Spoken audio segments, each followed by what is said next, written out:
Hey Val, thank you for the host.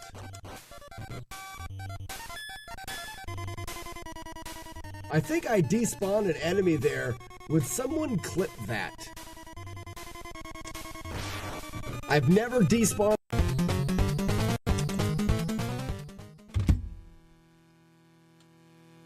I caught my hand on the NES. There was a damageless game and I messed it up. That's all there is to it. A winner. Just like that. We'll get back. Damn! No freaking way! No way! Here we go. Curse, man! No way! This is incredible! We talked about that a long time ago, and then I've gotten busy with 100 different things, but still something I want to do. We talked about that a long time ago, and then I've gotten busy with 100 different things. Why am I talking? I want to do. I'm triple talking? Why am I talking? Oh no! I'm triple talking? Why am I talking? Oh no! Where's the frickin' window? Why am I talking? Oh no! Where's the frickin' window? Oh my gosh, this is the fastest airwalk in the world. I'm like, I want to try to airwalk super fast here because this run can't stay. I have to go fix this for my wife. Oh my gosh, that was the air run that I've been looking for, and I have to stop the run because I have to go fix this thing for my wife. Darn it. Did you guys see how fast that was?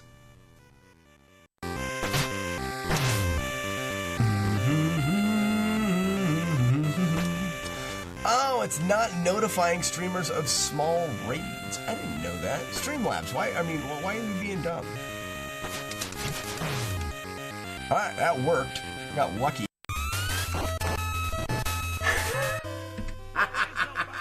17 minutes and 6 seconds, we did it! The game has been destroyed for the first time ever. Release the frickin' dubs. Oh, I'm tearing up. It's amazing. We've done it. Look at, we saved Sylvia. Whose freaking dog is that? I don't remember having a dog. Oh, and that's it. It's over already. Nutbag.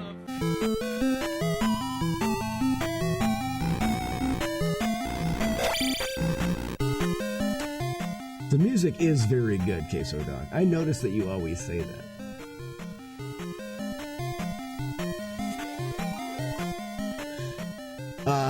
And yes, so Wolf, the master clean guy beside me, periodically, and I do not. So, why is he dropping there? So, Ouija, is it because during the double dragon kick, I think I squatted very slightly? Because I know both of those skips were good, and I'm missing the timing on the boss. Could it be? I think it could be. Because I know my double... Suggest anybody do that. All right, so now let me set up the only time that you're going to get hit in this game. So if you are doing the neutral double boom, if you're doing that, you will kill the Dyra before the Dyra ever attacks you every single time, except for that 1 out of 4 crazy dice roll that you're going to get where the Dyra throws the early axe. And this is why we do the big neutral jump in. If you do the big neutral jump in, before you go to jump the next time, if he's going to do the early axe, the hand comes back. And that means you do another big neutral jump and you'll jump over the axe. Let me see if I can line the RNG up to get one. Okay, so we're going to get a new save state and we're going to walk directly at him. There it is! There it is! Okay. Sassy. Saw eval. Saw eval.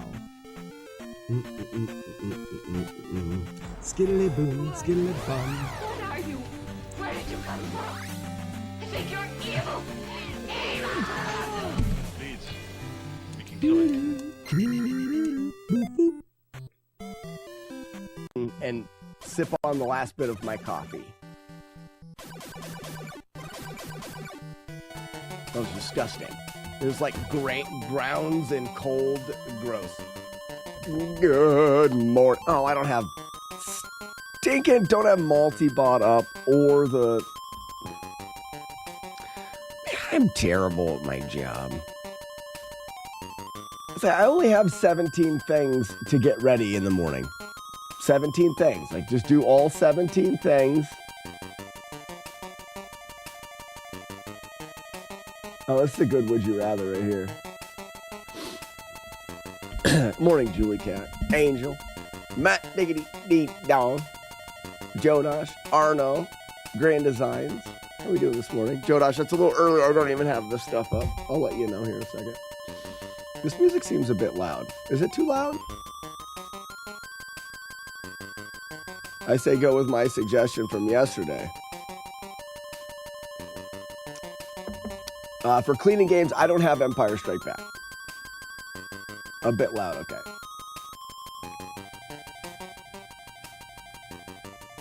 I'm using a different track.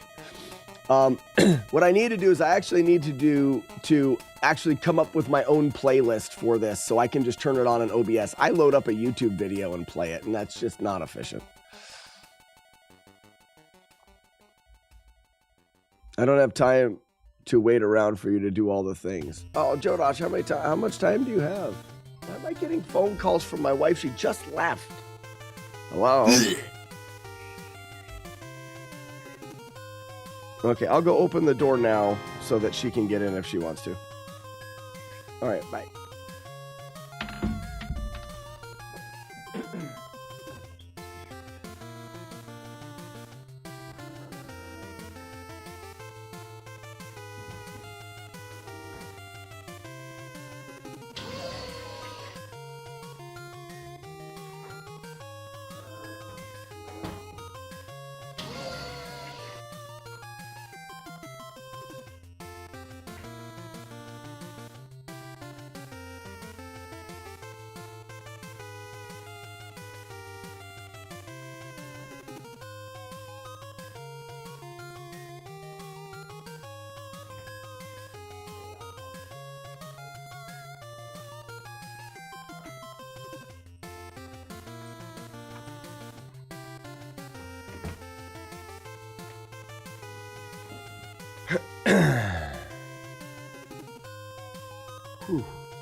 Sorry. We had well, here, let me show you guys. Let me show you, because we're friends.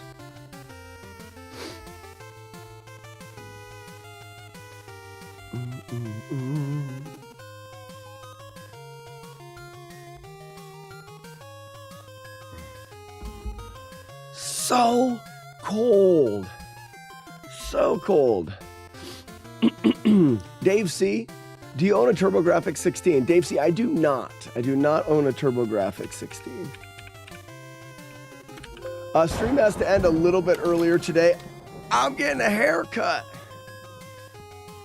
I'm getting a haircut because my wife just told me that we got a letter in the mail and my driver's license is expiring. Which is terrible because I plan on flying in a couple weeks, so I better... I don't know. Does anybody know if they're requiring these new real IDs for flying now? They talked about requiring them, but I don't know if they require them now. You're welcome, Dave C. That's actually one that I haven't even played before. So the plan is grab a haircut today, and then go to the DMV tomorrow. There may be a delay to the stream tomorrow. I'm going to go up first thing in the morning and get that license renewed. I didn't know it was a thing, and I got to have it required starting in May. Thank you, Jodosh. I wasn't sure. I knew that they were going. So I can get my real ID in process while I'm up there, but I can just get my license made while I'm up there, and then my license will be fine to fly here next weekend. Are you a fellow Swede or Norwegian? Dave Cito, I saw the writing behind you. Writing behind you. Oh, this is pretend. Look,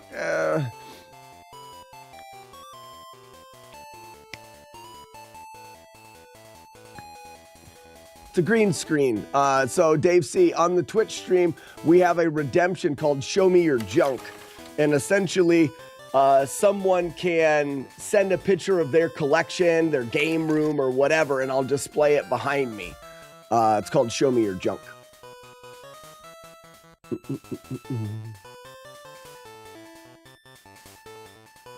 The license should be real ID. Just be sure you bring your birth certificate and stuff when you go. So yeah, I've got the they used to call them a camera card, but it doesn't look quite like that or whatever. But I've got that. The thing they sent me in the mail, I have that. And I have birth certificate, old license. I mean, I have all of the other things that are going to be needed, and I'll go up tomorrow with everything in hand. I should be able to leave there. Wait, do they print licenses there now? Or I always felt like they did, but no, they send them in the mail, don't they? I still may be in trouble.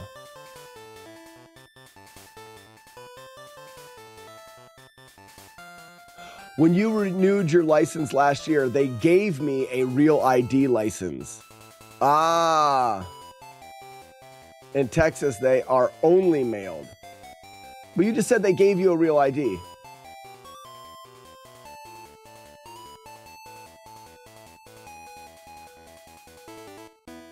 Well, hopefully they can do something to make sure I have whatever I need to fly.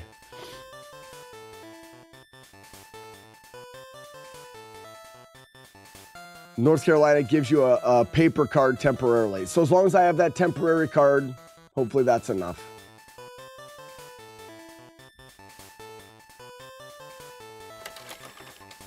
All right, and the license you had was real ID, but you had to wait for it in the mail. You have to pay more as well. Well, I'm gonna need one for flying. So, why is this not on? We're cleaning a game, and then we're going to play it for a little bit because that's the new tradition, I guess. Well, first I wanted to show you guys something I think is funny.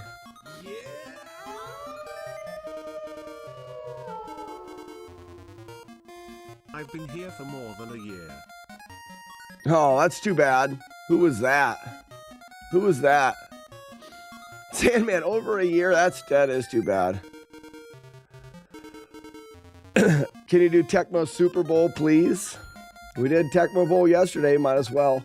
So if we look here, guys, my wife, and this is my wife, and everybody that is stupid and thinks that I'm a jerk for having my dog outside.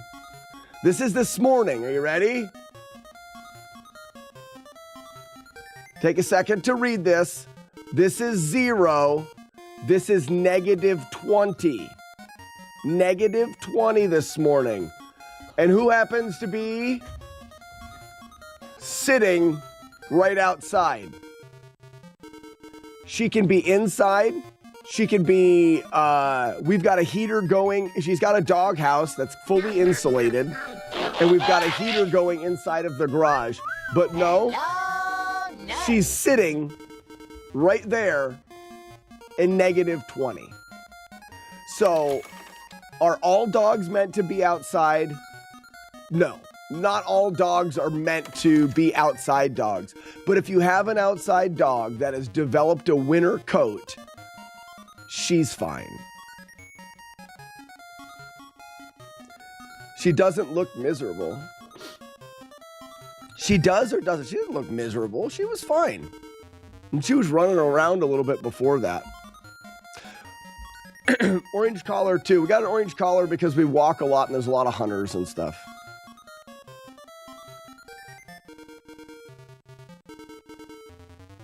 I don't understand why they abandoned that. I don't understand why. She's got some quirks to her. She, I believe, came from an owner that was abusive to her. She cowers a lot. She's very skittish. But anyways, She's in a better place now. Your wife and your family used to get the cops called on all the time because they had a dog outside. It's just so stupid. Brother, it's beyond timid, though. She's not like timid. If I raise my voice, like if she jumps in the car and she's not supposed to be, and I yell at her a little bit, she'll come right to my feet and like cower down and like try to bury herself in the dirt. Like she can't get low enough. I think someone was abusive to the dog. I could be wrong. Either way, she's better off now. Also, what was I saying? I was going to say something about the dog. My dad made a good point. Dogs build their coat based off of being outside. If you have a dog that spends the majority of its time inside in warmer weather, that dog will probably not build as thick of a winter coat. She spends all of her time outside. So her coat is, if I went out there right now and pet her, she's not cold. Like to the touch, she won't be cold. She just, the whole built different thing. Built different, right? All right, let's do, yeah. We did Tecmo Bowl yesterday. Let's do Tecmo Super Bowl today. That's how my abuse dog. Yeah, and that's why I say I think that's what happened, because, and she doesn't do it to my wife. She does it to my voice, the deeper man's voice. So I really think someone didn't treat her well, and maybe she ran away or whatever, but. In Central Oregon, it is 20, but not negative. Yeah, negative 20 here is what it is. This is the depth of the cold spell. It's supposed to warm up to 5 degrees or 6 degrees today, and then, or maybe a little bit more, but then not drop any lower than 5 or 6 tonight. So we'll be in positive digits. Looks like from here on out. I mean, obviously we could have another cold spell, but this is it. Like right now. I'm cold out here. My coffee's already cooled down.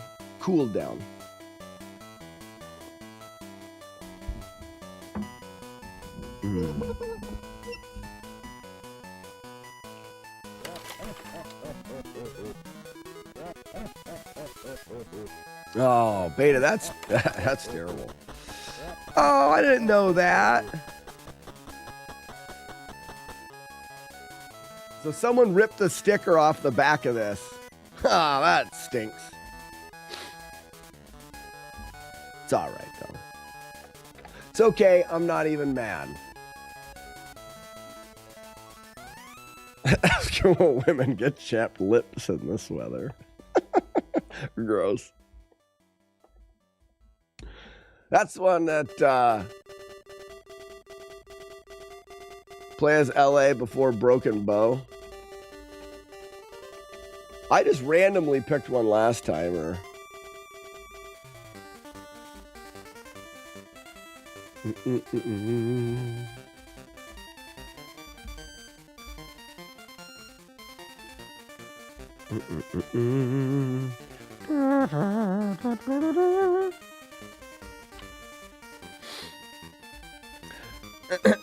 now there was Tecmo Super Bowl. Which one is the one that you could create your own characters? Tecmo Super Bowl was better because it kept the stats and how many sacks and, you know, like all of the statistics, but you couldn't create characters. It was the next game. Maybe it was for the Super Nintendo. This game's filthy. Whoops. It's just got, that's just dirt. That's literal dirt in there. It's just filthy. Would you look at it?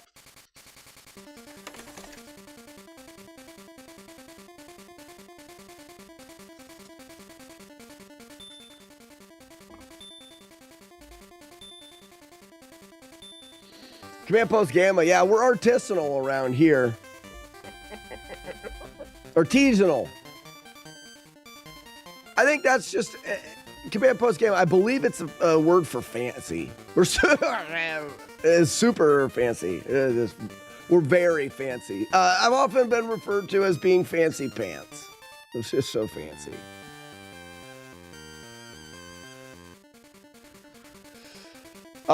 Well, brother, this one has a larger board than normal. It's got a battery for saves and an extra chip and stuff like. So this one takes up a decent amount of the board, but there are games that take up more.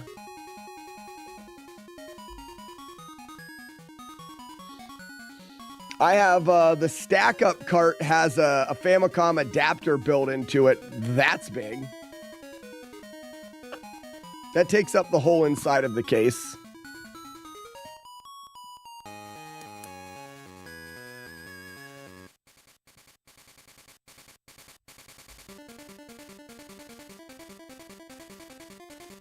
This thing's filthy.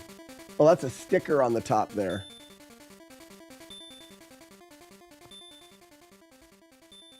Is it on both sides? Yep. Better get this goo gone.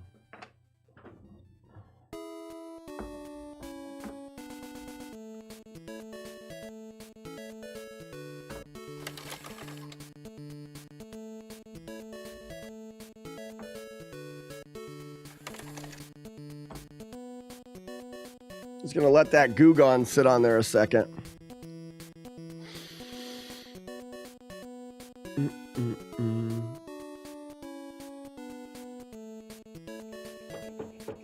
After I bought a star screwdriver, I cleaned some weird shit out of more than a few of my carts. Command Post, absolutely. You'd be surprised. You found weed in one of your carts? Well, surprise! You have the tools, but never taken a cart apart. Yeah, Dave C, there's nothing to them. I mean, as far as a cart goes, there's just the two halves of the cart and then the board.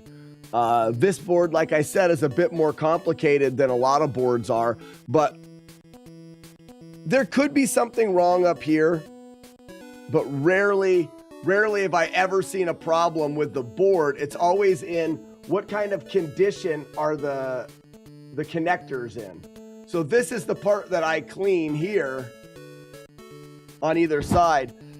That's the part where when people have been blowing in the cart, it gets moisture built up in there. They start to corrode. It's the open part of the cart as well. It's the part of the cart that is open for dust and debris. It's the dirtiest part of the cart.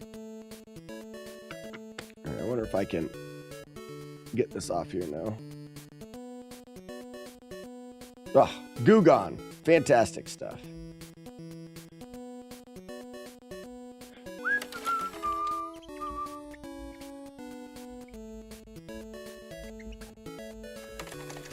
So let's talk a little bit about why I'm cleaning these carts. A lot of you guys know, but some of you guys may not know.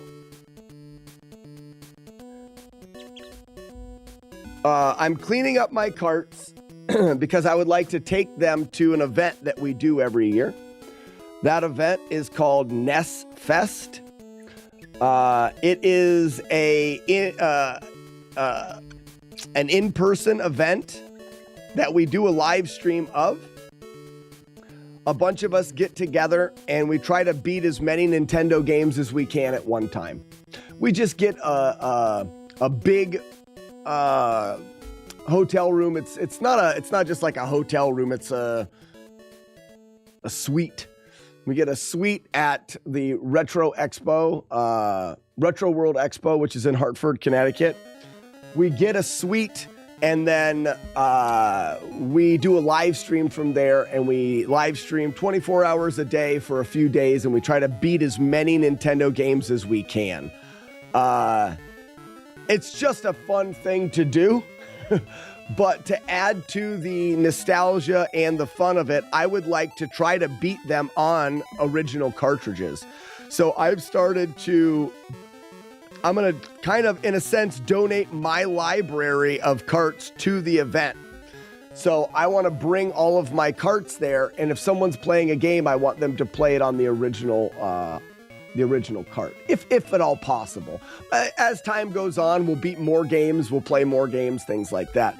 So I want to make sure that when someone puts the cart in, it's clean and it works, and we don't have to worry about like, oh, this cart doesn't work. So I'm going through and trying to clean them all individually, and then when they're done, I put them in.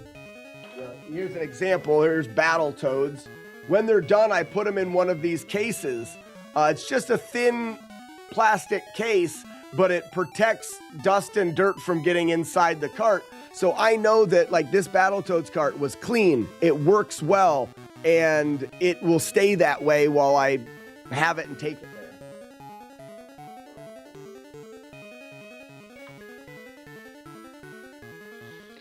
That's how you do it. Dave C., what do you do at Portland Retro? I'm actually planning on heading out to Portland this year.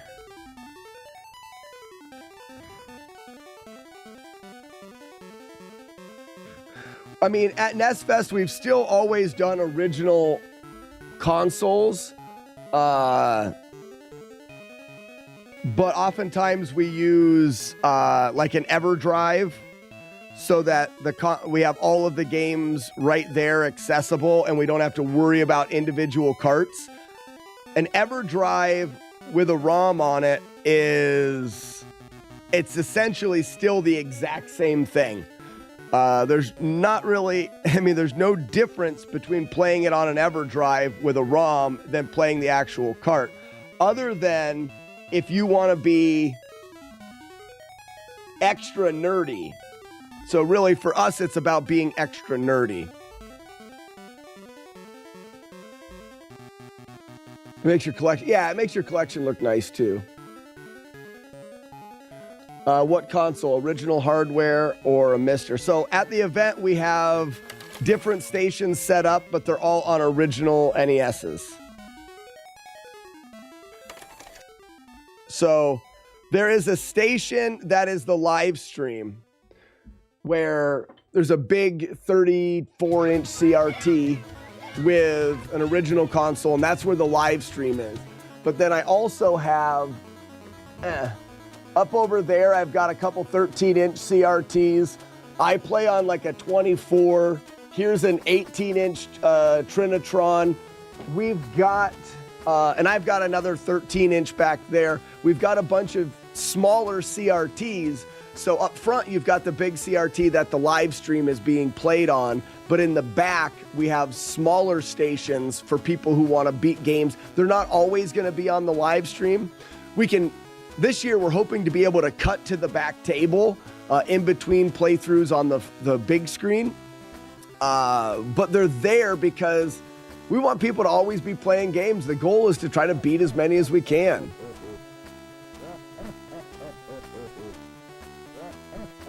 Angel, what is your question? Oh, nice, Dave C. So you help organize or move some stuff for Portland. If everything goes right this year, I will be helping out at the Easy Way Guide booth at Portland this year. 8-Bit Steve, one of my buddies, started a guidebook series called Easy Way. I talk about it quite a bit, so I'm sure everyone's heard. But that's why I will be going to Portland this year. If not for Easy Way, I've thought about getting a booth set up for the FlawlessNES project. All right, this thing is closer now. It is still gross, though.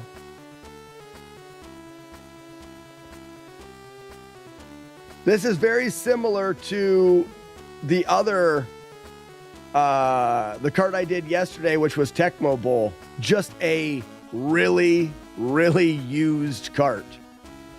It shows lots of wear, but not like it was thrown on the ground. People have been handsy with this thing for a long time.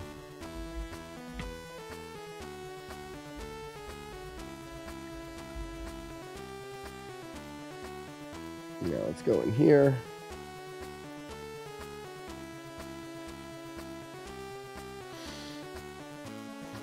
Yeah, EverDrive isn't emulation. Well, we've had this conversation. I'm with Owl on this, and EverDrive isn't emulation because, well, it is, but not the way that most people think about emulation. An emulator that most people think about is something that emulates the hardware, meaning the console. So when you play on an emulator on your computer, it emulates this. It emulates, this front loader. It emulates the console. But it plays the digital information or the ROM that is on this chip. The digital information that is on this is played through an emulator emulating the physical hardware. An EverDrive is a cart that has the digital information on here on a different board. Same digital information on a different board and is played in an original console. So some people would say that this cart is emulating this, but it's a one-for-one. It just has the same information on it. So I would say it's not emulation because, well, I would say that whether or not you want to call it emulation, it is the exact same. Whereas an emulator played on your computer oftentimes has, though very, very small, has differences to it. It's trying to be the same thing and doing a really good job, but it is emulating and trying to be the same. In the case of an EverDrive, it is a one-for-one. It is the same thing. Exactly. It's the whole point of an EverDrive. Emulators pretend to be different hardware, and EverDrive uses real hardware. Exactly. That's what I'm getting at.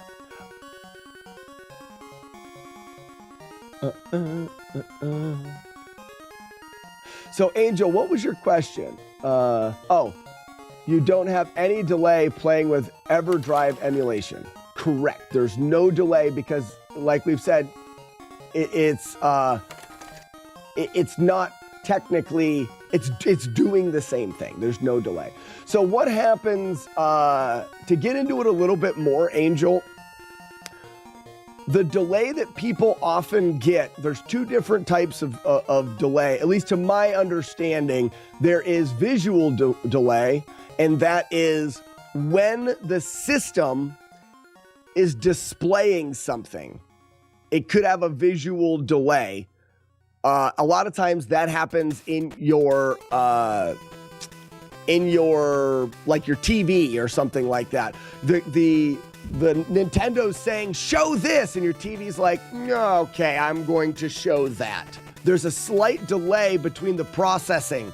On a CRT with a regular Nintendo, there's no delay. Take a regular Nintendo and hook it up to an LCD screen with adapters, there's a delay because there has to be processing done to the information.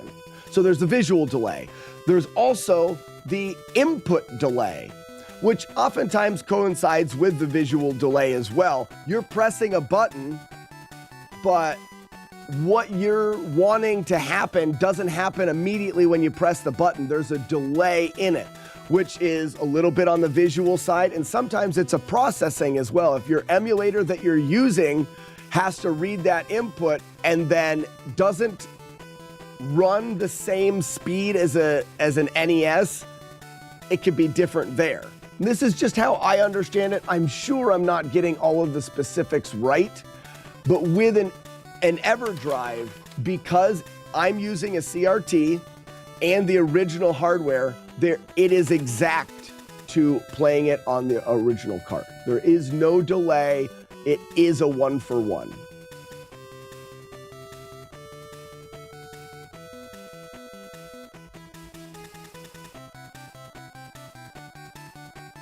New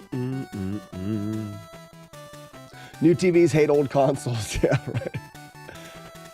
Because they can replace hard to find, extremely expensive carts, little Samson. Yes. I find the huge value in me too is when I'm diving into the way that a game works, save states on EverDrives. It gives that practice and that discovery and that research that I like to do through emulation, but with real hardware, so I can practice stuff. So now Beta's talking about a mister.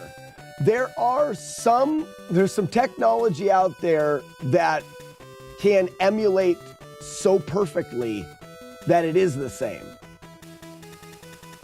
Well, emulation has gotten much, much better. And a mister is a way, some people say a mister is not emulation because it actually, and I may say this wrong, a mister on the inside reformats itself to actually be a Nintendo.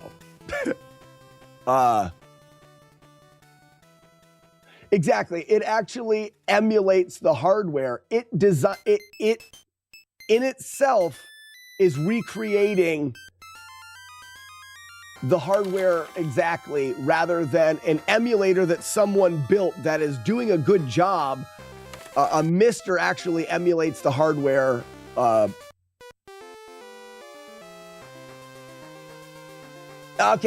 mister emulates the hardware transistors. Like on the circuit level, a mister is an emulation rather than just emulating and being able to read and, you know, so essentially the game is on here, and what your Nintendo does is take the information on here and plays it on your TV.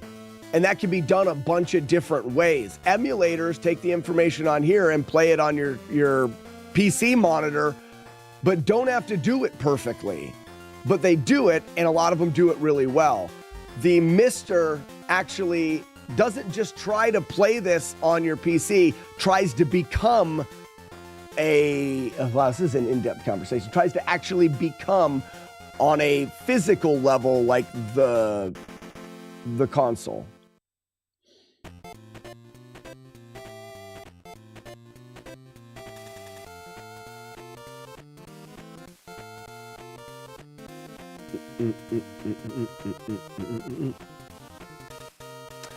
What was I doing? I got sidetracked. I want to make sure that we get a run-in of Mega Man today and some runs of Ninja Gaiden. It looks like someone pooped on the back of this. I'm not going to spend too much time on this one because the sticker's ripped off. I'll want to replace it eventually. Angel said, I wanted this information so bad. Well, you're in the right spot. And Angel, feel free on the Discord if you want more deep dive into it.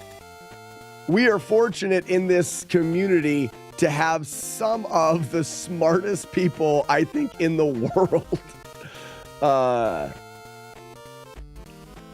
The guys and gals in this community, in the retro NES community, are pretty darn smart. So if you have a question, it's very, very, very likely that someone in this community can answer it and answer it well, accurately. I don't always get everything right, so take what I say and realize that I'm just... I try to understand it the best I can, and some things are just out of my grasp.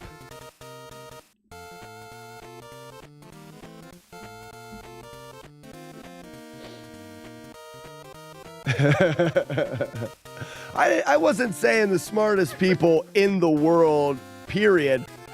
When it comes to retro video games and the Nintendo, we've got some of the world's greatest players and some of the world's best theoretical routing guys, you know, that go through and look at the game on a level to in the memory to try to figure things out.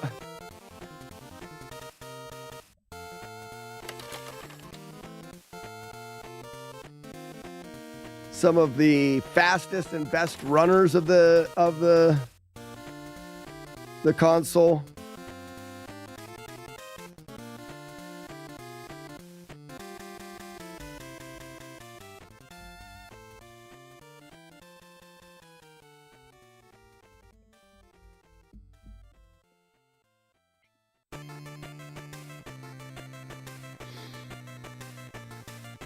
I said I wasn't going to take too long on this cart, but there's just so much dirt everywhere.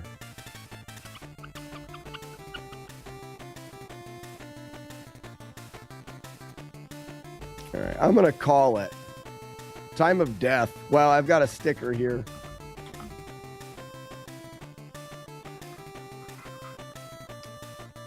I almost want to just remove this sticker, but I'm never going to replace it, so I'll leave it right there. Buddha Shank, why are your ears burning? We talking about you? I talk about smart people, so yeah.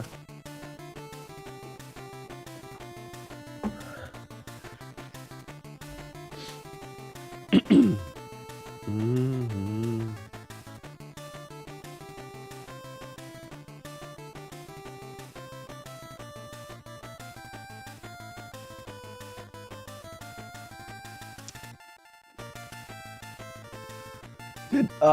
Did I want an NES console and an EverDrive. And Angel, I would say if you're going that direction, go ahead and get yourself a CRT. Okay, I have a CRT. Is it the best for any delay? CRT is, yes, it is. So Angel, the one thing is hold on, let's back this up. Back the truck up a little bit. What is it that you want to do? Because when people hear lag or delay, they automatically think about it in a very negative context. Like, oh, the games won't play. I can't play the game.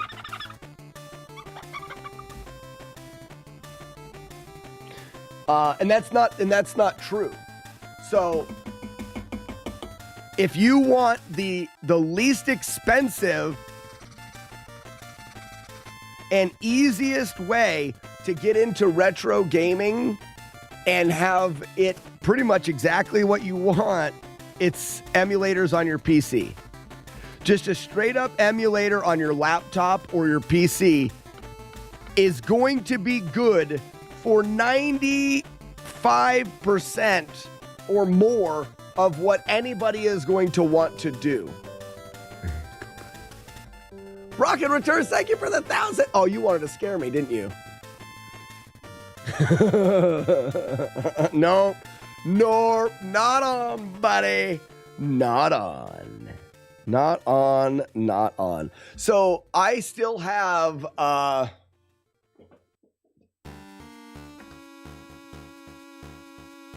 just so people know, can we do this? Oh, wait. Warning, this could kind of be gross. It's not terribly gross. If you don't like gross, don't look.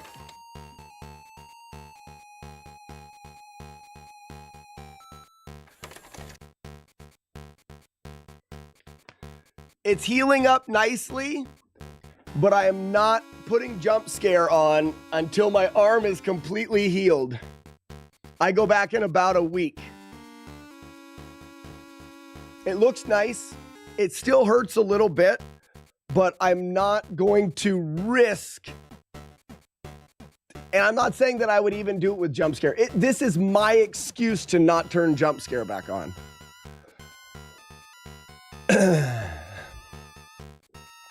All right, I want to finish up the cart and this conversation so we can get on to something important, and that's playing Mega Man. But I want to say, okay. So, Angel, the question is, and for you specifically, because we have a second to chat about it, what is your goals and what are the things that you want to do playing retro video games? Zoltan! Zoltan!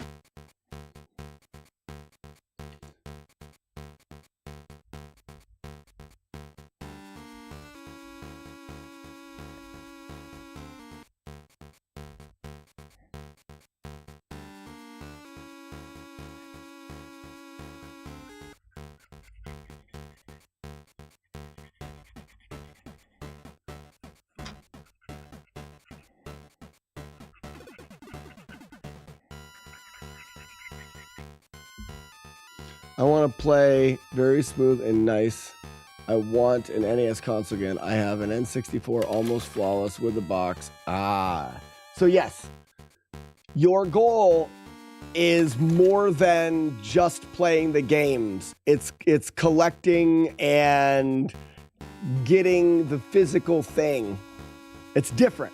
If you were to say, I just want to play an old Nintendo games just because I want to play through and beat them and experience games that I never played, things like that, I would say emulation on your PC is the best bet. You can get pretty much any of the old consoles. I don't recommend the small like things you can plug into your TV that emulate like 15,000 games and yada, yada, yada. Because those ones can have, even like the NES minis and stuff like that plug into your TV, those can have lag so bad that it makes them hard to play games, period. Morning, Game Breaker. Bart Cuz. They're not outfits, they're interstellar spacesuits. Bart, what are we talking about? Did I miss something? Is that burnt toast? What are we talking about, Bart?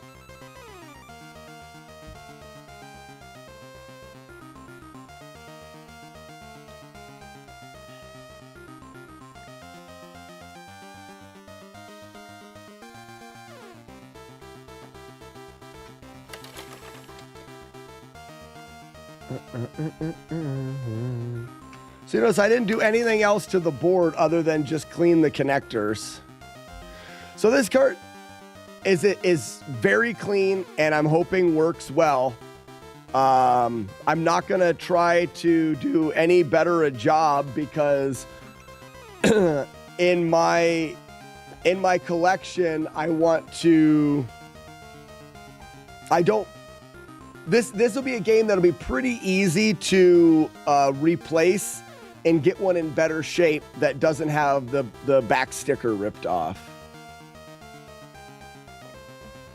I heard, dude, where's my car? Okay, I don't know what, I must have missed it.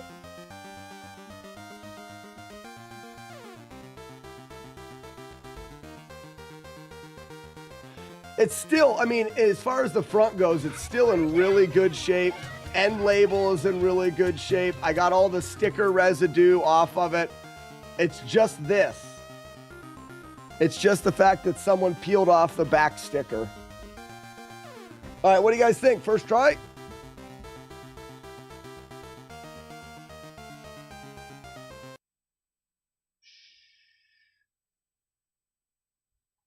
All right. Let's see. Oh my. Uh-oh. Not a first try. There it is. It's all right. Sometimes the games can be software locked and you need to reset them by pressing the reset button like 6 times fast.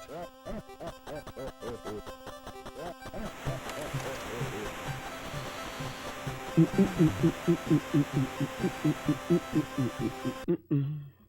right, we're going to play 1/4. That's all we're playing.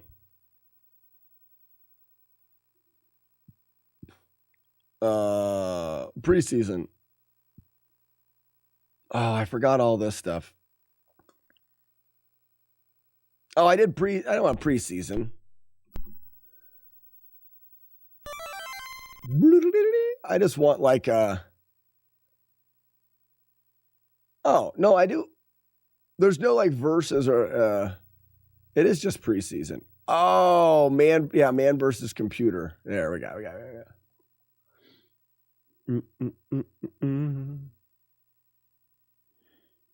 All right, chat. First name goes. First team.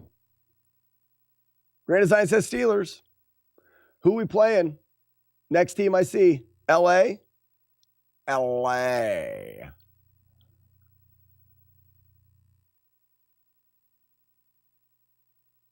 Los Angeles. Los Angeles who?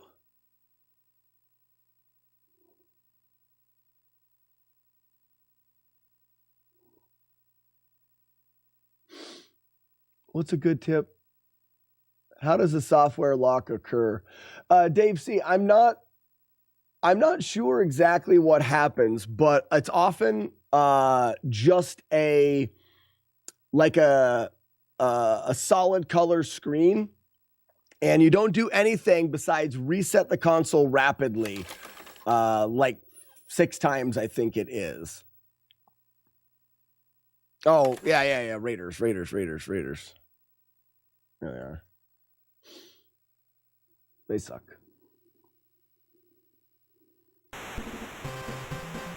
So you know what would be fun? My brother, my older brother and I, we're going to return. Way back when, I'm going to run this back quick and then, wait, I've already got my hand ready to mash the buttons.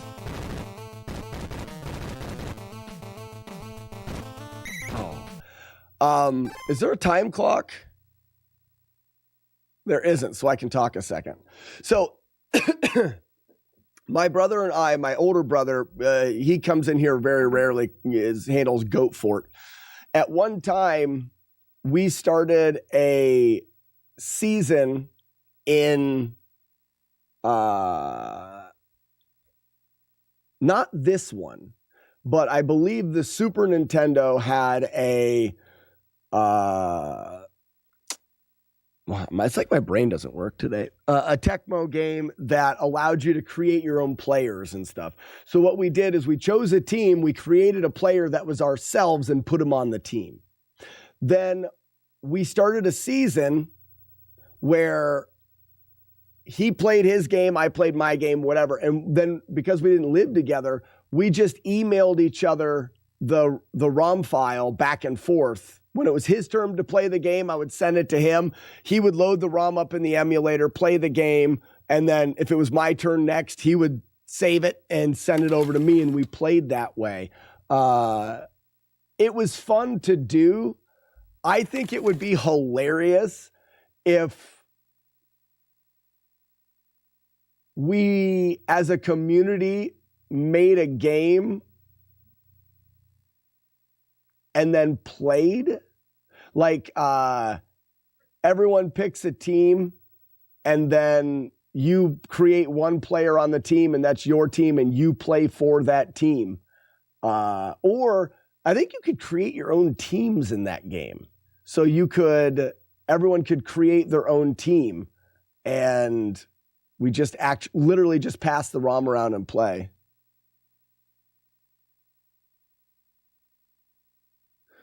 Super Tecmo Bowl 3 for the NES channel. So that's the one I'm thinking of. I would create me and my buddies. It was a blast.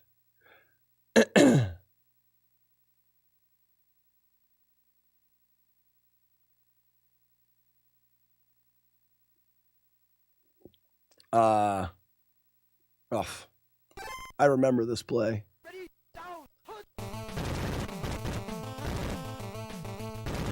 I fumbled it. Hodge fumbled it. What a dick. Sorry.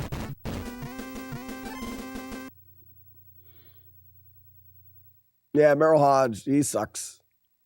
Oh, they're probably going to run Bo Jackson. Get you some. Oh, yeah. Oh, receive me.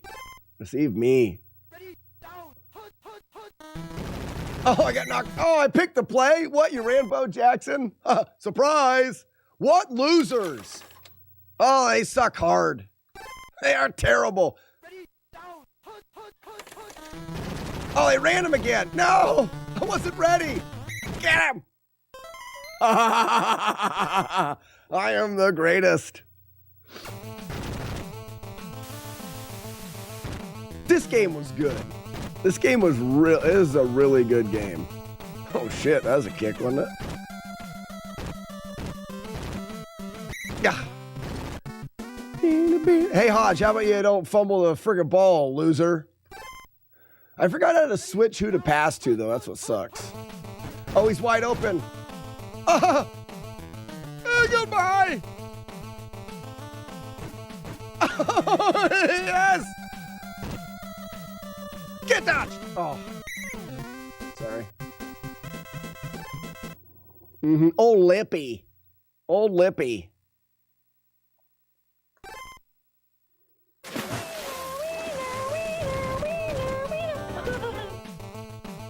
Oh, what a move! Don't fumble it, loser!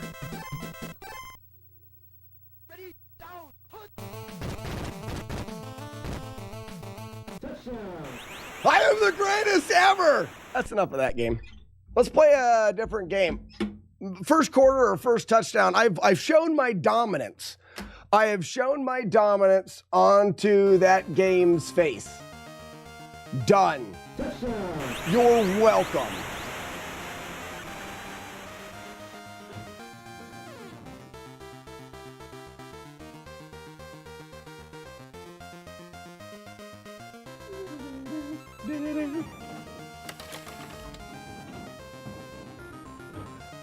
So we should... Why is the wolf not howling? Oh, it's because I didn't reset it. You know, like a good streamer would. Try again, Julie Cat. Oh no, that is the music of TMNT on the Game Boy. So I'm playing a Game Boy soundtrack. Try it again, Julie Cat. It's not broken. I'm dumb. Everyone get their logins in. Skidabum, skidabum, ree-bop-bop,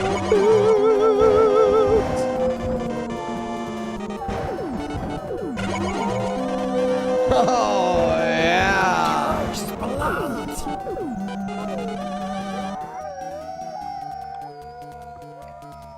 Good job, everybody. This is Tetris. I hate this game. Tetris is terrible. I should learn how to play Tetris good just because I hated it so much as a kid. It's not broken. I'm dumb. Why not both? Ah. Julie Cat, anything for you.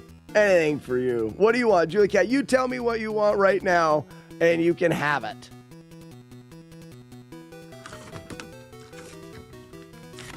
Not turning jump scare on. That is the one that's off limits. That is off limits. I already explained why. No, zero. Nope. Nope. Not doing it. Unlimited jump scares for 1 bit. No. Never mind. I take it back. You get shit. You don't get anything. You're not allowed. Get out. No. Don't get out of here. Stay here. Stay here, but no.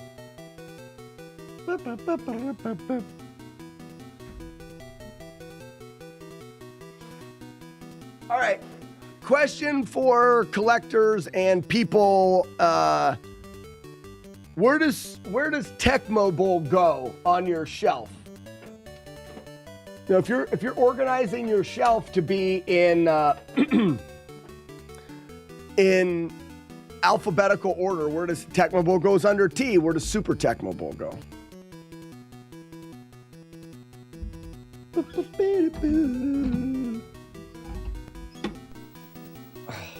See, taking my shirt off which if you missed it, I took my shirt off, kind of.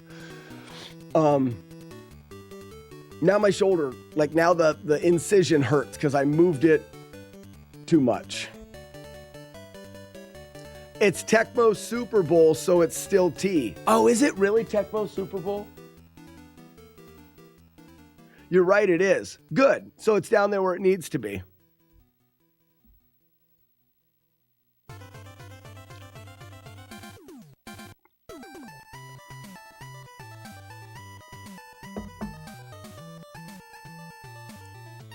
I organize my shelf by rarity combined with goodness. And I want my shelf to be organized in a way that it's ease of finding. Is it No, Ian, it is Tecmo Super Bowl. That's my own fault. And I'm sure there's other games out there that will have a problem when it comes to alphabetical organization.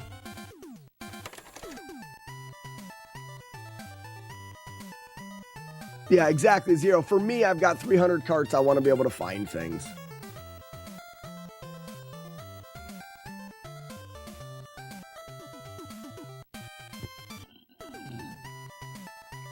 Hangs out with Double Dragon 2, Jackal, and Contra. I got to get Jackal done. Maybe we'll do a no damage Jackal after Mega Man and Ninja Gaiden 3, because I want to have that one done.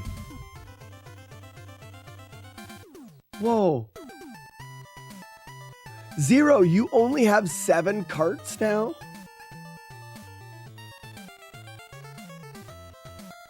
Wait, what?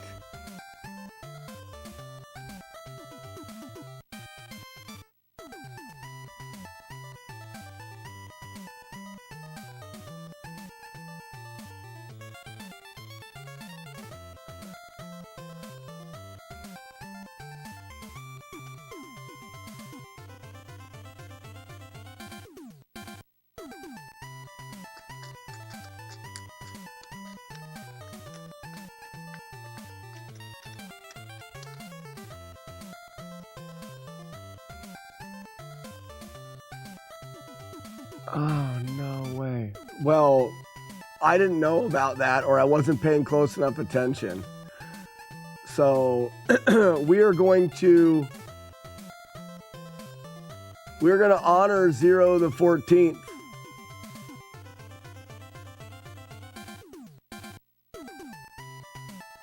This is Zero for guys that don't know, this here was Zero the 14th's collection. And that's the junk I want to show.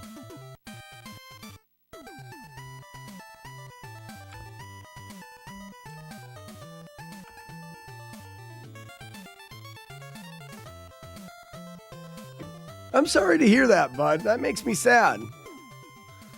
That makes me sad.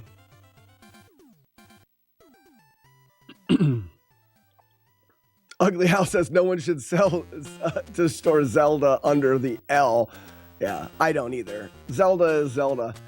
Because you'd have Legend of Zelda, and then what? The Adventure of Link is under T? No, they're both Z's.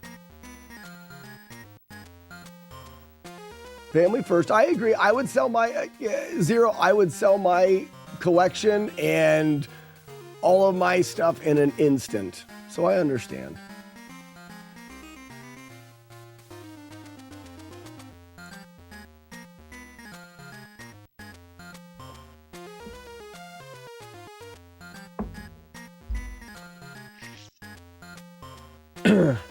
Yeah, Grand Designs, without hesitation. It's too bad that you had to make that decision. Kept Friday the 13th as you should. Jaws, Nightmare on Elm Street, Bubble Bobble, Metroid, and Over Horizon. I don't even know that game.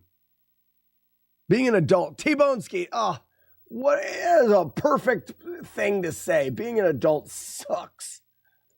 It does. Sometimes. Other times being an adult is great. Like, I still like being able to buy beer.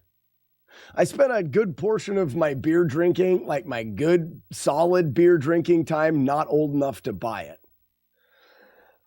when you live in the middle of nowhere in Amish country, Pennsylvania, a lot of what's fun to do is like partying out by campfires in the middle of nowhere on old gas well sites. Like that's what we did.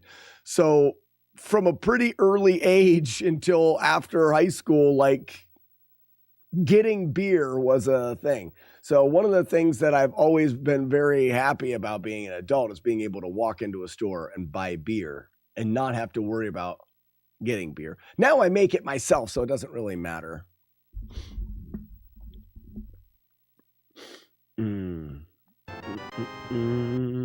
Let me practice Mega Man. Well, let's do the Willy Fall.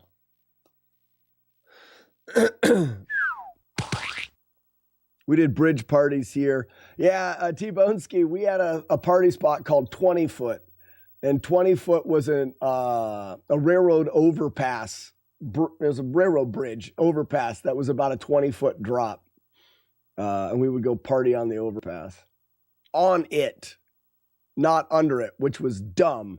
We should have went under it. I don't know if you could get down to 20 foot. I'm sure you could have. But like, why the hell were we on top of it where there was people, I don't know if anybody ever jumped or fell, but I can remember people getting drunk and dangling off of the overpass. Kids are so stupid.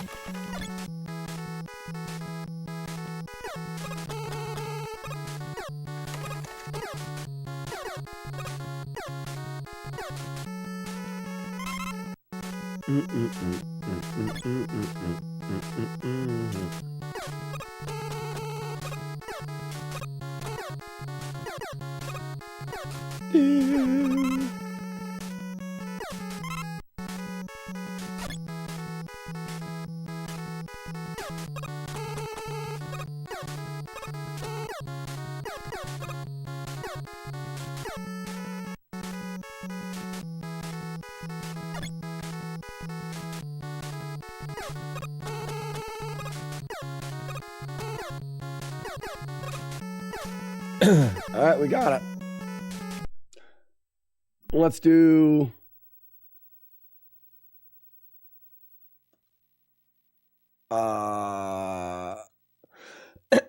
Bomberman 2, which I've got a much better handle on now.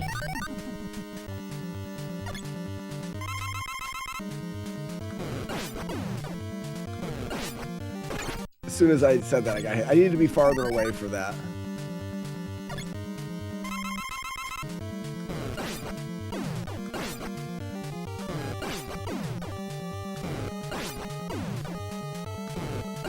It's all about patience.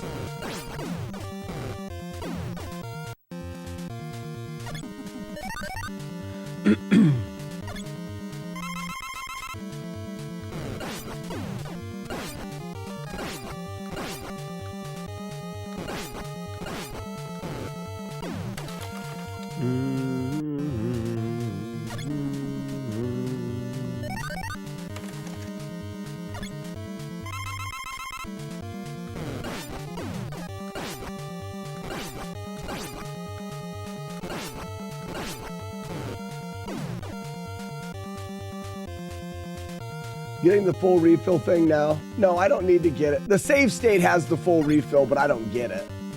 And back in the beginning of the run, I did. So one of the things that I tend to do, Zero, and you've seen it before, and I'm just finishing it up in Ninja Gaiden 3, is I get as much helpful stuff as I can. And then as I route, I realize, well, I get this, but I don't need to get this here, or stuff like that. I was getting that because I thought I needed it. And then I realized one day I didn't need it. In Ninja Gaiden 3, yesterday, I rerouted. I get all of those, I get all of the Nimpo upgrades so I can hold more Nimpo. One of them is really tricky to get, but I thought I want them all. Well, then I figured out that I didn't need to get the one in Act 6, and I would still be fine to do Act 7 the same way. So I cut that. this is something I cut out of here. For retro's sake, how we doing? Welcome. Welcome.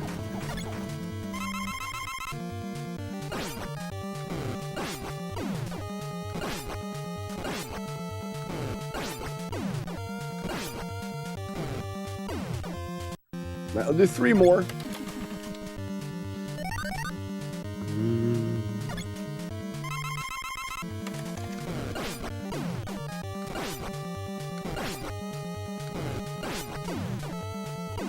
Why did he throw there? Ah, man, it stinks.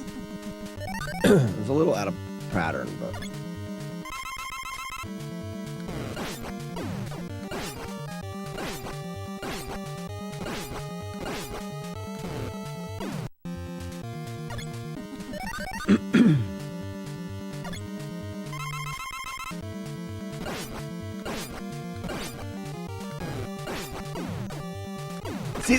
See that weird drop there? I don't think there's anything that I can do about that. Every once in a while, he does like a weird drop.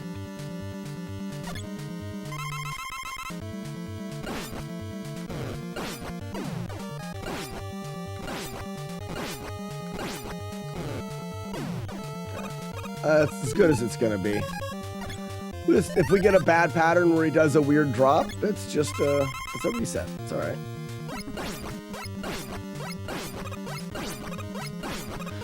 I hope you're doing well as well, RetroSync. I lost my voice a little bit. Sometimes that happens.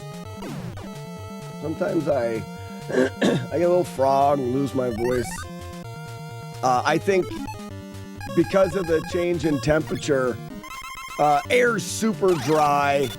Kids have been kind of sniffly. I don't know if there's a little bit of going around, you know what I mean? Sound commands are off. They sure are. That's my bad. Multibot wasn't on at all. My fault.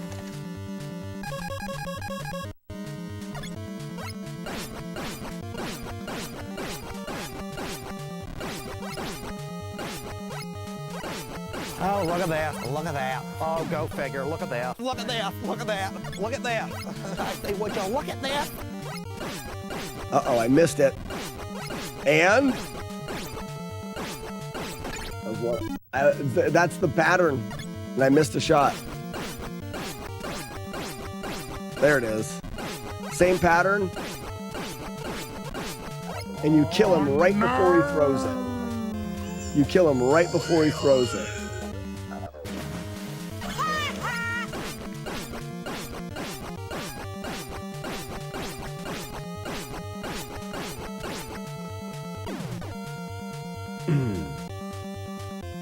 I just run under him when I do it.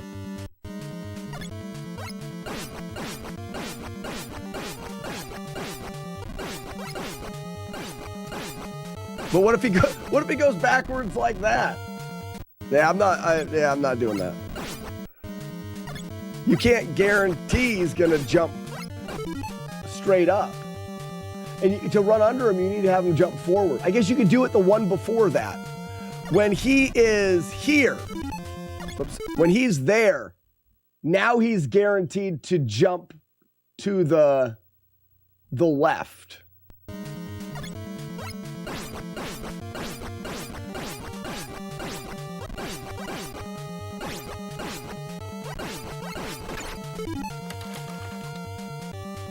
All right, I can see that. So I want to run into here.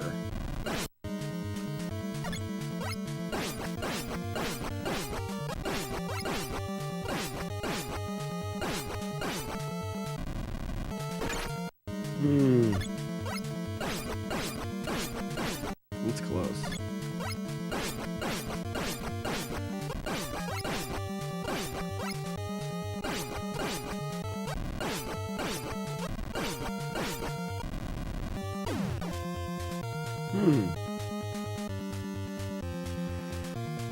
Well, and that's where mine is, Grand Designs. I only lose a fight if I mess up.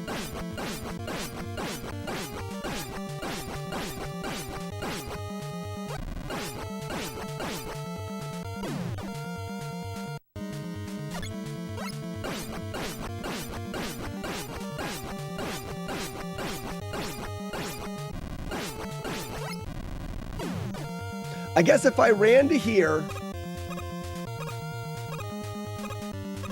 I think I'm going to go with the same way I've been doing it.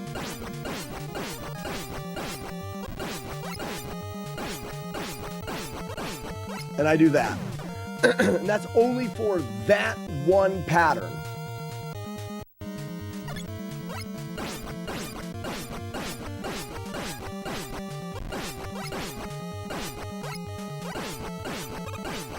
And I missed one there.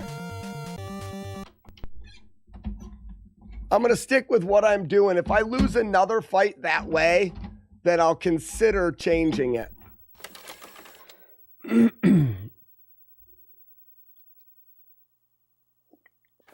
Ian, yeah, I have the shot pattern down. But the one thing that Grand Design's idea does, it does, you know, have some merit. And that is, if you plan to run underneath them, then it doesn't matter if all of your shots are perfect. There is no pattern that kills you, but running underneath them is technically tricky to run underneath them and turning around. And I would only have to run underneath them for the absolute worst pattern. So right now it's like, running underneath them eliminates the need for any bad patterns, but for a couple patterns, I have to time running underneath them. Or you just shoot the timing right, which I'm pretty darn good at. And that timing only matters in the one bad pattern. I'll be right back. I'm going to pee. I think it's an update to the EverDrive, or the EverDrive anyway. Don't come to my stream for Flawless Z1 because I'm done with that garbo. Bump it. Oh, it's so cool. Oh, it's so good. The game did suck. It had a fun song. Let's Get Dangerous.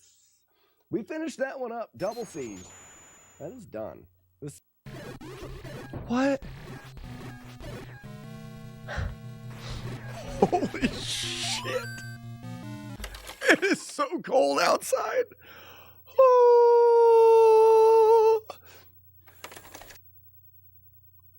I was able to dance with him for 10 minutes straight in one practice run, taking 0 damage.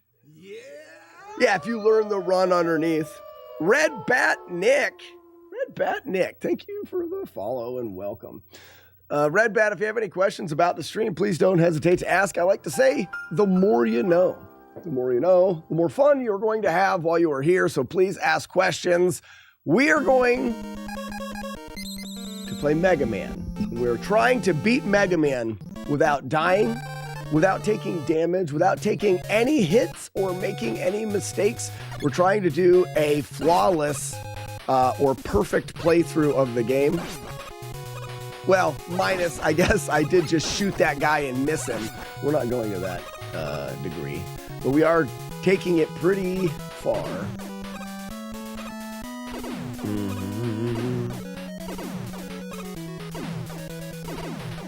I'm a little dumb. So am I. Red Bat, so am I. Oh, look at that. Look at that. Oh, go figure. Look at that. Look at that. Look at that. Look at that.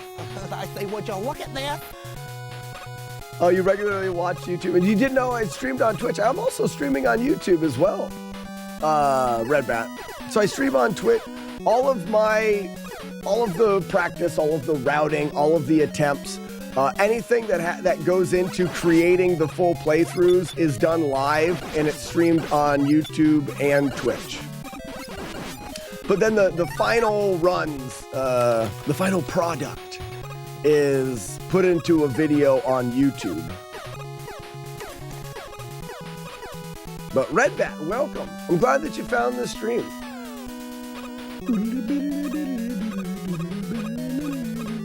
What's the handle on YouTube? I may recognize if you've left comments or anything like that. No more TikTok. Well, TikTok is in the middle of getting banned and all sorts of weird things. Not only that, I did not like TikTok as a live streaming platform. Same handle on YouTube? All right. Usually, whoops, just a lurker. Well, that's cool. I'm glad that you enjoy the playthroughs and the nostalgia of retro video games. Oh crap, I jumped. What a dumbass. All right, let's try that again. That's fine. I didn't even want to do it that time. I didn't even want to. I feel too old for TikTok. It's too fast for my eyes. The whale is wearing a cape for a cape. TikTok is... Reset. Check match. It's weird. It's also meant... It's been designed very much around phones and mobile. And I was able to create an overlay that worked vertically. And TikTok, it's not terrible. There is, just like in Twitch and just like on YouTube, there is a community of older people. Oh, look at that. Look at that. Oh, go figure. Look at that. Look at that. Look at that. Look at that. I say, would you look at that? Yeah, Red Bat. That boomerangatang is called Hive's Butler. So if by doing !HB, you can make Hive's Butler, our boomerangatang, that fly across the screen. It doesn't matter how hard you throw him, he'll always come back. Which is the way of the boomerangatang.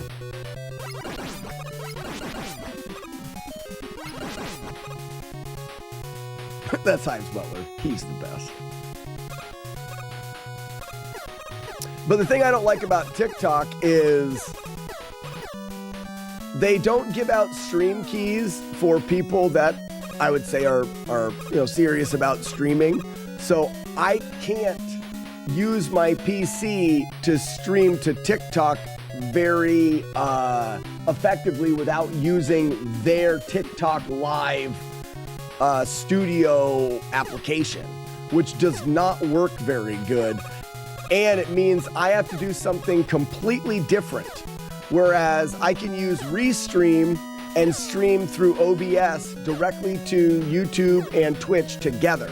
I could do that if TikTok would give me a stream code, stream key, but they won't. They don't give it to people.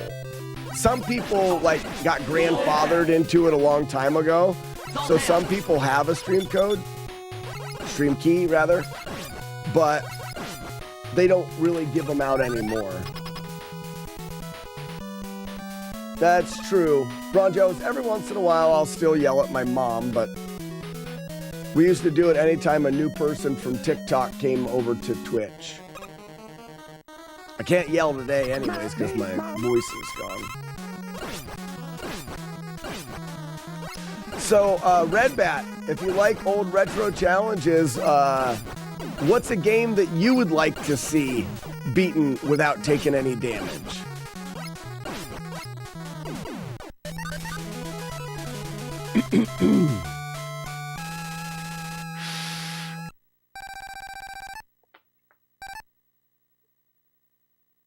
One of these days he won't come back. That's not true. Hives? No, not Hives. Kirby is easy. I think Kirby would be a fun routed game. Kirby would be fun because it's a good game. It's built well, but I do believe that Kirby on a difficulty level the difficulty would lie in the length of the game. Sometimes it's harder the longer it is. You know what I mean? You know what I understand what I'm saying? Sometimes the longer it is makes it hard.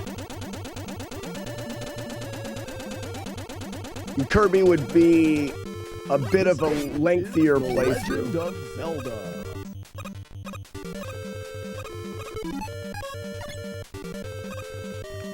Whoops, I got too close.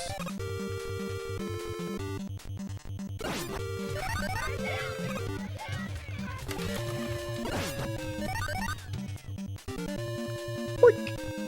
Perfect. That's what she said. So you would pick Wrath of the Black Manta? I feel like I've played it, but not enough to have any idea. So one of the things that I do now, oftentimes I stick with like AAA games. I'm trying to grow the stream, the community. I'm trying to play games that people are like, oh shit, he beat this game. So some of it's that. Some of it is notoriously difficult games for a similar reason. So I have stayed away from some of the less known games, ones that would take up a lot of our time, but are less notable, like people wouldn't recognize them or anything like that. Not that I won't do them. My goal is to do as many games as I can, and I don't plan on stopping ever. So we could definitely get to those games, but I would like to build a little bigger community. So I do tend to stick with more well-known games. Battletoads and Double Dragon. That's one I should do, but oh, that was nice. But Charlie, that won't happen until I finish off the Battletoads trilogy and beat Double Dragon. I do have a 2-hit in Double Dragon, and I've beaten the first 2 Battletoads. Wrong. 2-hit in Battletoads, and I've beaten the first 2 Double Dragons. I routed most of Double Dragon 3. Double Dragon 3, similar to the other Double Dragon games, is it was not designed off of the basis of not taking hits.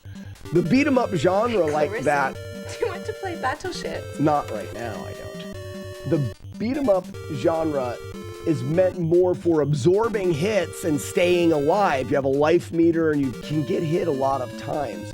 So those games tend to be really difficult to avoid the hits.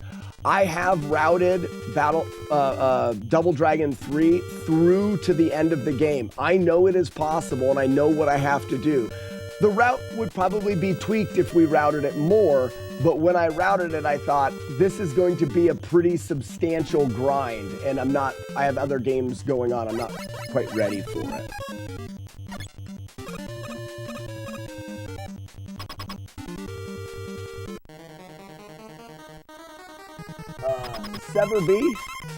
Suburb?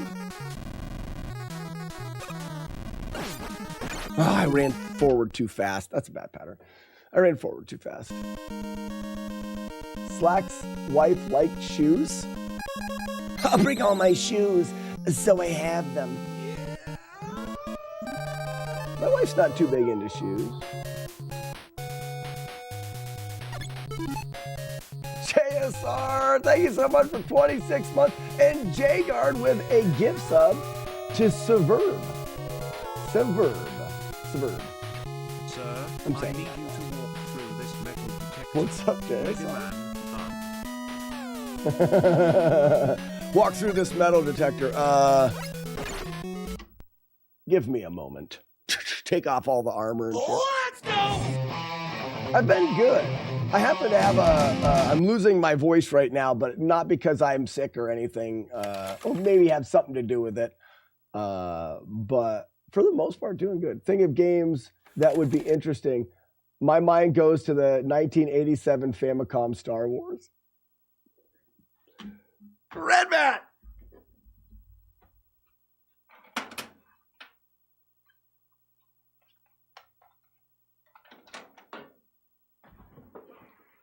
You mean this one?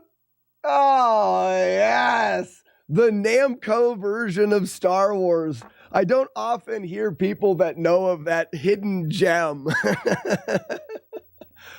Yeah, you get Darth Scorpion and the Darth Yeti. They took Vader and he transforms into different shit throughout the game. Turns into a shark and you get Shark Vader. Oh my gosh, what a great game. It's a one-shot death game, so it's a really hard game, but that's awesome. I think I still have second place for the speedrun of that game. And a no damage playthrough of that game is the speedrun. We never get hit, so we already have the no damage as well.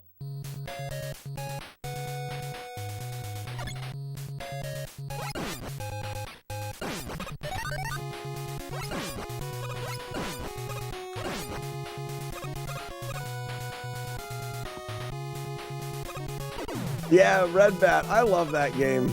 So when I first started streaming, we actually had this conversation yesterday a bit about that game. Because when I first started streaming, I was looking for a thing. Something that's like, could be my thing. Oh, look at that. Look at that. Oh, go figure. Look at that. Look at that. Look at that. Look at that. I say, would you look at that? And Price check on prune I didn't juice, know Bob. what my thing Price was check gonna on be. prune juice. I was doing speed runs, and I was doing okay at speed runs. And then I liked Star Wars, and I thought, well, Star Wars is a popular thing. I like it. Why don't I learn all of the Star Wars games and say it's Slack's quest for galactic domination, and I would get the world record in all of the retro Star Wars video games. That didn't happen, but it started with me playing the Namco version, the Famicom version of Star Wars. And I got second place in that. I don't know if I ever held the record. I may have held, no. I don't know if I got the record. I can't remember. But either way, that was early on in my streaming career. And it was much later on that I fell into no damage playthroughs.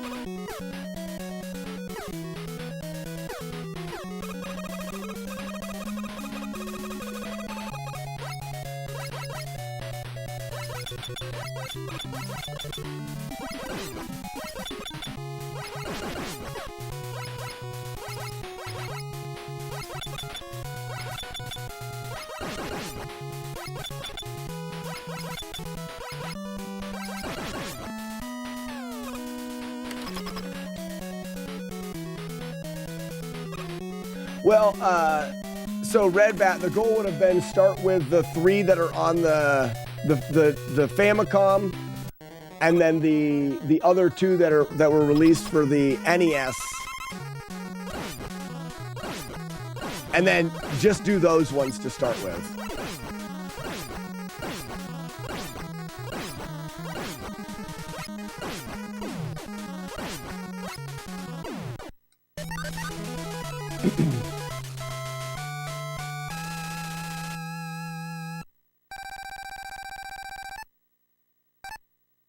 Yeah, Red Bat, it is hilarious, and the music's good. The movement is surprisingly good. Yeah, the one-hit death was a mistake. One-hit death in that game really does ruin it. For someone that learned it to a high degree to speedrun it, the one-hit death didn't matter. We were mastering the game anyways. But to play it on a casual level is stupid. It's pretty bad.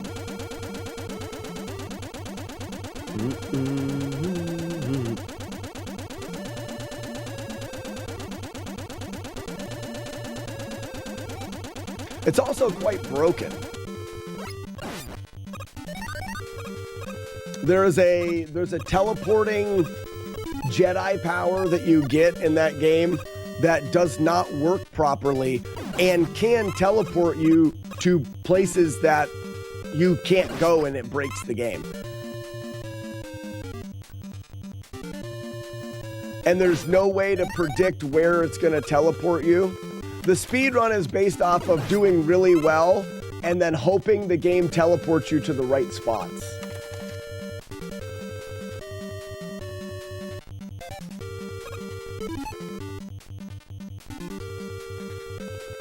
That Star Wars Flawless would be rough, though. Game Breaker, you talking about the Super Nintendo one? Or if you're talking about the Namco, the speed run is flawless. We don't die in the speed run, so it's done already. So you can straight up teleport to the exit with that. Yeah, pretty much. Very, very close. Very, very close. So instead of a game where you'd think like it would teleport you to one of X amount of locations, it does a calculation to where it puts you, and they didn't research enough to realize that the calculation can break things. I believe it can teleport you like into walls and stuff. It doesn't work well.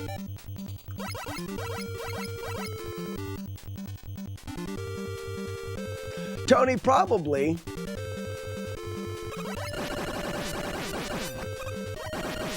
I knew I didn't hit him enough, but it was a good pattern.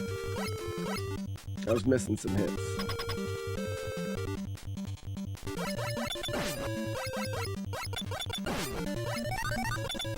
Matt D and I dug into the RAM and how the Star Wars game teleported you to see if there was anything that we could do to create consistency for the speedrun and optimize the speedrun.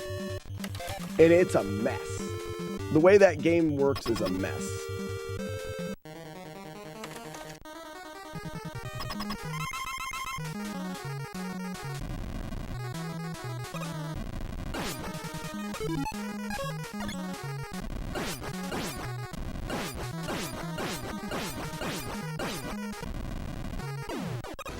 Let's go, ladies and gentlemen. This is our run for the day. It's gigantic. We take one run a day past Gutsman. Hopefully, this is the run.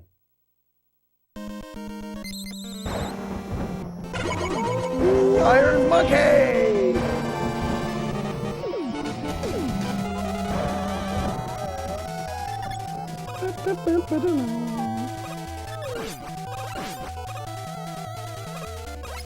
So,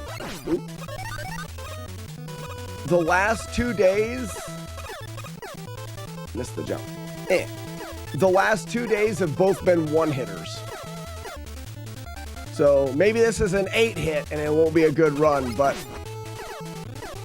if the last 2 days are any sign, we're very, very close.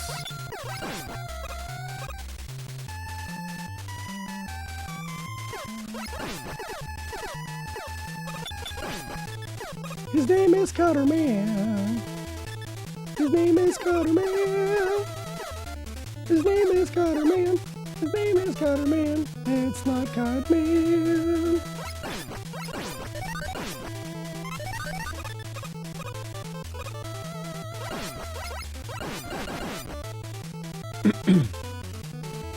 You've gotten a one-hitter in this game? Tsunami, I have 3 one-hitters and I think 7 two-hitters. This game is so ridiculously close, it doesn't even... Yeah, we are so ridiculously close. Ooh, who makes the wolf owl? What did we just have happen? Hey, with a raid. Hold up.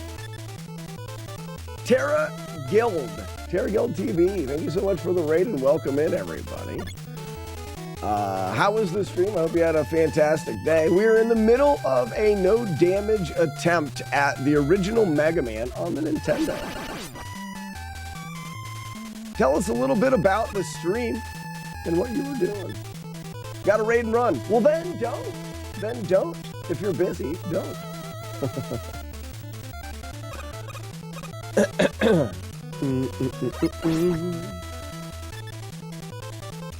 Take care of the Guild. I will do. Will do. They are in dumb hands.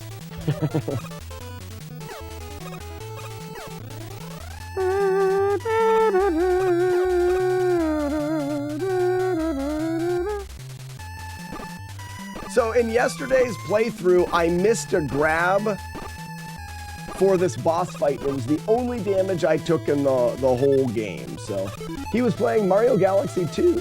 Finished it. Oh, very nice. I played the original Mario Galaxy with my boys, but I don't think we played 2.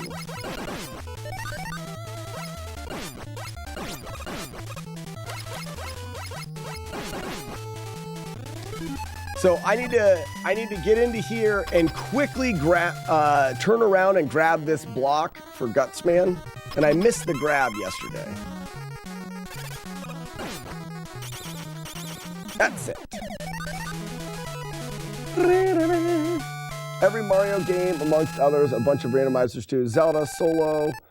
I'll catch up with you at some point. Well, very good. Well, thank you so much for the raid, and I hope you have a fantastic day. He is the electrician. PB. Oh, this isn't a PB. I've been much farther than this without damage. I'm just saying the one-hit playthrough we had yesterday, the one hit we took was there. So in yesterday's run, we finished flawlessly from then on out.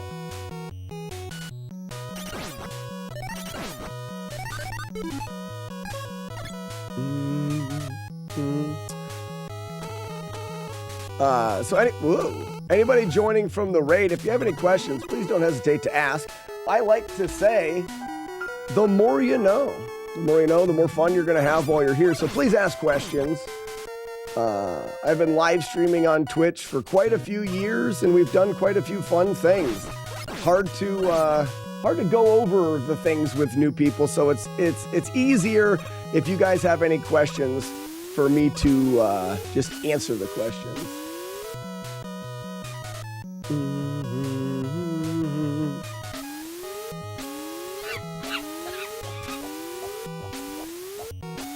All the love Mario gets as few films now. If done properly, how great would it be if Mega Man... Oh man, if done properly, Mega Man's could be pretty awesome, don't you think?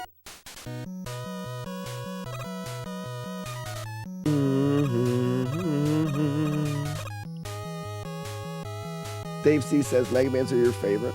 You know, Mega Man's... I really enjoy playing the Mega Man game. I wasn't a big Mega Man player as a kid. Jump. Ooh, that was close. But they lack a little bit of flow. I've said it a couple times in comparison to some other games. All right, just to clarify this, I am going to do a glitch here, though it's not needed. All I have to do is climb over there and use Gutsman power, and I can get the magnet beam. But I think it's cool to show off how broken this game can be, and this is a fun spot to do it that doesn't actually give me an advantage in the playthrough. Speedrunners will stand on the top of this ladder, and they will face to the right. If you're on top facing the right, and then you tap down and then B to shoot your pea shooter, but you want to tap them both for only 1 frame here, just barely tapping them. Right there, I did it. And you'll notice that if you don't press them for too long, he shoots left, like weirdly, and now he's climbing on the ladder, but on the top of it. If we hold up from here, it'll actually shoot us to the other side of the screen, where we can jump. And at the very peak of our jump, we can hold right, and we'll be right here. Now, the speedrunner will press some buttons pretty precisely to get this magnet beam and get out. We don't need to do that. We'll just hold right and then hold left. We can grab the magnet beam. Right now, if we didn't have Gutsman, we'd be soft locked, but we do. So it's not a benefit to do that. I just think it's cool, and I'm sure there's some people here that have never seen that before.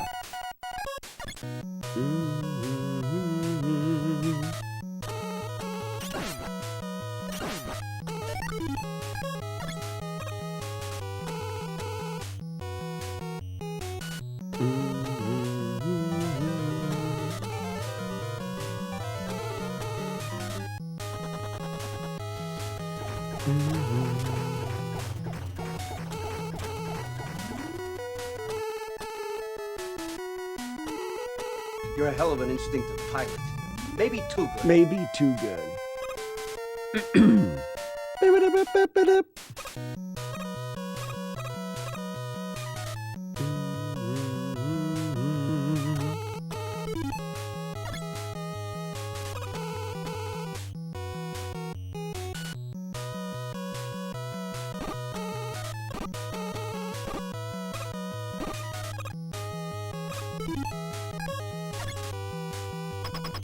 There's a couple little things that are neat about this game. When you grab onto a ladder, the game sees the direction you're facing and will face you the opposite direction when you get to the top. So I know the boss is on the right when I climb to the top of this ladder, so I'm gonna face left so that when I get to the top of the ladder, I'm already face towards the boss.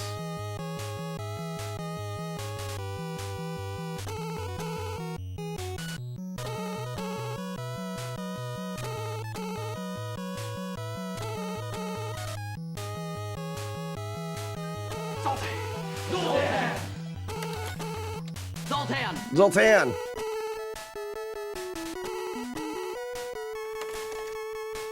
I see you are a fan of Kung Fu. I am a fan of Kung Fu. Not only in Kung Fu as in the theater and in movies, but also the video game Kung Fu. Icarus, what do you want to know about Kung Fu? Communicating, keeping up foreign relations. You know, giving him the bird. You know, the finger. You know, the finger.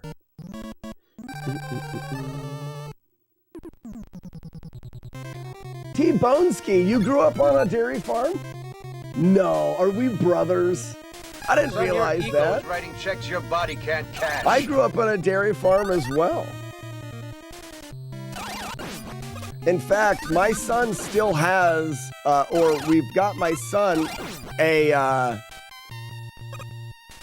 show calf. So we go over and have been feeding the calf milk out of a bucket, just as you say. I was one of the most infuriating experiences as a kid. What was one of the most infuriating experiences as a kid?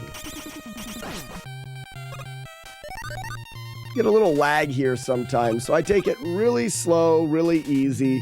I use the position of the penguin to know when to move because the penguin's pattern does not change. So as long as I follow the penguin, and essentially when it's behind me on the left, I can jump. I'm gonna throw this shot here, jump in the middle, jump in the middle, and the penguins are gone.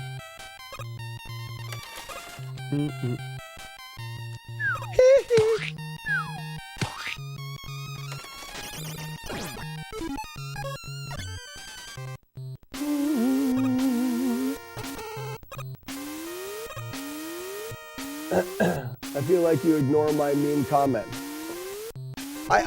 To be honest, McMonkey, I have been ignoring your mean comments a little bit. If I'm being honest about it.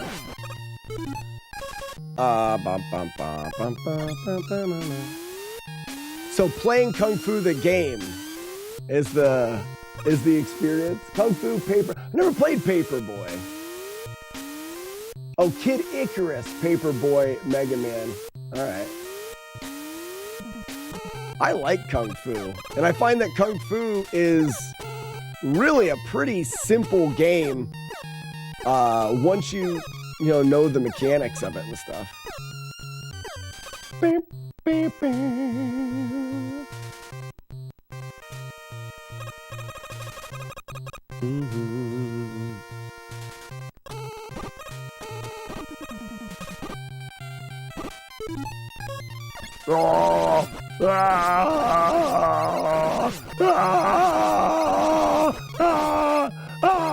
Oh, he dies as we slide out the door. Wow.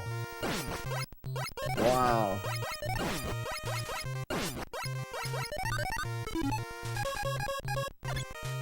All right, so we're gonna wait for him to jump, and then I just have to time these jumps. What the hell are you doing?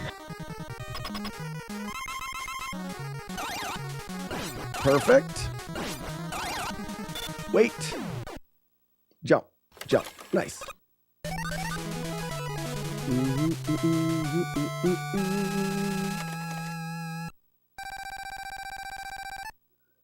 I meant to add Kung Fu to the list. I couldn't get to the end. Well, I tell you what, Icarus, if you've got just a little bit of time, when we finish this playthrough, I will do a playthrough of Kung Fu and just give you, if you want, I don't want to give you information you don't want, a couple little tidbits of information that can make Kung Fu much more doable. Much more doable. Without spoiling the game for you.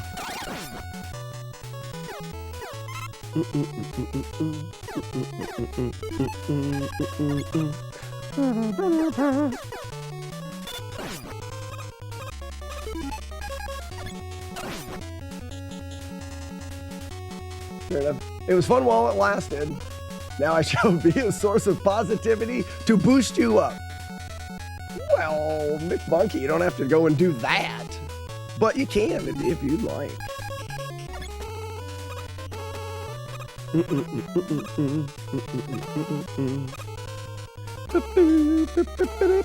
suck. You suck. You suck. You Is that the positivity? Oh, that's Jagard. You suck. I beat you. You all suck.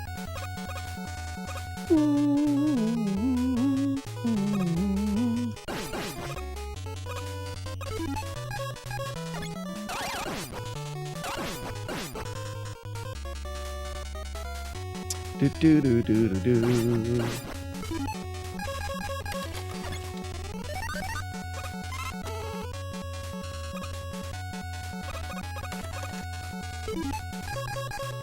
Oops.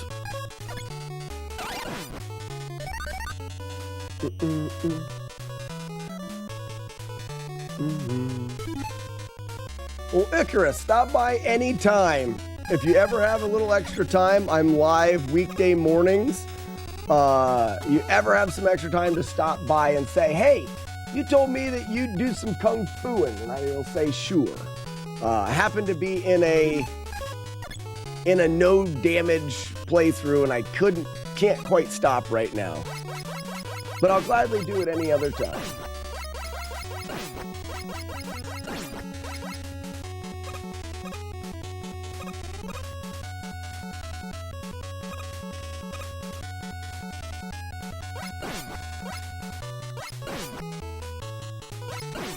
Oh my gosh, I've never had this. There it is.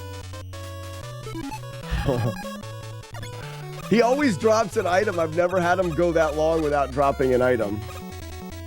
It drops an item so it'll fill up the inventory spot. And it, not the inventory, the entity limit would be the right way to say it, I think. So if that bomb guy drops an item, the entity limit kind of fills up and it can't create any more bombs that'll hit you on the bottom. Rocket launcher. Blow of doom. Dottie. I'll be Dottie.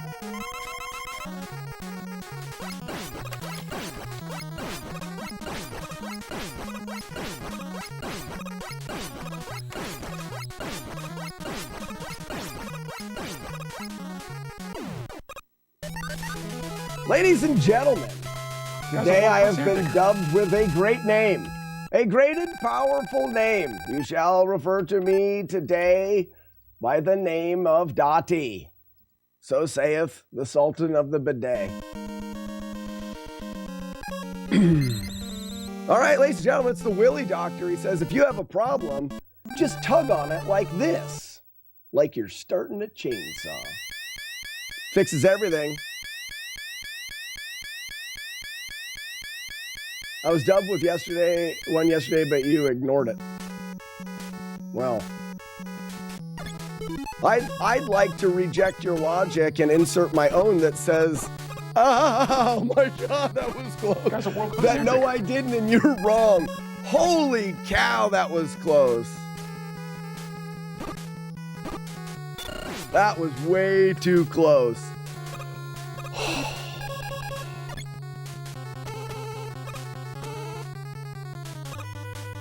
Yesterday you were Stan. In here. In here. I was Stan yesterday. I knew it. I could feel it. Whoa, Nelly!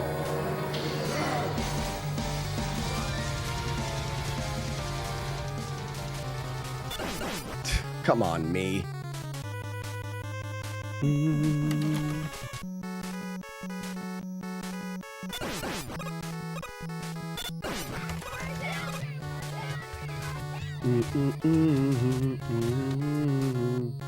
Warlord Zen getting back from a 3-hour meeting. You're probably super tired from effing it in its B. Most likely.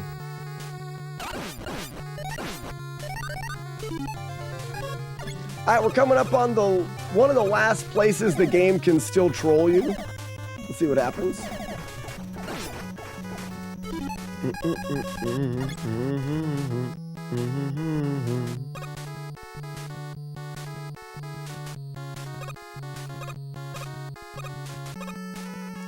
Alright, let's go RNG. Very nice. That was good.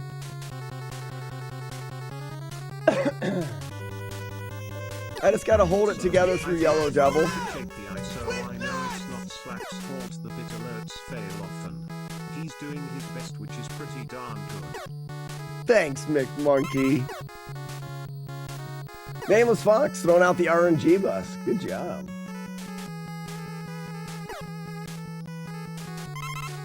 So,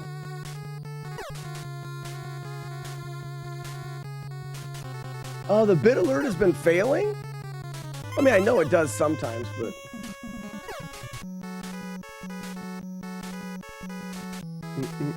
now McMonkey's being super nice.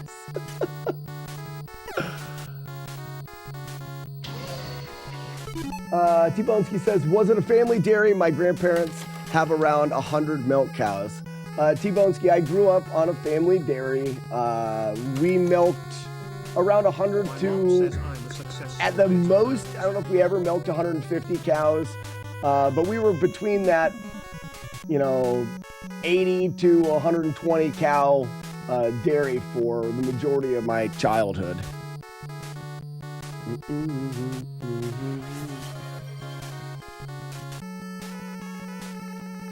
My mom, Julie Cat, you are a successful bit alert, if I've ever seen one.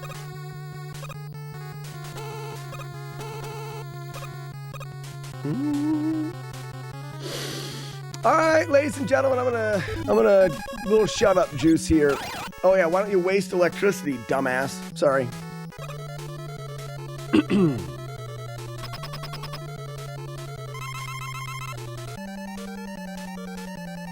2, 3, big jump.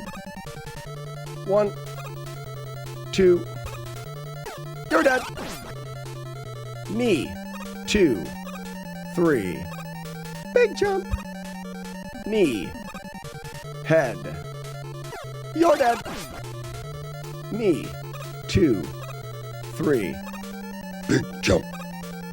Knee, head, you're dead. Knee, 2, 3, big jump. Knee, head, you're dead. Knee, 2, 3, big jump. Knee, head, you're dead. Knee, 2, 3, big jump. Knee, head, you're dead. One more. Knee, 2, 3, big jump. Knee, head, let's go. Good one.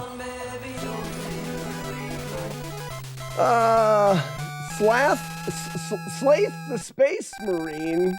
What's going on here? We're trying to beat Mega Man without letting any of the evildoers hurt us. This is a no death, no damage, no hit playthrough of Mega Man. And so far, so clean. So far, we're still clean.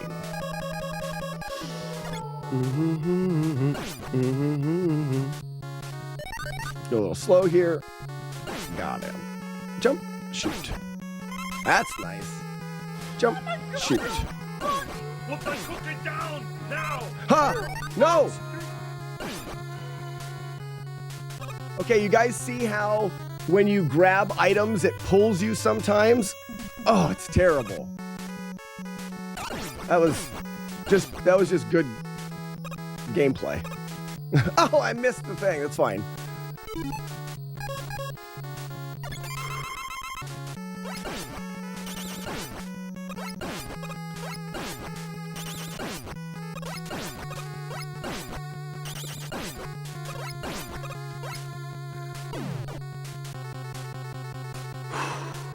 Sorry. Getting a little bit nervous.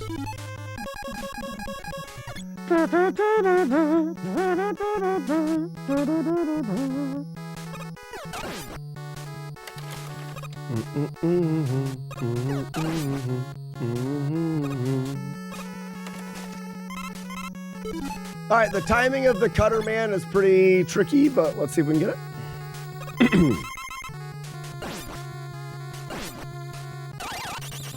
Got him. Yeah, no heart rate monitor. All right, there's a little bit of bullet time here. Some people call it lag. I call it bullet time. The NES was ahead of its life. Why? Why?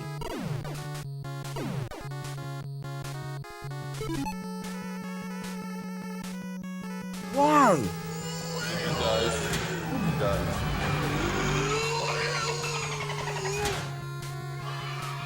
Why?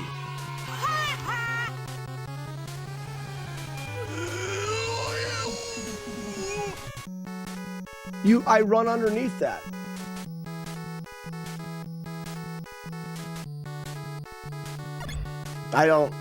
We'll have to look back at it. I don't know why that guy hit me. I've run underneath it every time. It's not RNG. It has something to do with what I did. I did feel like there was early lag there. I have no idea what happened there. I don't know. I just don't know. I know it sucks.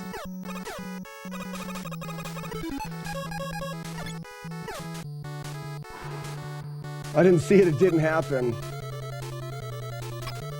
I know I ran into the bullet, but that bullet, when you run from the edge of the screen, that bullet... Nice timing. Looks on zero. Good timing. I don't know why...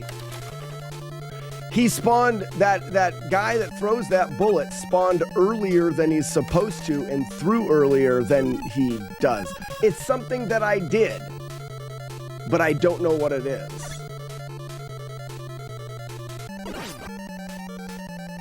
There was the hit and the run. Where was the hit? So there's a screen 0 that I fall into that's got little bomb things that come from the ground and throw up little bombs or bullets or whatever. And when I enter that screen, I run to the left side of the screen, and then I run back to the right side of the screen and start jumping over and running through. And the game gets a bit laggy there.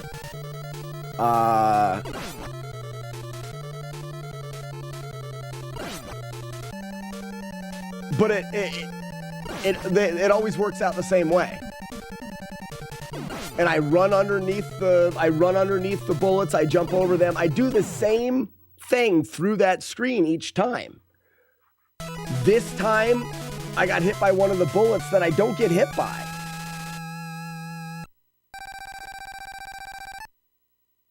Thanks, Warlord Zen. Let me pull that up. And I'll look at it and see.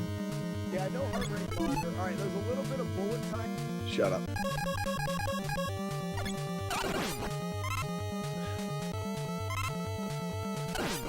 Oh, that would have been... Well, I don't need it. I'm going to say that would have been nice to have.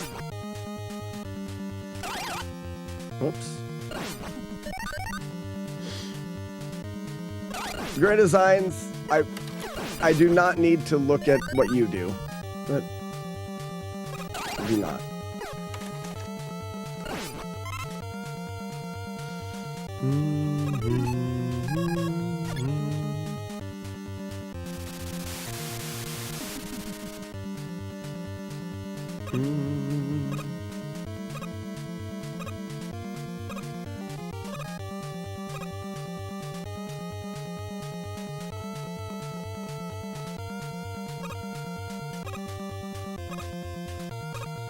That one sucks.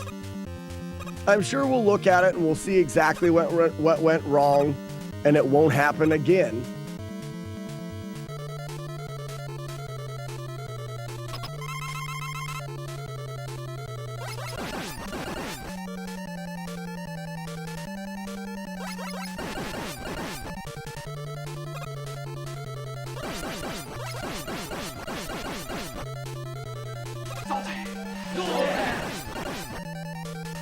Devil's hand.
To be fair,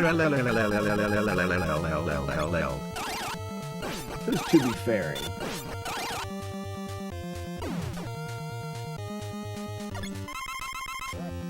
Yeah, I'm not about the Tetris skill life. I don't want to do that.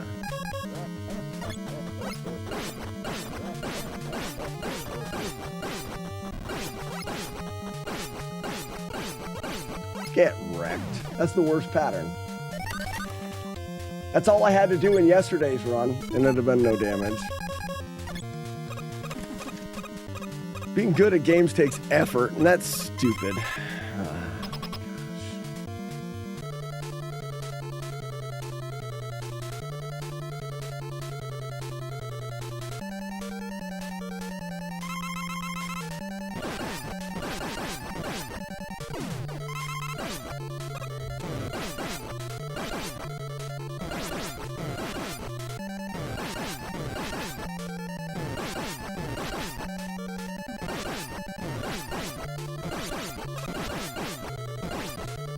Got him! One hitter number 4. Release the dice.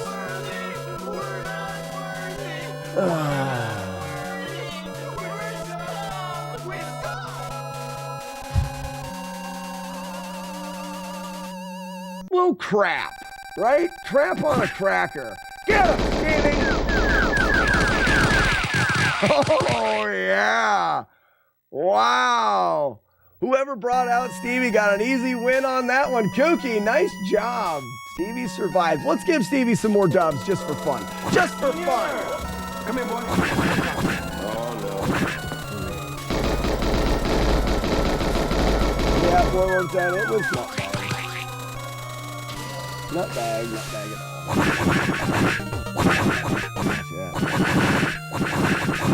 Oh, that hurt. For such a simple mistake, I'm going to find out exactly what I did wrong. And it's going to be...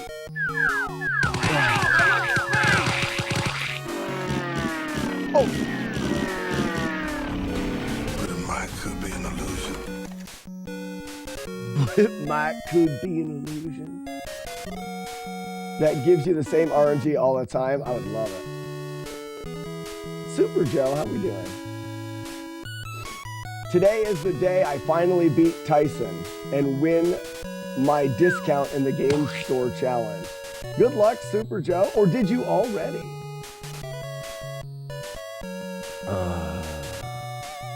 No umbrella to protect you. Gookie, you didn't ruin anything. Hey guys, we've got another one. You know what I'm gonna do? I'm gonna post all of my one-hit playthroughs one at a time to YouTube, and there will be 4 videos. Let's see how many one-hitters I end up with. And I'll have 4 one-hit playthroughs. All right, let's look and see what happened. A little bit of bullet time here. Some people call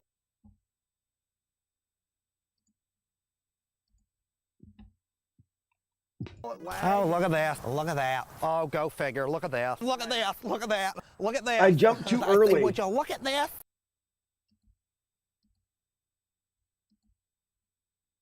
So one thing is I'm falling down on the right side, which I think I always do. Some people call it lag. And then I run back to here. And then maybe my nerves got me. I think I jumped too early. I let these hit the ground first. I call it bullet time. The NES was. But I always run directly underneath the one that hit me. I always do. Look at the reaction. I'll show you guys what I mean.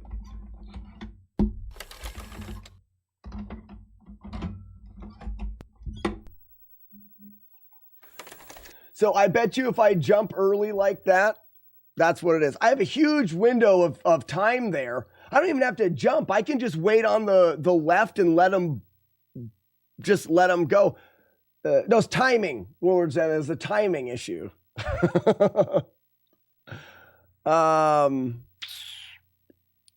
If I go to this and then die, will it take me there?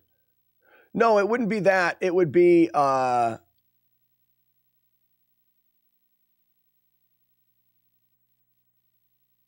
if I die to the clone, I think.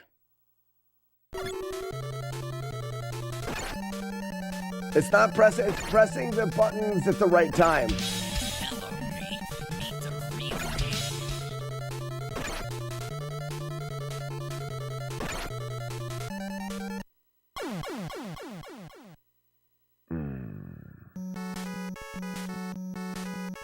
Oh, it's not taking me far enough back.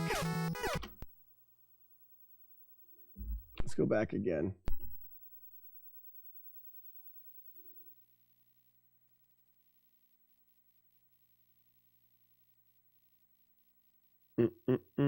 So, I guess I have to beat Yellow Devil again.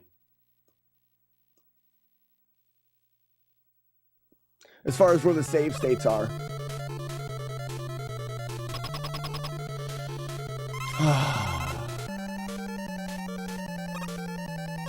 Well, we turn a sad thing into a fun thing, like I said, and I'll post each of the one-hitters to YouTube, and we'll make a joke out of it.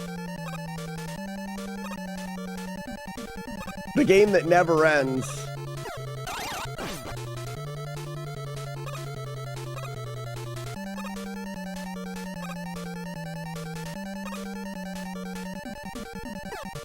No sense in getting beat up over it. There's nothing we can do about it. And we're doing full Ninja Gaiden 3 runs now, so we have fun things to do as well with it, so.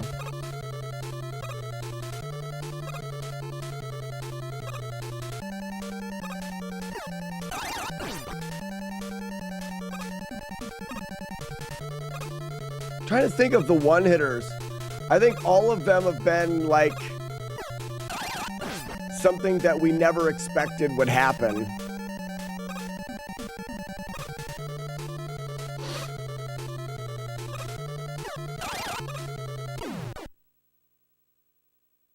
Hear me out. Rage quit and play Ninja Gaiden 3. I am gonna play. Well, we're only doing one Mega Man run a day.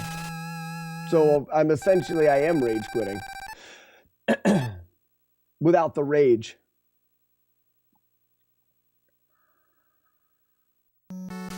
So also there was a spot that really got me here because I jumped over here And one of these guys, that guy there, dropped an item and it pulled me off the ledge and it spawned a guy behind me and was really awkward. And I missed this jump as well. Also dumb. A bit of nerves. But the rage and the sadness is the best part.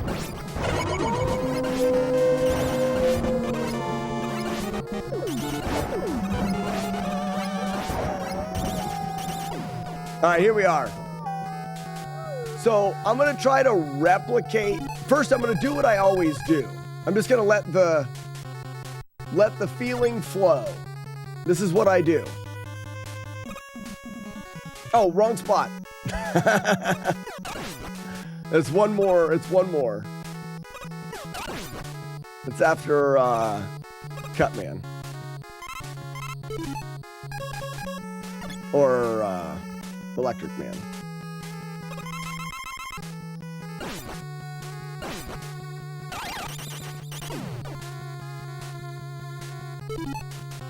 Actually, give me 1 second. I'm gonna save it here. Before we look at that, before we look at this,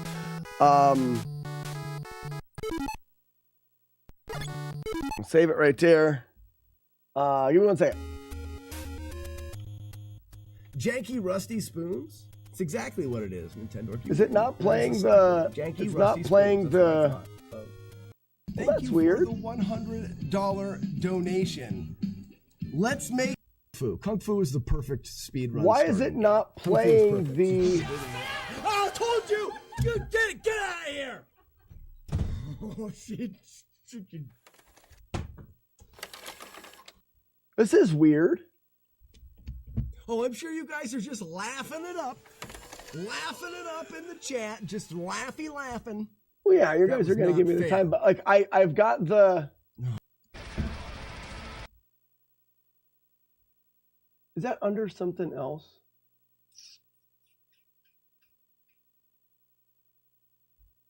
Yeah, I played the sound but no video, but didn't I use that earlier today?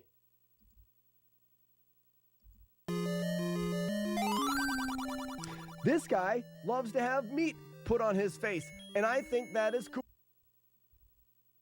That's odd. Let me reset multibot.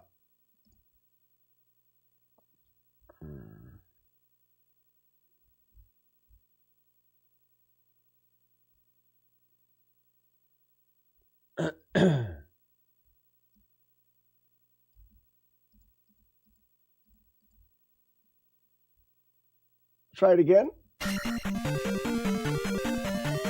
Why is it not playing out the stream?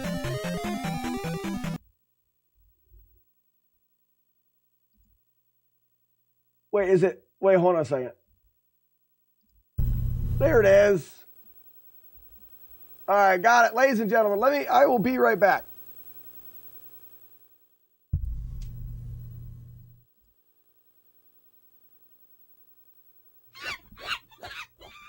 Get out of here, monkey. What an idiot. Introducing Gale the Fail Whale. Let's try that again. Only this time with less dumb. Sure. I don't remember what it was.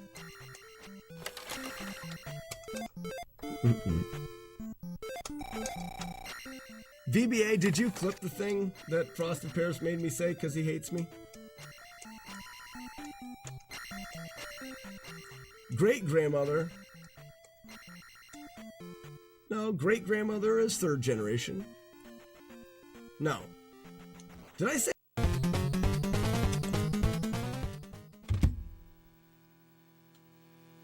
I caught my hand on the NES. That was a damageless game and I messed it up.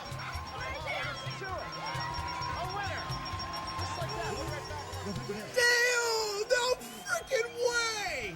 No way! Curse, man! No way! This is incredible!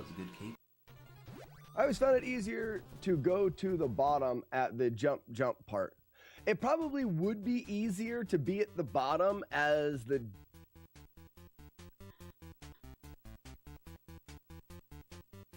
Are they triangular shaped there? I don't know. It doesn't. I'm zoned into that part, so I never get. I am ready. So, geez, just ooh, rappy. So you have to do a backwards squatting stab to get squatted. I don't know if you knew that or not. You can't just turn around and try to squat. You must do a squatting stab. 5-6. I don't like that. I don't want to let two guys in from the back. Mighties than the ones that I'm making, and the original one that I saw, which was Lord of the Rings. Basically, you have my sword and my bow and my dick. That was the original one that I saw that I basically just blatantly copied the idea of. But now I've made a bunch of them, so it's my thing. I am taking it. I'm taking it as my. Bum ba dum bum.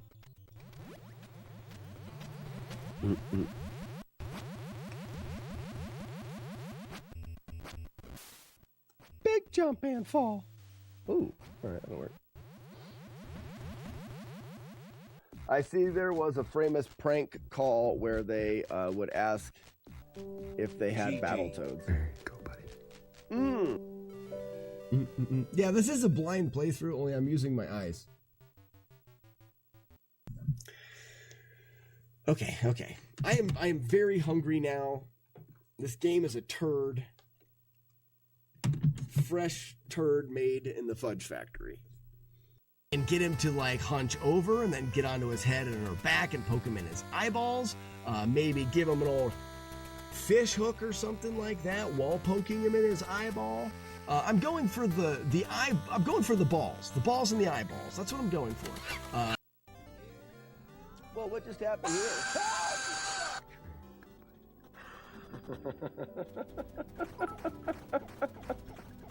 Oh, it's been a while. I scratched my ears.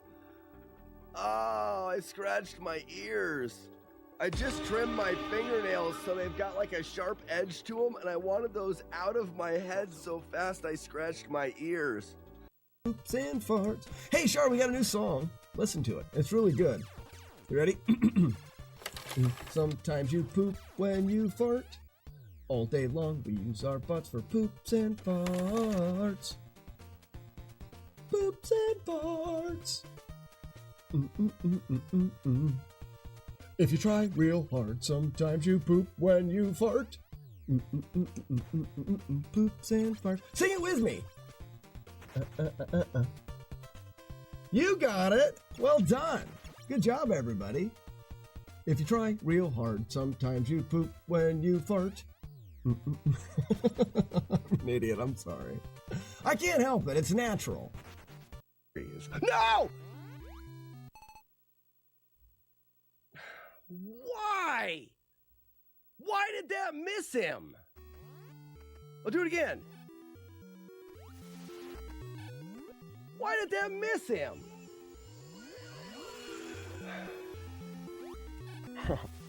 This game.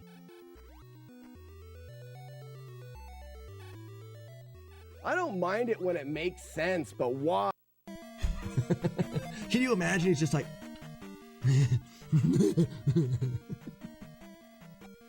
That's not a new game. Okay, that's what happens, and I don't know how to stop that. That is going to be our PB for damageless Ninja Gaiden. 21 hits in about 28 minutes. Oh, piss!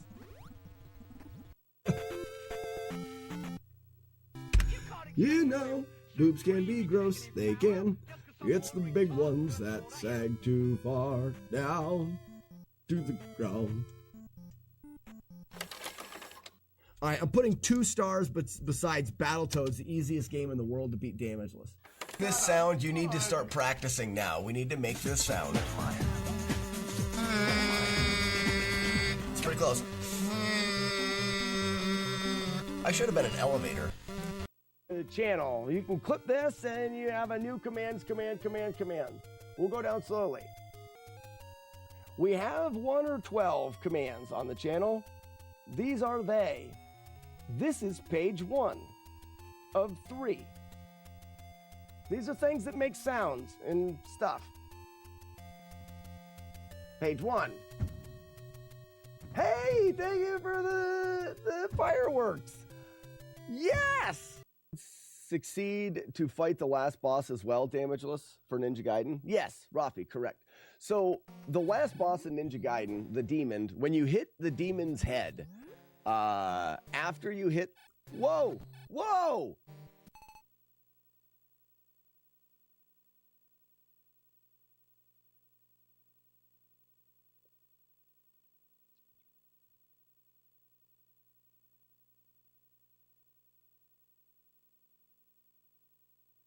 Here we go, cape analysis. Am I having a seizure right now? Or did that bounce and then hit the top going up left and then bounce back? Beep, beep, beep, beep, beep, beep. All of a sudden the game ends and Link shuts off his alarm. Oh my gosh, that is such a funny joke, funny comment. Oh, man, Phoenix, drop me a whisper that says that. In the magazine, we have a comic strip. That is a hilarious Nintendo comic right there. Phoenix Sloth, if he doesn't go down on you, immediately kick him in the face. I mean, I've been told before, stop sucking.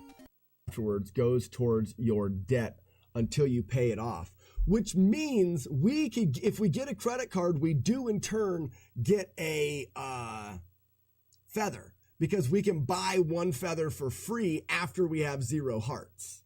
And then the rest of the hearts can go towards it. What does it matter? That's nice. Guys, this changes the end of the game. Down.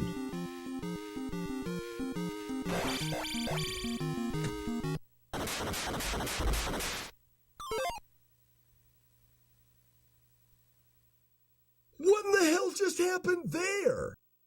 You do it. It's for you, man. Gold Wolf it. Do it. Do it now. Gold Wolf.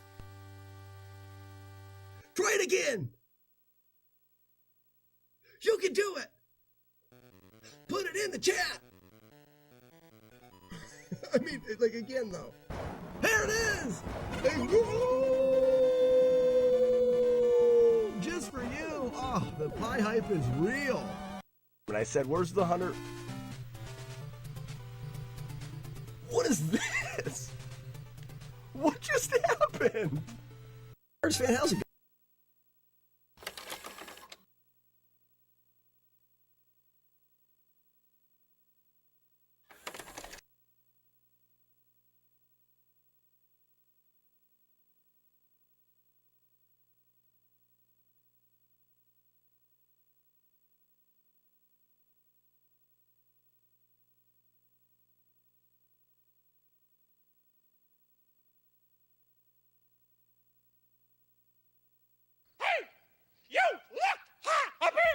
Hi, sorry, I am back now, and like I said, I am sorry for the delay.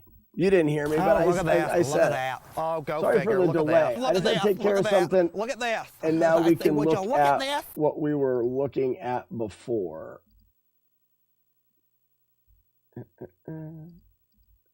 So I think I jumped early here. So here we are. All right, there's a little bit of bullet time here. I'm falling down. I run to the left. I call it bullet. And I jump. And you can see I'm jumping. And I'm already moving to the right before these have even really hit the ground. Let's see if we can replicate that and see if we get the same result. I can't hear. Can you guys hear me now? I hope you can now. So I was here. I ran. I jump early. Whoa, see, that's way too early. I'm trying to jump as early as I can. That's pretty early. See what I mean? Run right by it.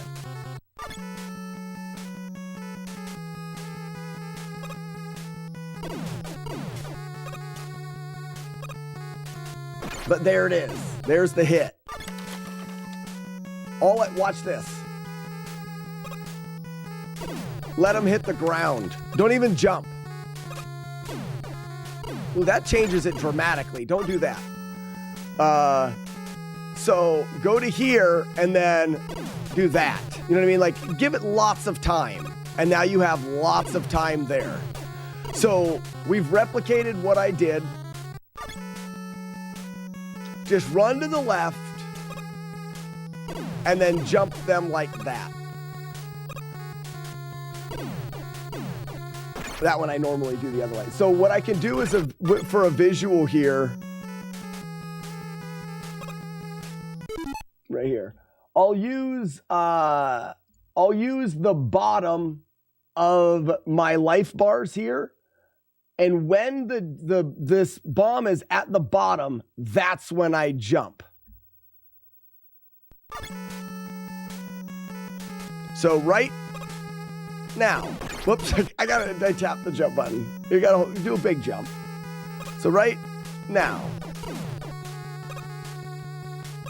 and you're good for that one by a long ways, and then we always jump around that one. Because if I go super early, that was probably not early enough. That was not early enough. Gotta go even earlier than that. I tell you what, it's crazy the window I hit there. There it is. That's super early. And here's the hit. Oh, and I barely got hit there, or I barely missed it that time. That's crazy. There's the hit. Damn it. Because if I go earlier than that, I'll get hit there. So you have to be just early enough that you don't get hit there. I'm trying to really push that boundary.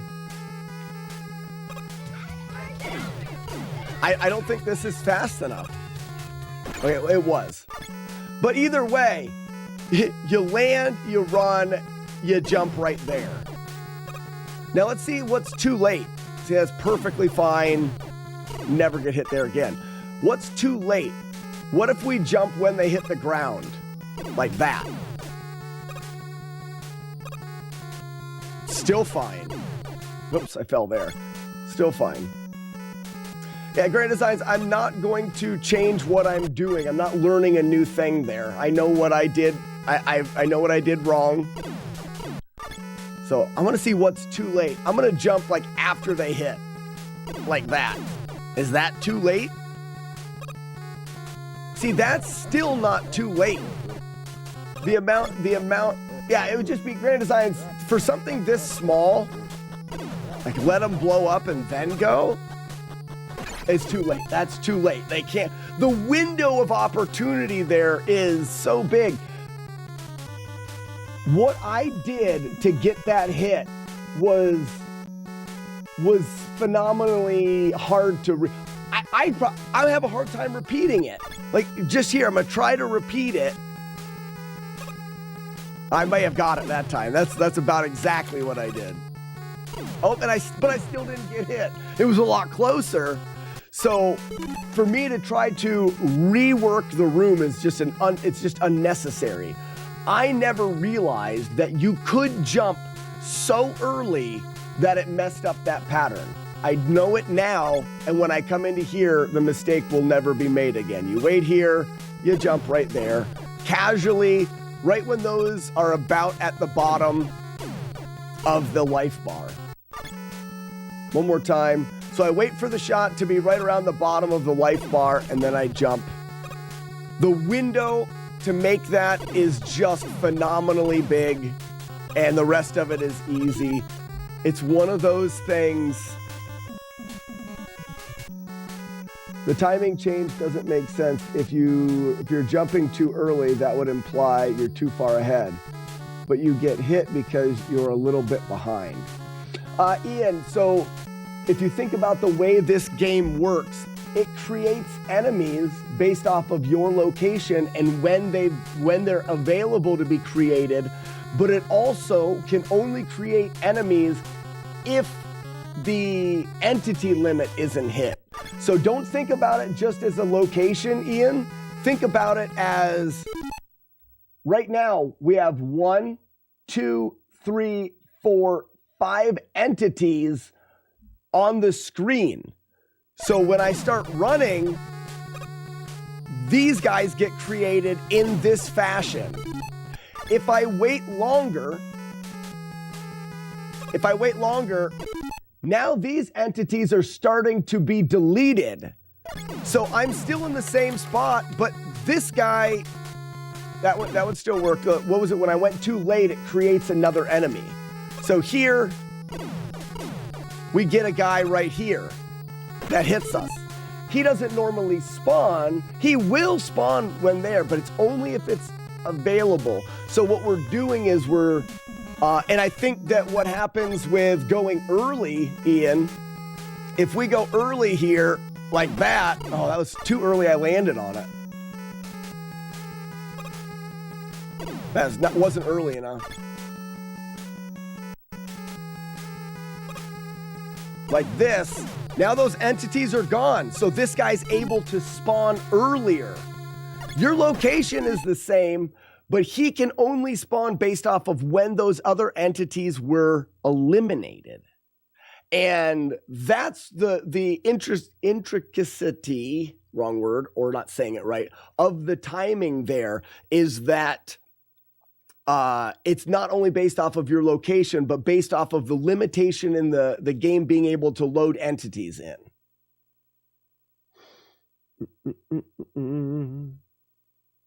Okay, so we know what we have to do. Wait for it to be at the bottom, boom, and go.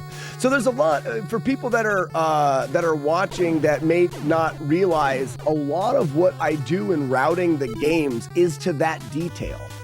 I'm moving and stopping and jumping, oftentimes in particular timing, in particular ways to make it easier. You could do that screen 100 different ways. You could wait in between the shots. You could do a lot of different things. But in this case, I do that slight hesitation so I could essentially kind of run through the screen. I looked to see if there was a way to set that up when I was routing it so that I could just run from one side to the other and never have to worry about it. This requires me to dodge one set, but the set that I'm dodging is very easy to dodge because you'll see it coming up. So there's a little lag right here, but then now I have no lag. It's easy to dodge that set. And that's why I like it super, super easy. No reason for me to change it. I happen to be just on the very edge of what my timing would allow because of nerves. And now that I understand it, the simplest fix is not to reroute it, but to continue with the muscle memory and everything that I know, just using a visual key that I never developed before. I've got that. Once that shot reaches the bottom of my life bar, I know then I start moving. Never gonna have that issue again. I need more coffee. I think that I should have grabbed coffee when I was doing the other thing, but I need some more coffee. No worries, Grand Design. No worries. Let me send you back to the Be Right Back and grab a coffee so we can start Ninja Gaiden 3.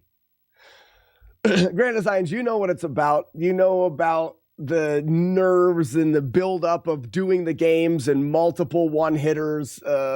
Sometimes it's stressful. No worries, bud.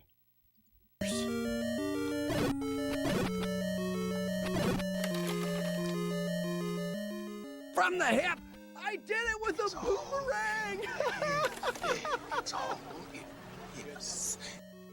Oh, I did it with the boomerang on an angle. Wow. It's all in the hips. You guys probably didn't know that. You probably did not. Touched it at all. mean, I gotta keep going. I don't think I touched that spike. I think that the hitbox is BS.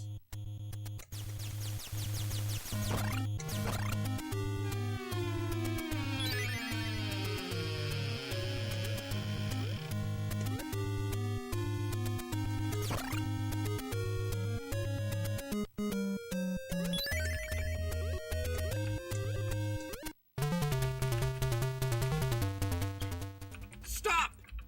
Yeah, he listens to me. All right. Don't hit me.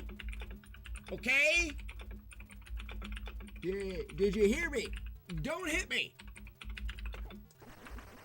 Good listener. Oh, what a good listener. He let me do all of the punching of his peen until he died. And the shimmy, it's just like this quick wiggle. Like I said yesterday, I probably should get a crotch cam, pointed down at my crotch so you can see the wiggle for yourself. But I haven't set that up yet because I really don't care. Okay. Shut up, Wookie. And I would argue that... Oh! Oh my God.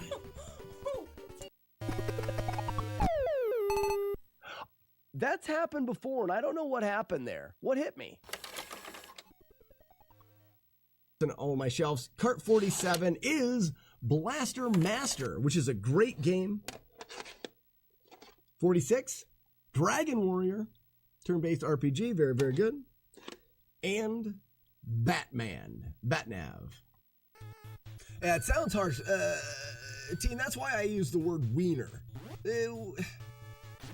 When you use the word wiener, it's a softer blow. Sorry.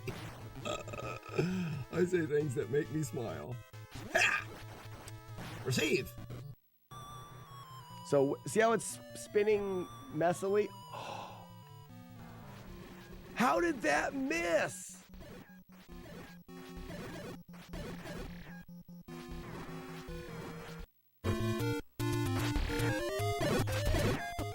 Oh, I thought for sure I had the shield. That is absolutely my fault. Sitting there staring at it, waiting for it to hit me in the shield. I have a shield, but I don't have the one that can block that yet.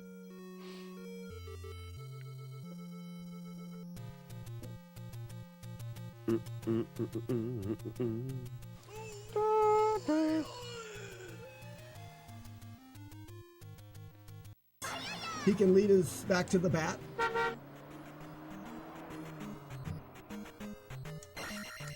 Thank you for the tutorial on avoiding flying balls. That's what she said. That was perfect. Really nice. We're going to do a night stream as long as the internet works, guys. We've had some bad weather. Good morning. I think that needs to be like that. Hi, how are you? Navard, you savage beast. How you doing? Thank you for the GL. Welcome in. Playing a video game. Warlord. Zerg! Second start. Oh, I slid into his butthole. Oh, don't, no.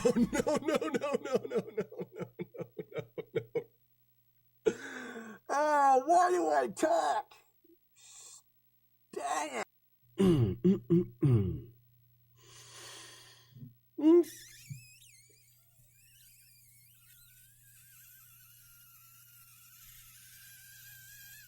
Fudge!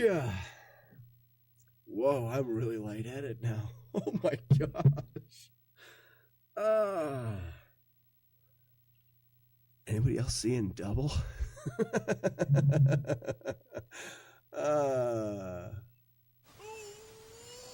What a fun day.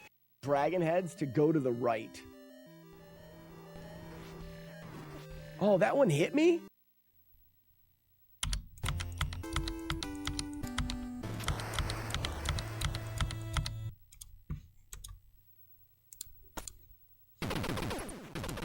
Let's get her done. Let's go. Yes, this is a very fun game to play. I enjoy it. And then you'll come.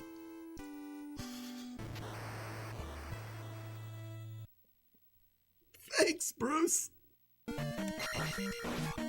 That's just how I show I care. Smash. I give Weaver a hard time because I care so much. Yeah, I mean, I've been told before, stop sucking. Ew, gross.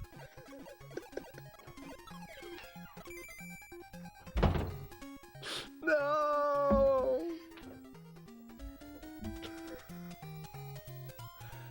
You won't clip it. You guys aren't gonna clip that. I know it. These are my friends. Yeah, they're my friends. He wouldn't do that.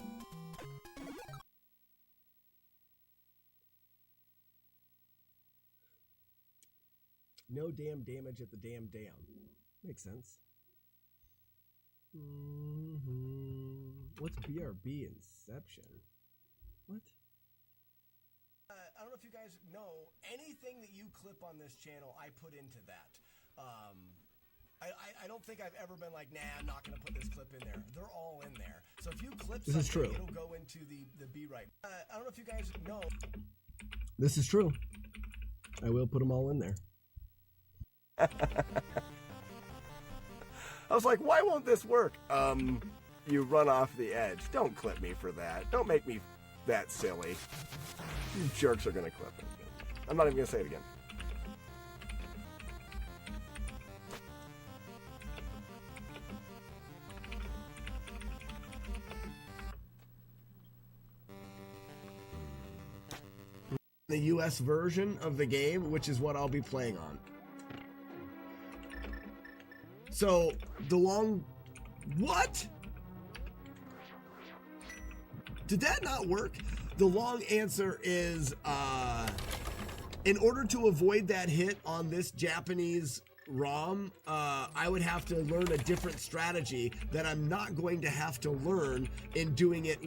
And practice is not where you learn that. You learn that in runs where it matters and where the nerves kick in and things like that. That's where you learn what things need to be weeded out. For example, that spot that we just got hit in Mega Man, if I practiced that, I could practice that for an hour and it would never matter. Whoops, I didn't jump. That's fine.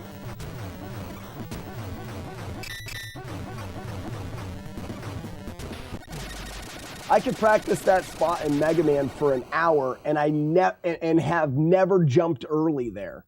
Practice isn't always that. It's weird how doing full runs, I'd say it's weeding the dumb out of the garden. Doing full runs, the little dumb things pop up and you go, oh, that's something that can happen. Get it out. And a lot of times those things don't show themselves in practice. He's ready to have the runs. Coffee doesn't do that. Coffee gets my digestive system going, but it's never really done that.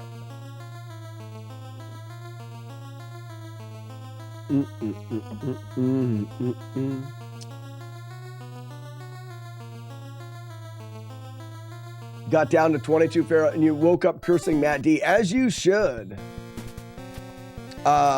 We had negative 20 this morning, which is stupid cold. Bop, bop, bop. I normally don't jump there. Jump early, jump again. That's good. Get those guys, stab him and go. Wait on the edge, go. Jump, grab. We're gonna go into the sand, jump, hesitate, throw, stab, grab. So the beginning of this is great. The only part I don't like is this next segment. Not sure. I think what I need to do is let him jump at me. Whoops. So what if I jumped once, twice? So I've been trying to jump from here and making it work like that. It works great, but it doesn't always work.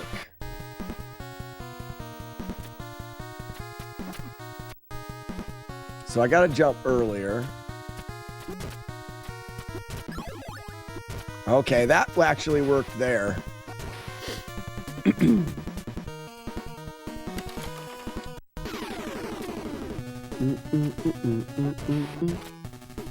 Oops, I'll grab that. No reason not to. I can't jump from up here because of the spikes on the ceiling, so. I took a hit there because I found a faster way to do that, but I just don't think it's safe. Sometimes faster is not better, and in that case, it wasn't. This game looks easy. I could beat it so easy. But I am a God gamer, easy peasy. Coffee weirdo, good for you. Good for you. I am still learning the game.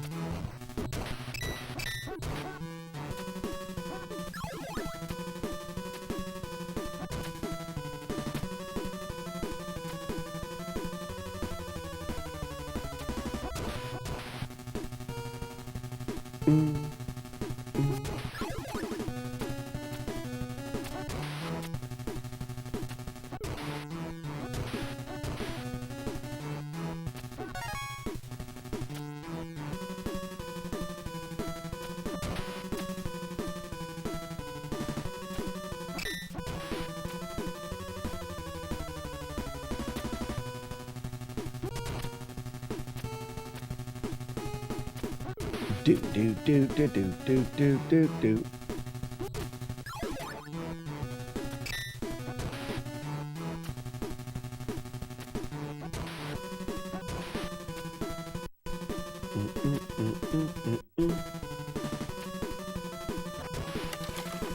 I did that wrong.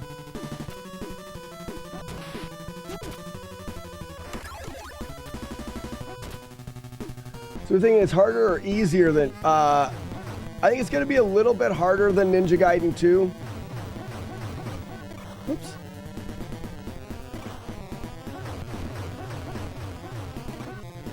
A little bit harder than Ninja Gaiden 2, but not by much. Some of the timing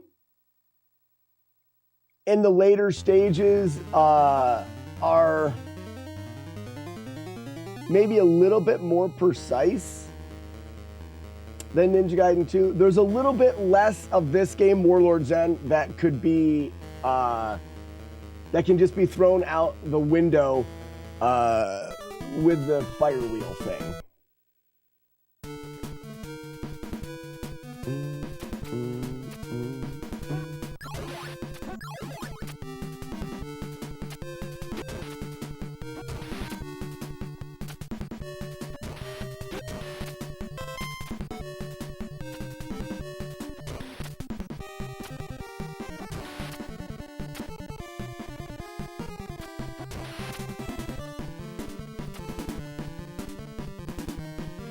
You know, we used that fire shield a lot in Ninja Gaiden 2.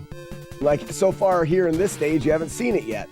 Is it needed? Not really. But so much of Ninja Gaiden 2 was spent just running through the game and jumping. You know, Ninja Gaiden 2 can be very tricky when you don't know what's happening, but once you route the game and do what is necessary, it becomes a lot of running and jumping under the invincibility of the fire shield. All right, I missed that guy.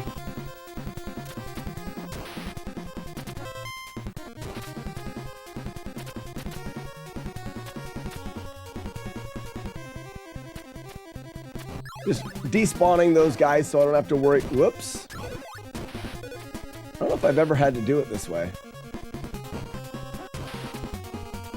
That's weird, because I don't know what you would do for that guy. You almost need it there.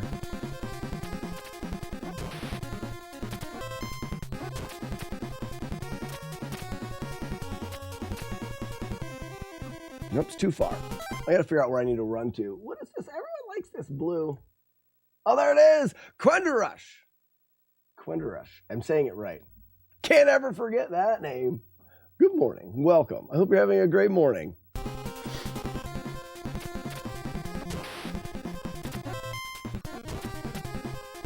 So jump and immediately squat down. Go to there and immediately squat down. Done. Grab that. Jump, jump, jump.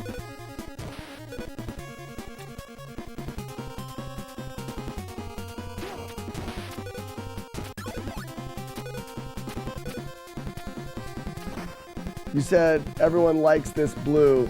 Can we pick colors? Oh yeah, you can pick. I'm pretty sure you can pick your own color. That blue is hard for me to read on my display because the background of the chat is blue. It just happens to be the way that I have it set up. You don't have to change your color for me. It's just, it may be harder for me to, read. I'm fine.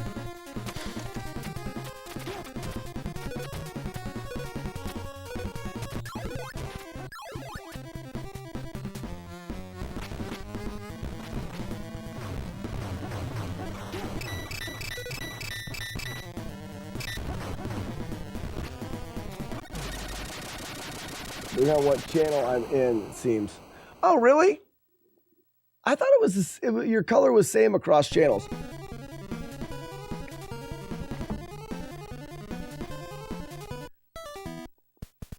All right, stage 4.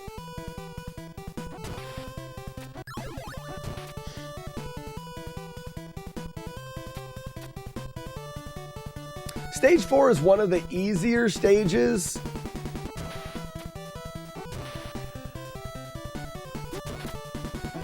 Unless you do that. Almost messed up.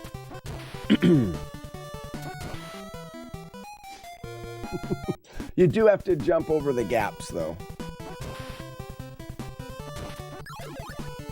Fun fact, you can't jump into the pits. It's easier, but there's still pits. Oh no!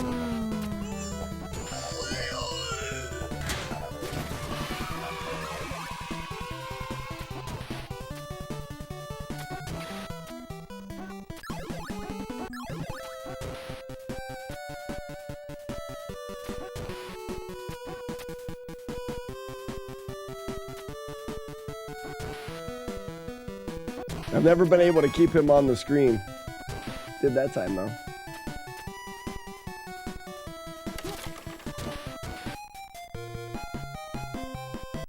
Okay. That was no button. It was the wrong button. It was the wrong timing. At least for those people who recognize others by color. Ruler, I absolutely recognize others by color. Because I see colored letters. I know what you're saying.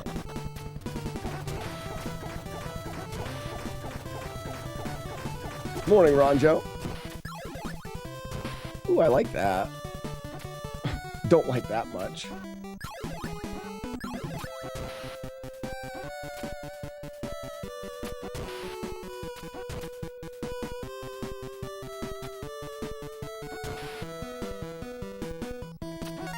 So this one here, I think I'm waiting too long.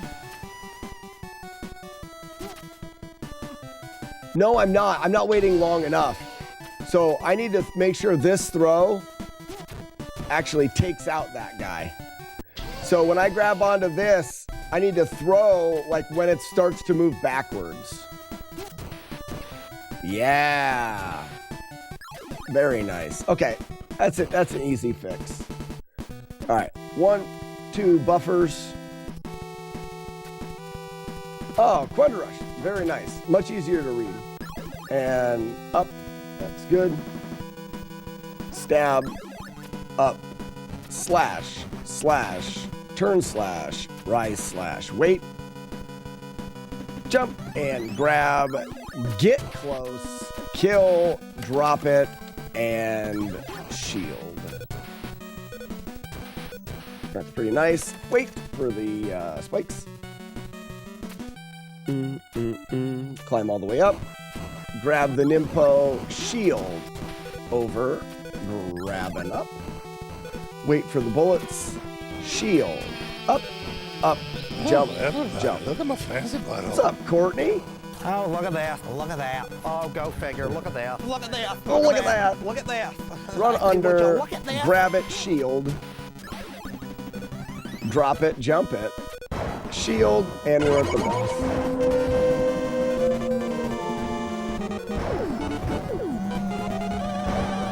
Oops, I was too close to the boss. Ooh, I don't know if I'll be able to kill him in the second round here. 2, 3, at 4, we walk right, fall, follow.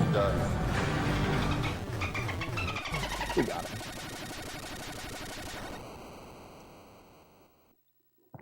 I had a really hard time with 4 there, but nothing that really needed. Just the jump timing on that one shot.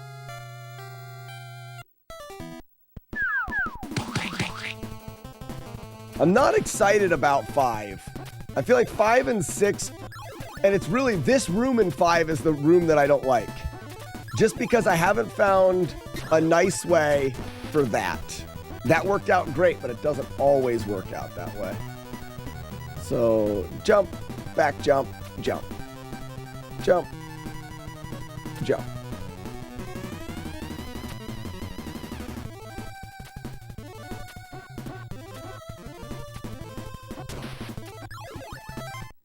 Okay. Oh, my input reader's not actually working. Quend Rush, thank you so much for continuing the gift sub. That's fan-freaking-tastic. And you changed your color of your name? Wow. Very nice. I pressed the slash button once there, and I got 2 slashes that came out. Is this something? I'm just a sweet guy. All right, well, fantastic. You fit right in because the rest of the guys here are a bunch of assholes.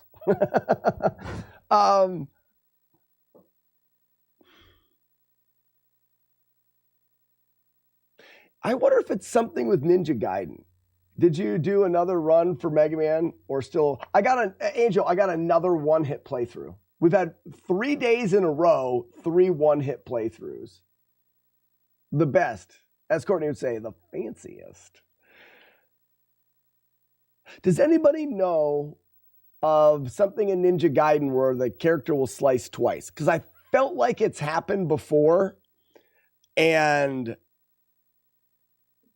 right there, it stood out. Like I physically hit the button once and I watched him slash twice. I wonder if it's something with my input viewer, which is not working right now. So there's no reason for me to use it, to be honest with you.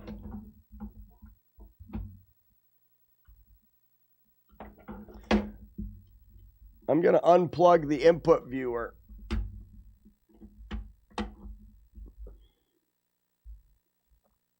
And see if it, is there a slash cancel like in Ninja Gaiden? There is a slash cancel, but it's in the air, you press. So you see when I press up and A in the air, I stop, like I put my hands up. So like right here, no hands up or hands up. So if I press B up A, B, I can get so jump slash up A, B. You can get a slash cancel. Otherwise, you can always... Oh, whoops. Oh, all the way back at the beginning. Great. I don't jump that guy. Anyways, it's not that, though. It's not a slash cancel thing.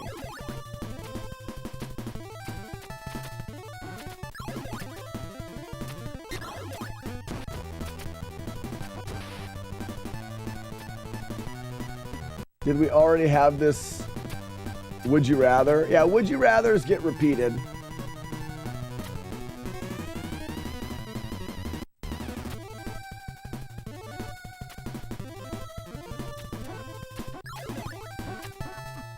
Shit! Can I run over this guy? No. So one of the best ways to avoid him is down here. Here we go, cape analysis. Because I don't want to have to Will land and is wearing stab. a cape for a cape. We're just That's going to good go cape down. Analysis. Reset. Shift match. All right, here we go. Jump. Use it. Turn. Use it. Jump up. Grab it. Got him. Big jump. Jump. Throw. Jump. Jump. Throw. Boom. Walk to the edge. Get back. Throw and go. Stab, stab, stab. Duck him. Grab it. Kill it. Grab it. Kill it. Jump and kill it. Kill it. Wait for the jump back. Throw. Yeah, Quendarush, that's Arcus doing a cape analysis on our fail whale. We call that fail whale the Orcus.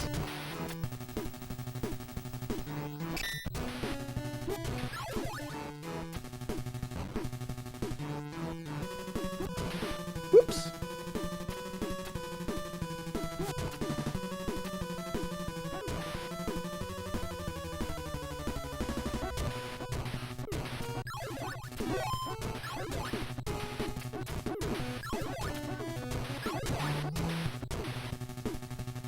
That looks harder than it is there.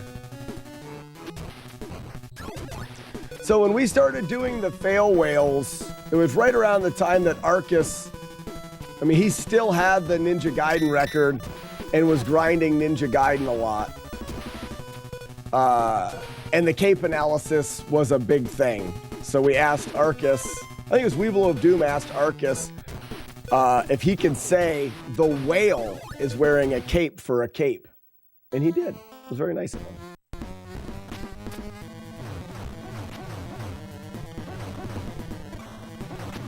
Oops, I didn't know if I could get that extra hit in.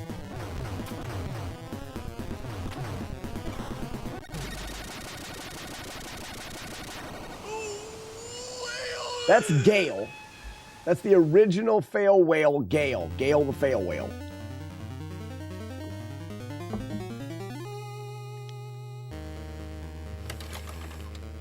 I went to Arcus's chat and said, oh my God, are you the voice of the cape analysis on Slack stream? You did not. What? That is his claim to fame.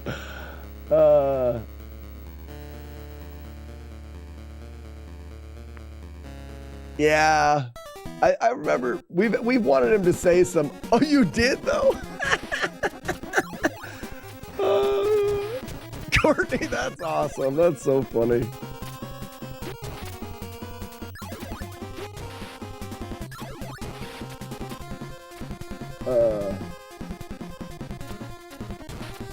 Uh-oh. Can I even do this without that? I think I can. I just go to here. I just have to make this jump through there, which is really hard. He said, yep, that's me. I love that so much. Whoops. So what did I do there?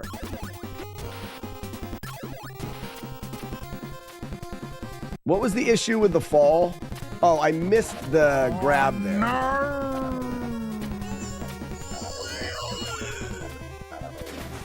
Yeah, so now we're here with the sub weapon, making it better.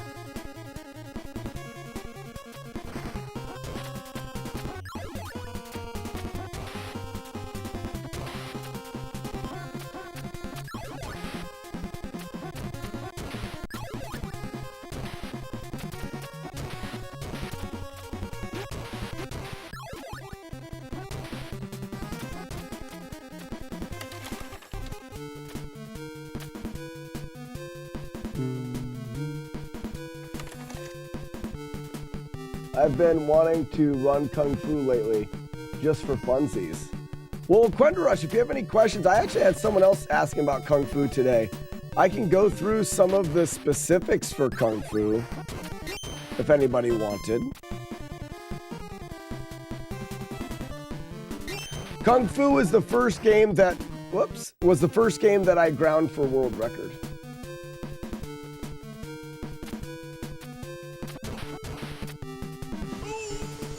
Kung Fu is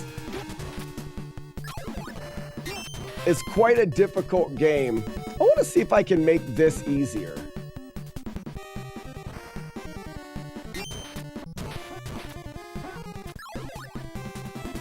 What's down here? I don't even need to go down there? Are you kidding me? I say I want to see if I can make this easier. I don't even need, like, I always go through that nightmare. I don't even need to go through that nightmare.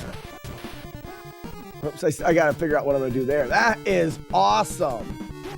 Holy cow, that is so good. So we're gonna get this set up every time, and you just go straight through. Okay, so I want to jump and stab. I liked when I jumped and stabbed, then did the weapon. Like, it's almost... I wonder if I can jump stab the guy, use the weapon, and stand there and kill everything. Yes, I can.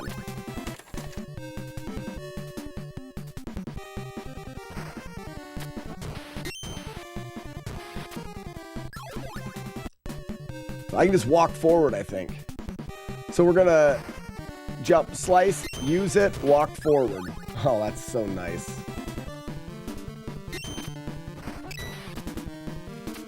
That's so nice.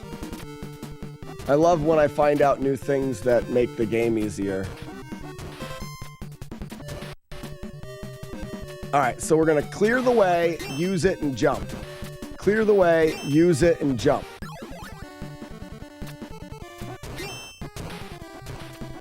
That's fine. Tigger, you're right. That is, the movie quote is from Cujo.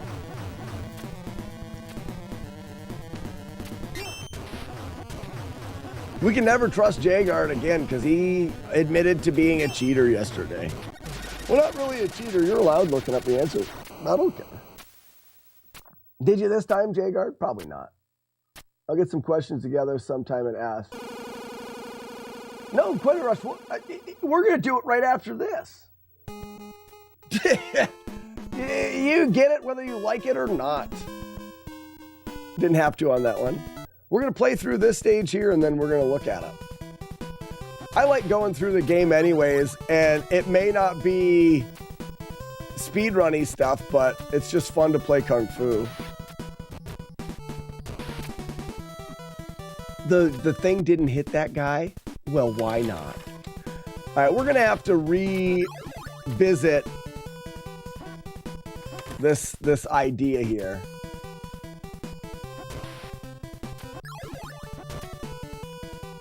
So that's free.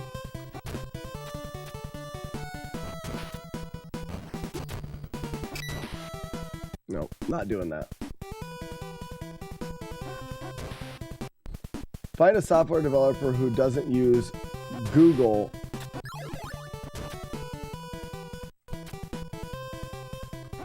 So I want to be there. Throw, go. He did it again. I wonder why I'm not hitting him now.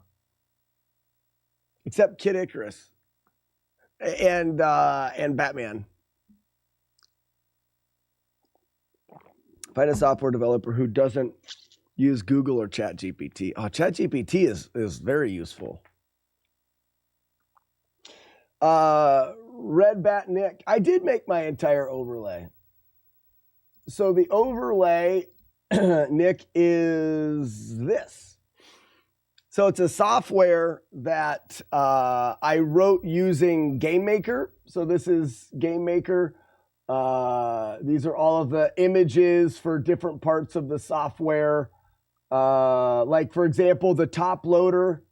Here's the top loader. Here's all of the images of the carts that can be displayed in the top loader. And then you see the top loader, whoops, over there, and we can change the image there, but those images are loaded in. And you guys don't see it this way. Where there is pink is green screened out. It's chroma keyed out. So you guys see the chat here, my screen here, and that screen there. But yeah, the overlay is and we've written a lot of the software on the stream. For like Master Clean, I reset it, the Wookiee laughs, that kind of stuff is all part of that software. You know, there's a redemption for VHS tapes. If you redeem a VHS tape, it will be put in and can be displayed, like Total Eclipse of the Shart. If you type !VHS into chat, a tape will come out. And it's a random tape that one of you guys came up with.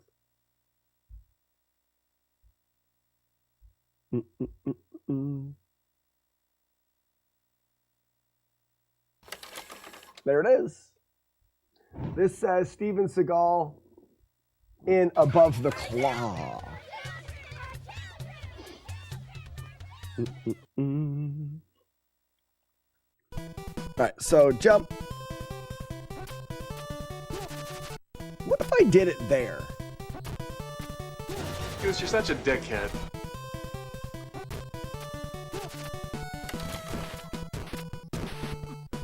Ooh, there's something there, maybe. Well, that's kind of... Oh, but it went away. Why did it go away?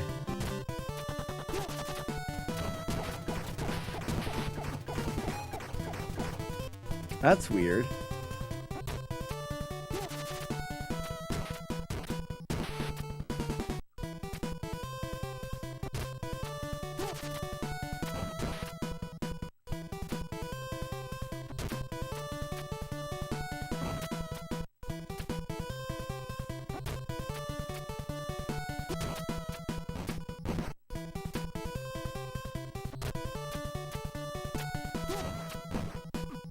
I'm just looking at different patterns of using that star. I want to optimize how the star works.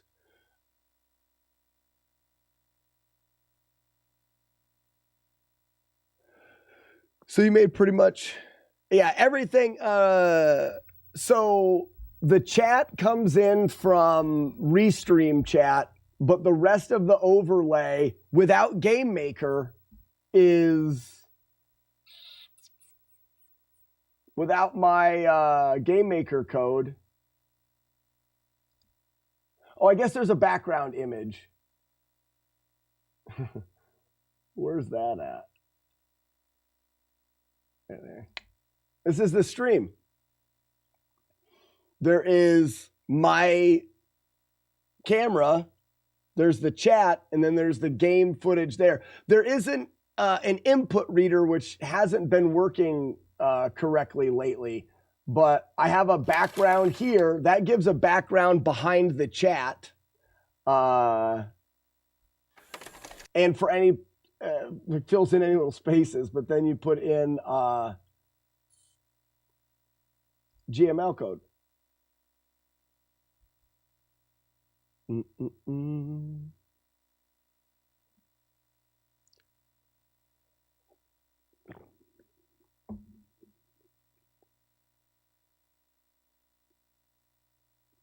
I must have been half asleep during stream. What happened to the AT game group?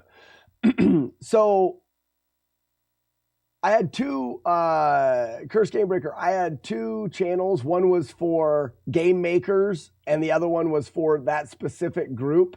But I'm letting everybody involved. So anytime I post something new about the game, it'll be in Game Maker. And you guys that want to help me test it and stuff, I really appreciate it. And the small group of people that were helping me test are what allowed me to, buy the licensing for it and stuff. But it's going to be in Game Maker. I went through and deleted like 10 different channels in my Discord because it was a bit much. There's a bit much for channels. So this is what I've been doing.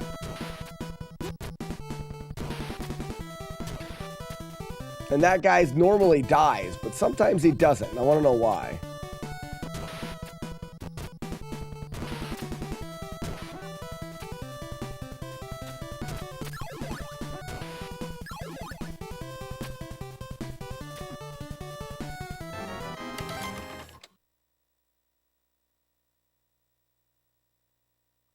I got thinking about how you coded the commands. I guess it should have been obvious to me, but cool to see that. Yeah, the commands I use Redbat for commands. I use a software. Let's not show it up that we developed called Multibot, and Multibot is here. And it's just a group of bots that help streamers. I could put it in my overlay, but we were trying to design a bot that would be very useful to streamers. So the commands go in here with the command bot. You can do text-based commands. You can do audio commands. These are the different audio commands that are in the bot. I've got a bot on here that's called Celebration, where if for 500 bits, fireworks go off on the stream. Pizza, baby, pizza. What's up, pizza? So it would look like this on the stream. Like the Multibot does an array of different things. So not everything as far as chat engagement is run through my code. Some of it's still through Multibot. That's the power of Pine Song, baby. You need a homesteading channel so we can show off our in real life Harvest Moon life. Yeah, where would that go? Well, the food is in the... What's up, Lemon? The food is in Bony Apple Feet. I think it's when I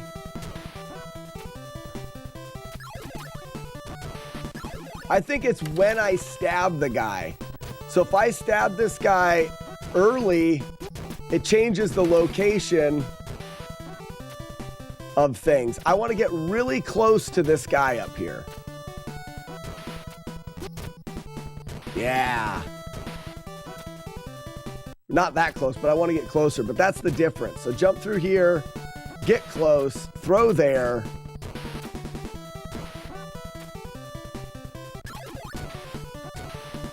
Nice.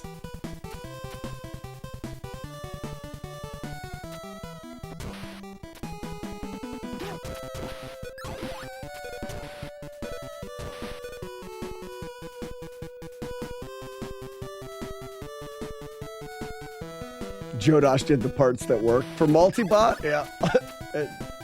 Jodosh had his hands in most of the successful parts.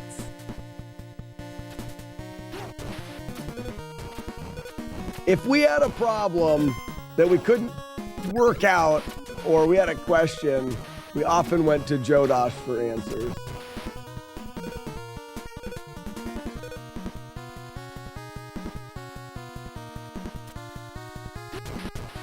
Yeah, I didn't do any. At one time, we were going to have me doing some coding, and then we thought, well, that's dumb. Oops.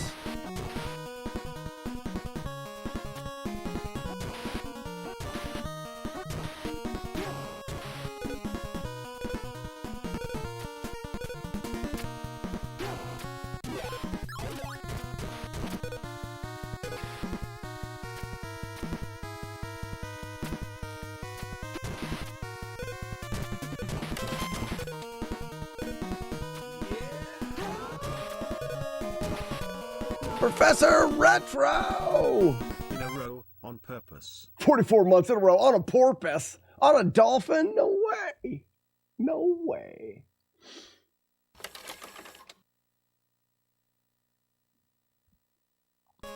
Oops. I throw that there. That way it runs out at about the right time there.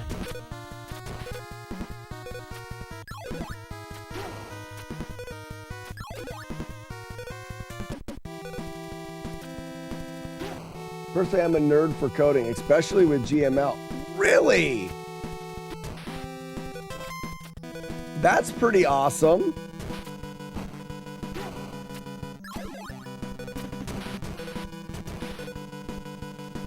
Hold on one second. Let me finish some stuff here.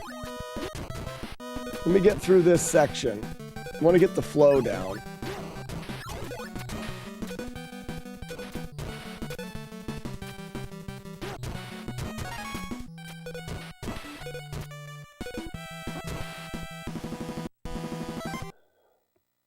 So I do find it interesting to see this is a use case for it.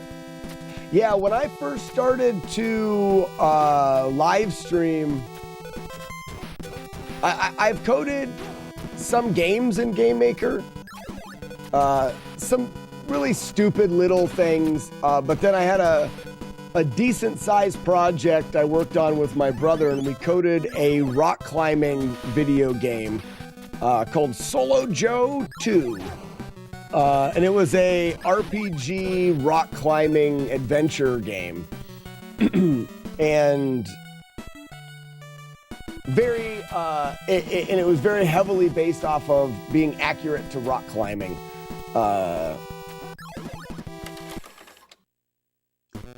And then I've used it for the overlay.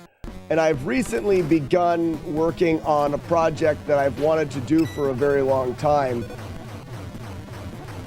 And that's coding my own game, which would be a hiking game. I'll show it off here in a second.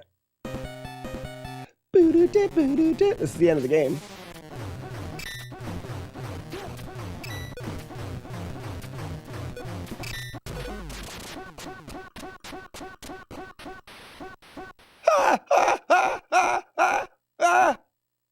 He sounds so strong when he does that.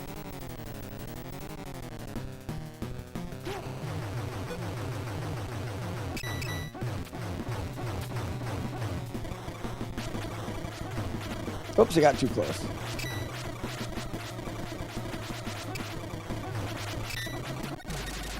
That's the end of Ninja Gaiden. Here we go, keep analysis. Did you finish Mega Man Professor Retro? I did my third one-hitter in a row, 3 days in a row. I got hit in another really odd spot. Bad game, bad game. So that's Ninja Gaiden. Let's show off a couple quick things. Oops. Oh, I should probably release the dubs. This is another portion of the game. This is in the overlay. We release dubs, but we have some fun things that we can do. Let's see if we get anybody keeping the dubs going. if you put the dove emote in chat, as many as you want, it'll make that many doves. Tomatoes knock the doves out of the air. You can continue to make doves. And for Tree Fitty, $3.50, it'll create Steven Seagull to kick the dove's ass. Tree Fitty followed by the seagull emote.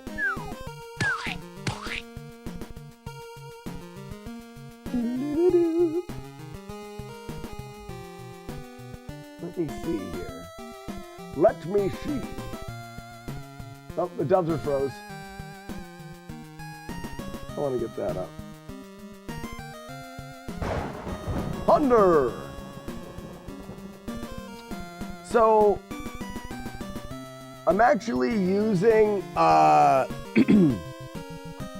Red Bat, I'm actually using GameMaker 1.4 to do the overlay because I started it so long ago. But the current project I'm working on is in GameMaker, the 2.0, the new version of GameMaker. So this is the hiking game that I'm working on. And I'm working on it very slowly.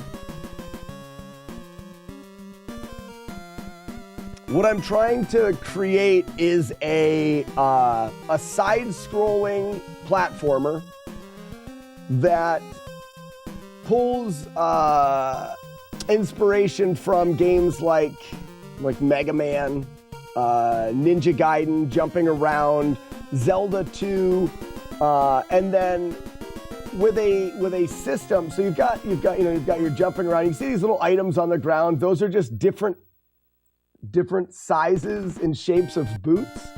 Because what I really want to happen the background right now of the stuff is very confusing. I'm working on parallax scrolling and it's not work. I'm getting through that.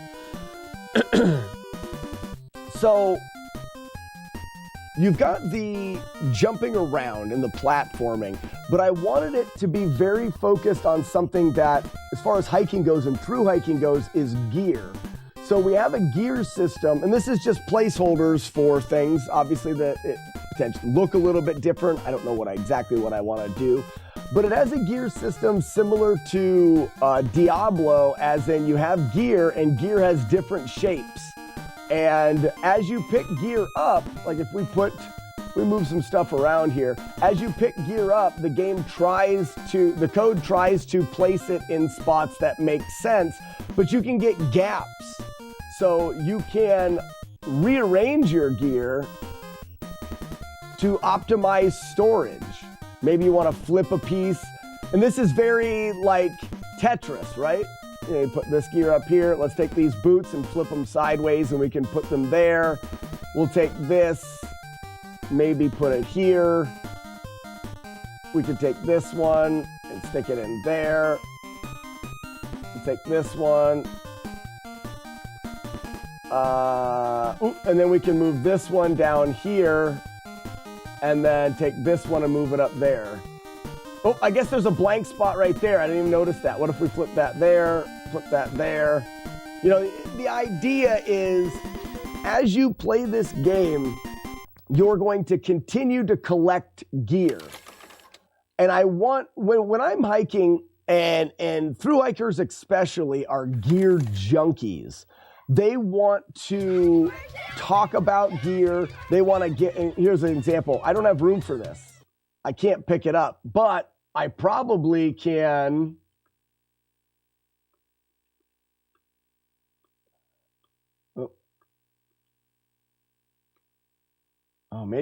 Here it is. I could take this and reorganize my inventory so that I can pick it up. They want, in hiking, it's all about gear, and it's all about every single ounce and every single little tiny thing. So what I want is a gear system that uses this little Tetris thing to organize gear. Not only would the gear visually have a bigger size and shape, which may be hard to fit into your pack, like hiking, you're trying to fit things into your pack, but each individual piece of gear will roll its own values. It'll have a weight. It may plus like a pair of boots that may make you walk faster, add to your speed, add to your jump height. All of these things, all of these different variables in gear will allow it to have that dungeon crawler feel, like Diablo, where you're constantly getting new things that may be slightly better. Think about Borderlands, where the gun may be able to hold, the clip size may be able to hold one more bullet. You know, this pair of boots may just be 1 ounce better than the boots that you have, but you want to switch them because it's 1 ounce better. You're constantly upgrading your gear. It's going to be pretend. You're going to jump on a squirrel and squish a squirrel and a tent's going to pop out. I don't care. It's fun. It's pretend, but the concepts are going to be there it's going to be a never-ending search for gear that is a little bit better. Maybe this 10 is really good, but it's huge and it weighs a lot, but it's really good. Or here's a tent that's tiny, but it's not quite as good, but it's tiny and it doesn't take up space. Your backpack will be the size of your inventory. Some backpacks will have a lot of room, but be really heavy. Some backpacks will be light, but not have as much room. So it'll require you to have gear that is smaller. That's the idea behind the game. There's going to be a lot more as far as gameplay goes. But what I'm focusing on now is the gear system, because I feel like it holds so much weight into the gameplay that I want to make sure that I can get the gear system right. I'm going to work a little bit more on, he just has a standard jump. He doesn't have a variable jump. I want him to have a variable jump. The movement works pretty good, but the movement is going to be based off of the gear. So I have variables in place where if you get boots that allow you to run faster, or boots that allow you to run faster, but there's not as much traction, so you kind of slide around. The way that your character feels is going to be very much based off of the gear that you are currently wearing.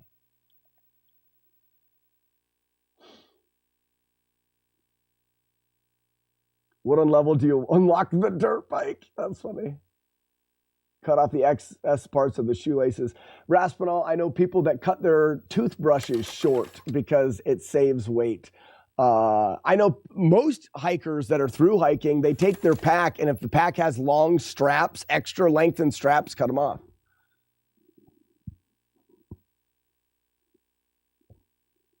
Does he flip the bird when he jumps?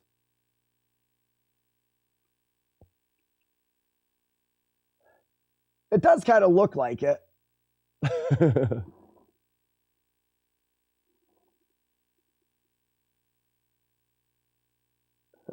So Raspinall, there will be, so Moto Beats, I'm not a fan of things wearing out.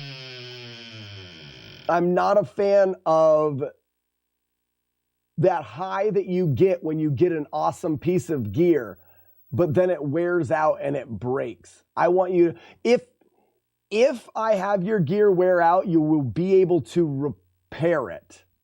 But I don't think I'm going to add that in yet. I'm not sure about adding in gear that wears out over time.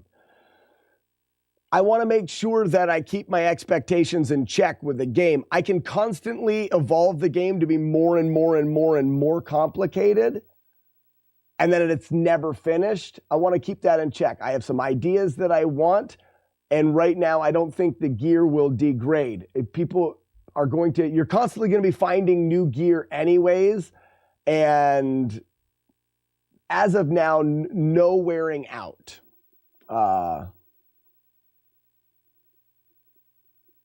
If I do, it won't be like it breaks.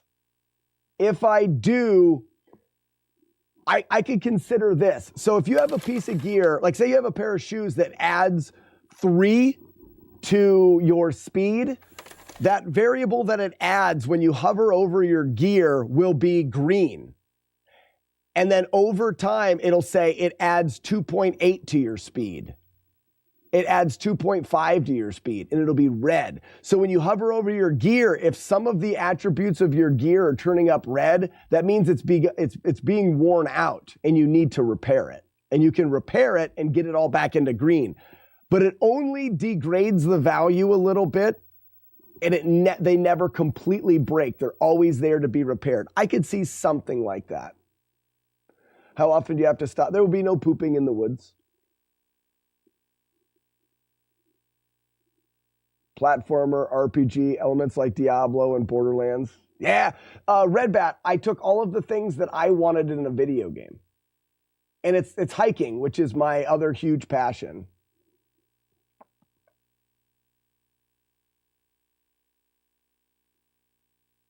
So Raspinall, there will be shops along the way. On the Appalachian Trail, as you're hiking, you constantly hike through...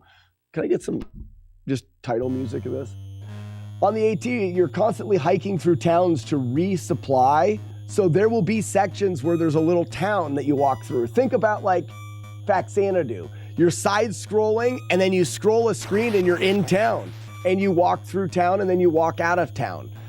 In those spots where there's towns, there will be merchants that you can buy from. And the stores will be representation of actual stores on the AT. I think that'll be fun.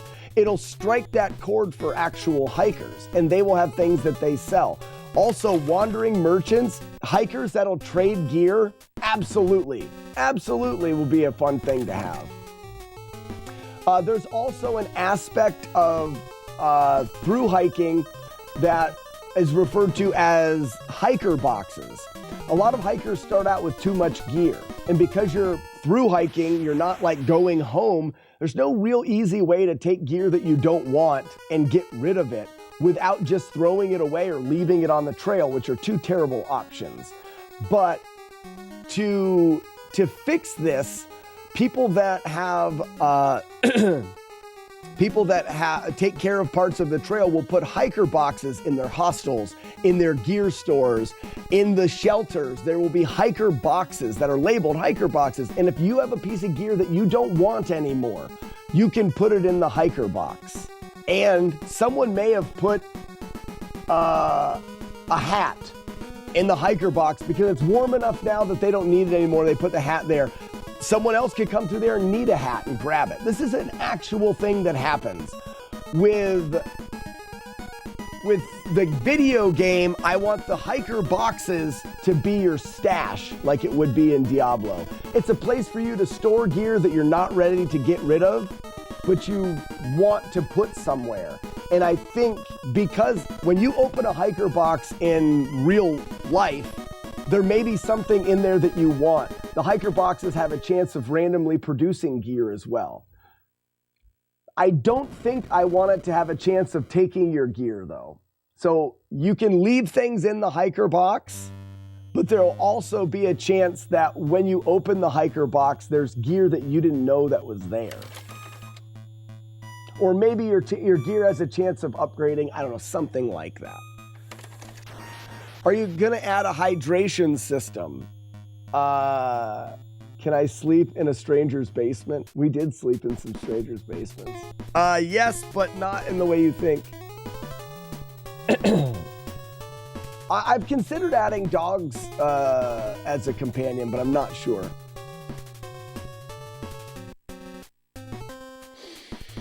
As far as hydration goes, we tried to do a hydration system in our rock climbing video game that just became cumbersome and stupid.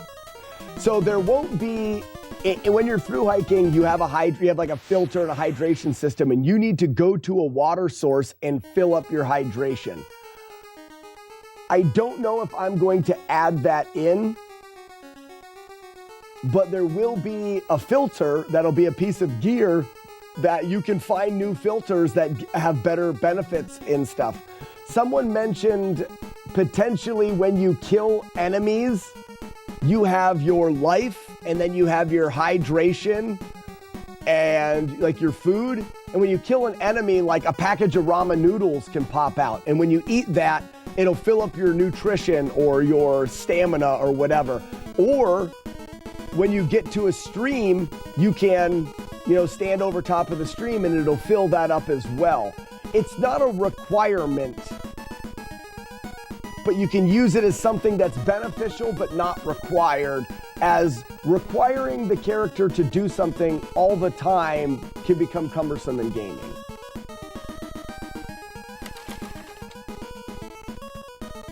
Neon squirrel that was following through the woods. Raspadal, we could have something where you become so fatigued in the game where if your fatigue runs all the way out, it'll start taking your life away, and also you can start seeing things.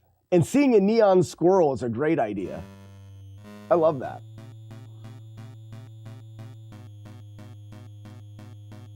Dogs could get into dogs could protect you. Yeah, there's a lot of things you can do having animals.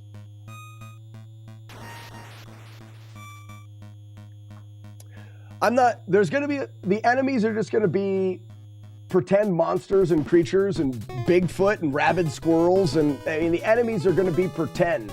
The basis behind the game is you fall asleep as like an overweight guy eating Doritos. You fall asleep watching television, and on the TV is a documentary of the Appalachian Trail thru hike.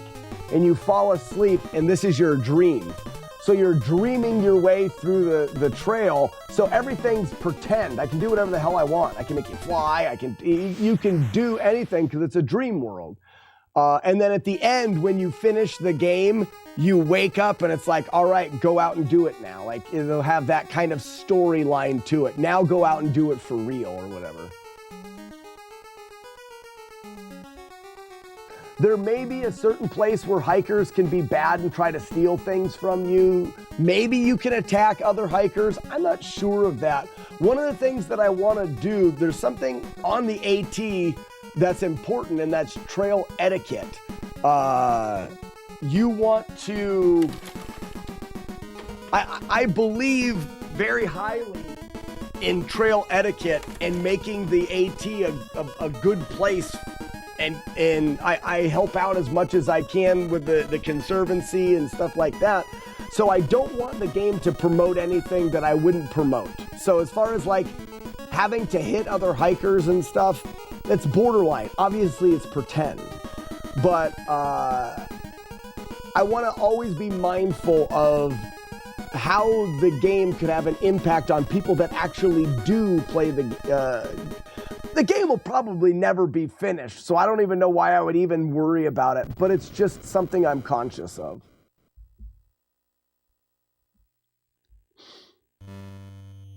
Rule number 1, bury your poop. You won't have to poop in this game. You're not going to have to poop. All right, where are we at here? Boop, boop. That's the wrong thing. Boop, boop. All right, let's do some runs just for funs.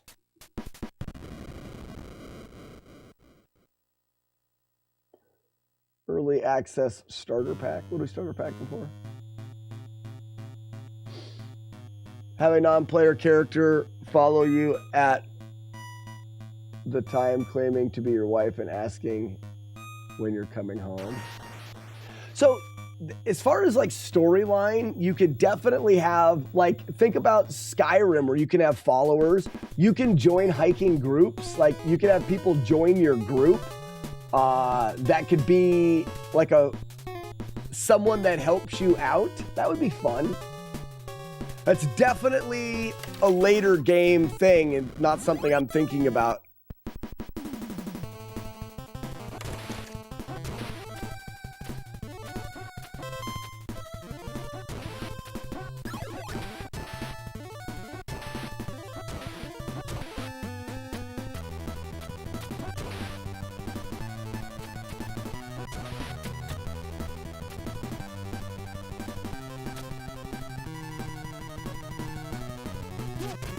Tap runs for funds. Do you? That's gross.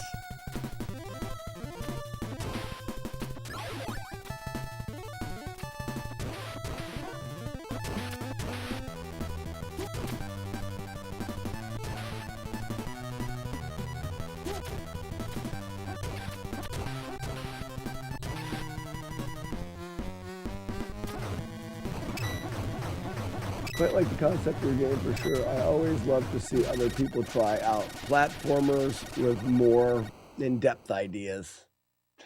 For me, gaming is... I mean, platforming is probably my favorite genre of games. I don't know, it is a... Maybe it's not a genre, but a game design.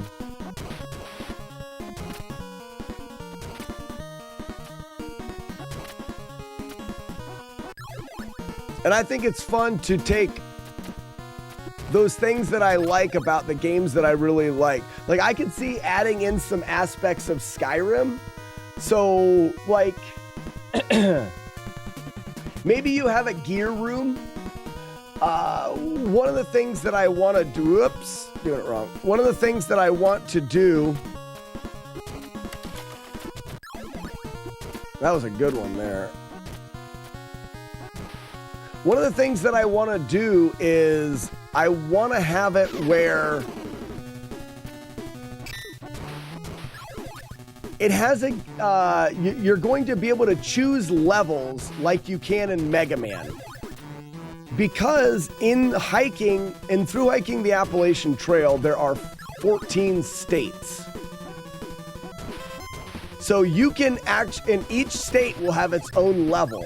And you can play any state you want at any time, because there's something that people call section hiking, where you hike sections of the trail, but you don't hike the whole thing. So there will be a menu selection screen where you can choose to section hike any piece. So you can practice the levels individually, similar to playing Mega Man. And then there will be another mode called through hiking, where you have to start at the very beginning and play the whole thing from Georgia, from level 1. Almost got hit there.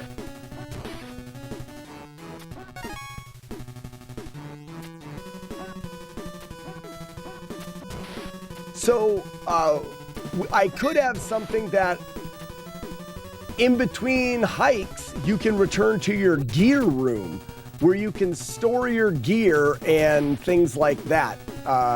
Giving it like, think about Skyrim when you'd return to your house. Like there was something about bringing things back and putting them in chests at your house. Like you could have a gear room that had a gear wall that had all your gear on it and you could organize and stuff. People may geek out over that. I'd geek out over that. That would be cool.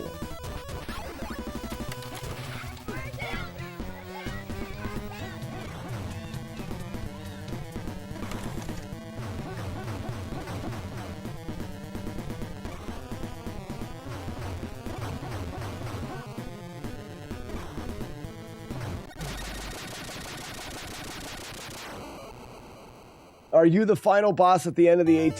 The final boss is Mount Katahdin, and I don't know what the final boss would be. It may just be the mountain itself, maybe really hard, like disappearing platforms and very tricky jumps or things like that. I do want the game to be able to be played from beginning to end on a through hike without upgrading your character, just with natural progression. Someone should be able to pick the game up, start a through hike, and play through just like you would in Mega Man and play through the whole game. I think that's important. Now, does that mean that they get to experience the whole game? No. There's going to be non-player characters that only are very rare to see, and you have to play through the game multiple times. There's going to be things that you have to be able to jump high enough or run fast enough to clear a gap. There's going to be things that you're not going to be able to access on your first playthrough. They're not going to be required to beat the game, but they will be things that I hope people will want to play the game again to see what else they can find.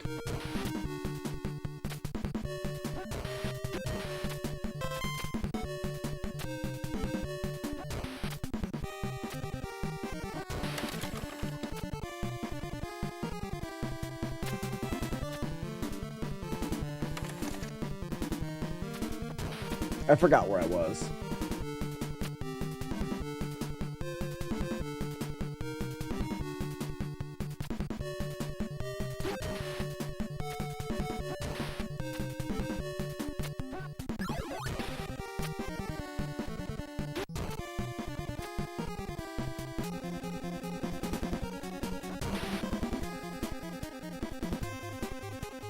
All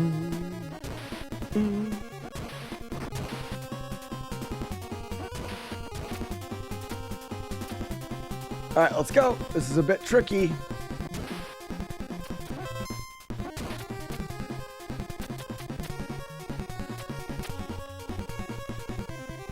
Got it.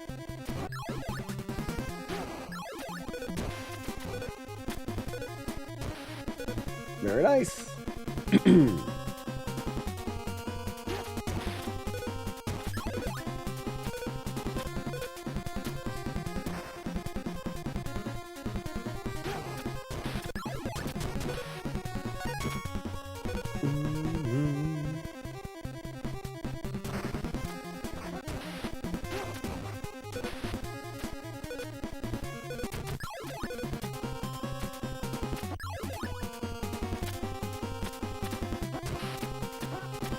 Oh, crap. Okay, I'm all right. I thought he was going to knock me into the pit, but he didn't. That's only one hit. That's not bad.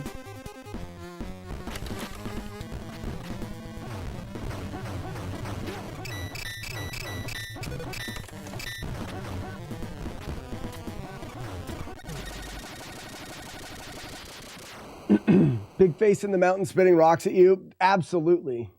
Eating chili at a hostel, it gives you fart propulsion speed jump boost. The cool thing about game development is the endless amount of possibilities.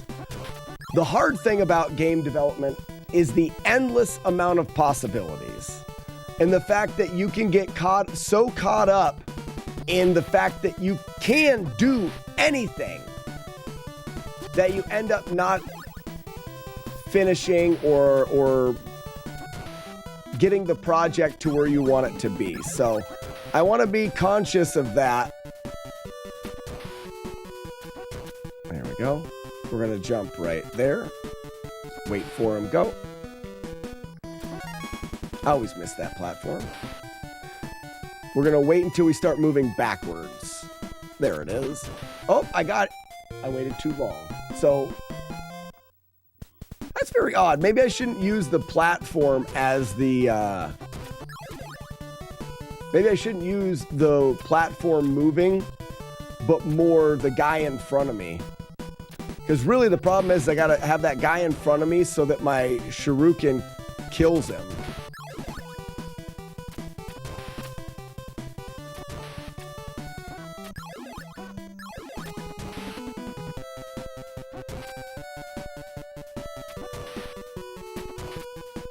So wait, jump there.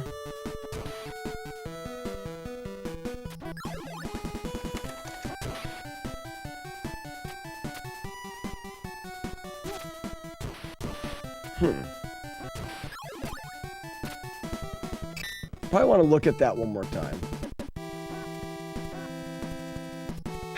So no fart propulsion. Damn, I'm not interested anymore. Yep. I lost you, didn't I, Courtney? I'm sorry.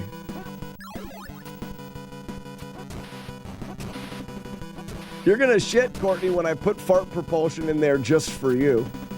Oh, too early. That was stupid.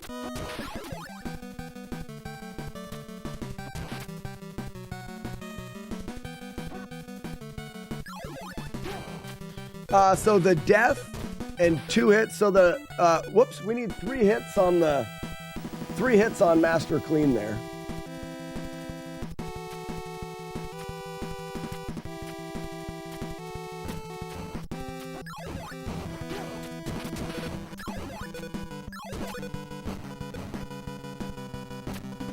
He does. He does. Ladies and gentlemen, introducing Dolphin Lundgren. Oh, no! And the great Or Norwal. Here we go, cape analysis. The whale is And the wearing a cape Orcus. for a cape. That was a good cape analysis. Reset, smash.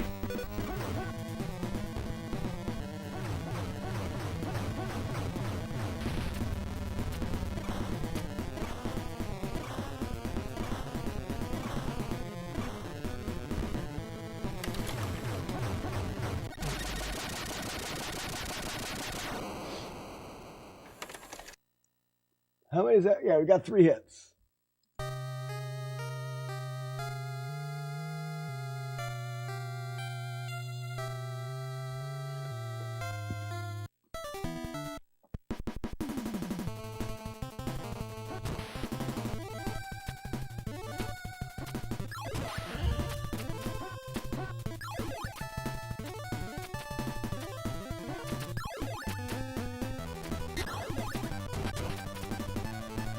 All right, so far so good. That's what she said.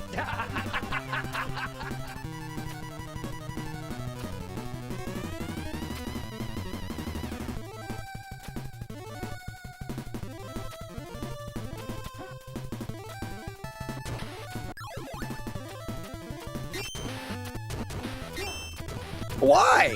Okay, I got hit there, and I'm not sure why.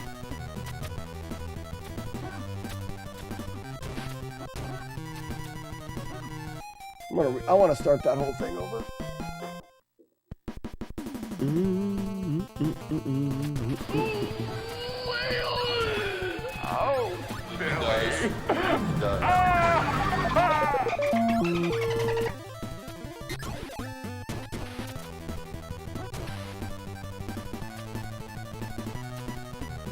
Oh, I did this wrong.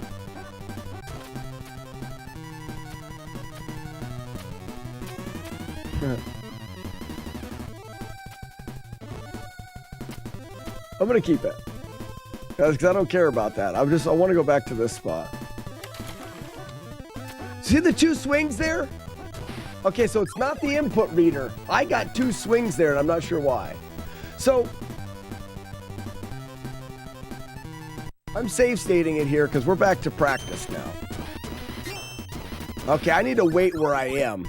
So go here, use it there, use it there. But why'd he hit me that time? Use it there.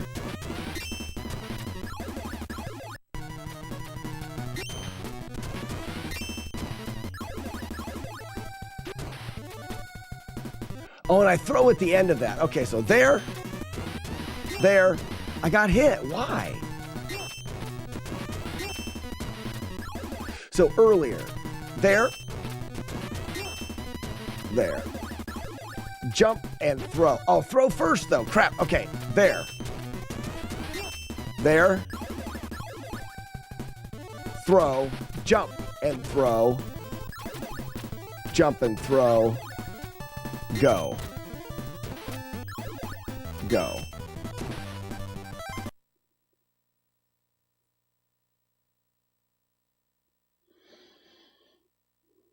Dolph Lundgren came to my dojo 3 times, and I missed him all 3 times because of an injury and a cold. Oh, Game Breaker, that is terrible. You didn't get a chance to meet the dolphin.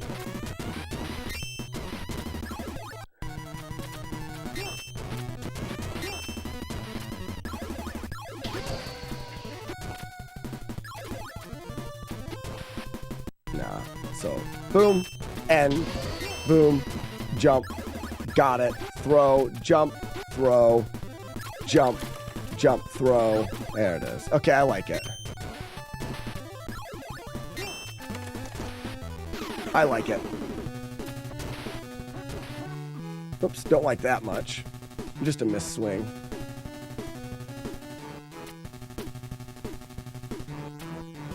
Okay, you can't do that to him. That's fun.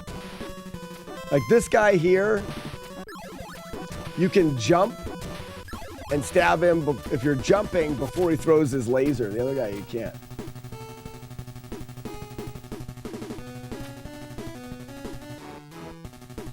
Generic says, how can I miss him? He's a huge guy. Are you the huge guy? I hate that. How did it miss that even? That's weird. Do. Oh, I got you. How did? Yep. Because Dolphin Lundgren is a huge guy. He's not a small porpoise either. He's definitely not a small porpoise either.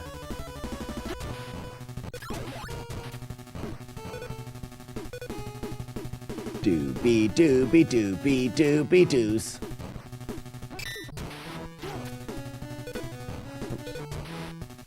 He got cereal crushed by some huge friggin' guy. Are you the huge guy? Jagar, that's the best. When do we get to watch that movie again? When's St. Patrick's Day?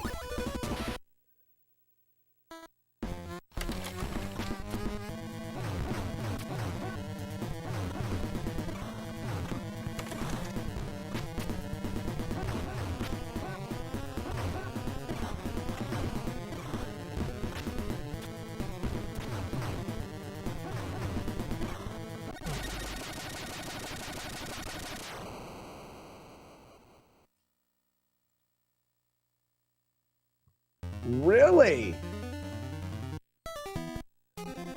What a jerk, stealing the prettiest girl. What a jerk. That's very Dolphin Lundgren of him.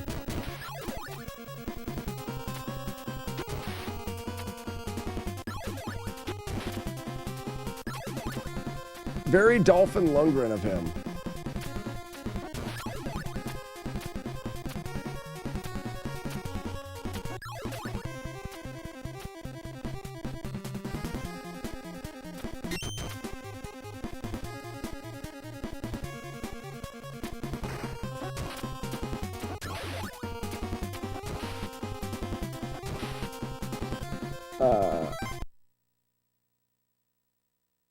What are we watching in February? So March 17th is St. Patrick's Day. I cannot wait to drink way too many dry Irish stouts and watch. So for those that don't know, we have fun movie nights, which we need to have one soon. But we have fun movie nights for the Tier 3 subscribers to the channel. If you're a Tier 3 subscriber, you do a lot for me. The amount of a Tier 1 subscriber is $2.50 or so. It's about what I get out of a Tier 1 subscriber. Tier 3 subscribers, you guys are like almost $20 maybe. Comes to me out of you guys, which is an amazing support. So I try to do a little extra for the Tier 3s, and we do what we call movie nights, where we all get into a video or an audio chat on Discord, and you get to use the wolf. That's the thing too, you get to use the wolf. And we watch movies. I like to tell people, think about going out to the movies once a month. How much does it cost you to go to the movies and watch a movie? You probably spend more money going to the theater once in a month than you would as a Tier 3 subscriber here. And we have more fun watching movies and shitting on them and joking around than it is going to the movies, which is probably not true. But still, it is a good time. But yeah, but only once. You can only use that wolf once a day.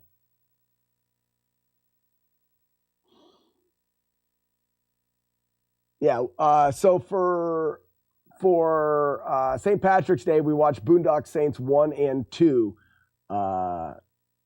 Also, April 14th is National Burt Gummer Day. So in April, we do a marathon where we watch all 7 Tremors movies back to back to back to back to back to back to back to back to back, I think. And drink and fall asleep and snore into the microphone. Exactly. Ed Zachary.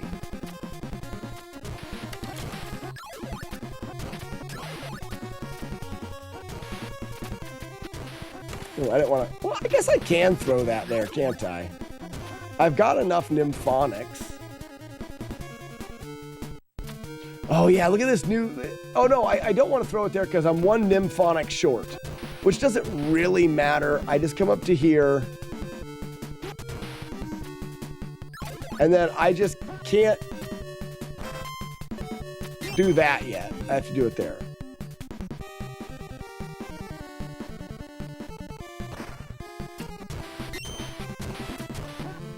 Uh-oh, I don't. What? Hey, look at that! I can fall down there. Oh, I don't want to do that. Let's try again. Burt Gummer. My phone just made a sound. Oh, it's 1 o'clock. That's my alarm. Okay, never heard that sound before. I got to wrap up the stream. I've got to get my ears lowered.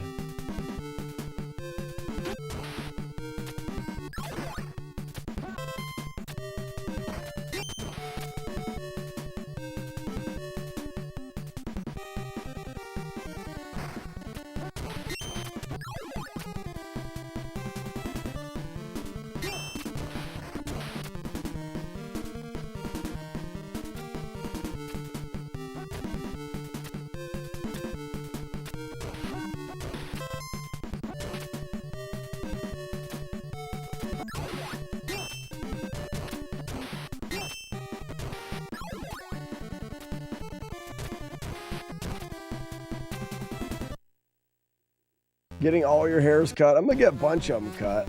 Whoops.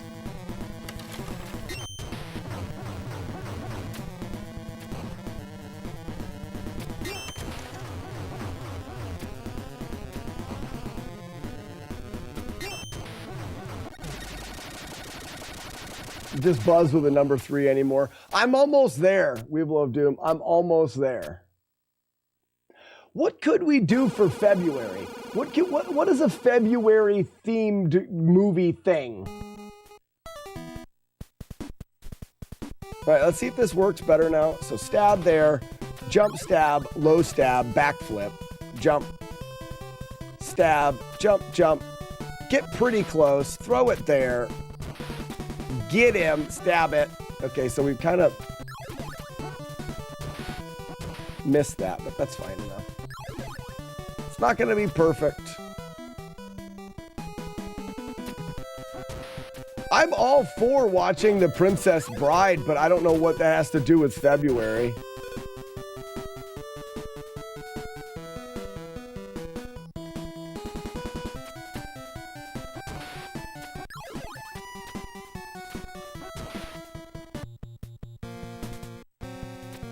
The Princess Bride, it's a love story. Okay. So what does that have to do with February? Is February when Valentine's Day is? Is that what you're saying? Oops, I did that wrong.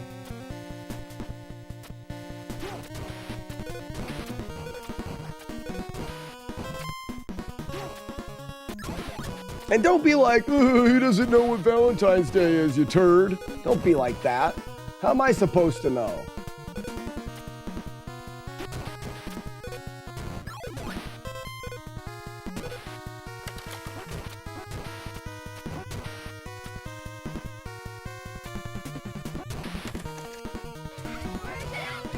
Show of Zoltans for people in chat that just know all of the holidays every time and they don't ever forget and they're perfect.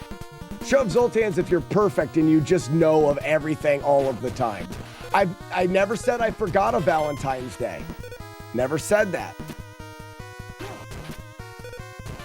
That doesn't mean that I register all of that information all of the time. I know 3 holidays: wife's birthday, wedding anniversary, and Valentine's Day.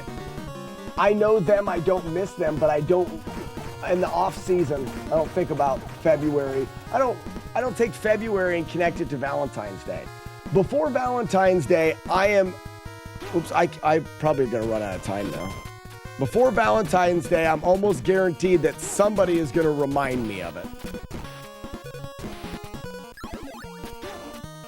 If not, I will remind. There'll be an advertisement somewhere. There will be some way for me to know. I don't actually have to remember and register Valentine's Day in my brain. Oh no, that's over. Anyways, I gotta get going. Anyways, we'll do another Q&A. Ladies and gentlemen, this is a black screen. This one isn't a black screen, and my head's bigger here. This is the speedrun Q&A. This is where you guys get to ask me questions. You got 10 minutes. 10 minutes to keep me answering questions, starting as soon as the timer is up.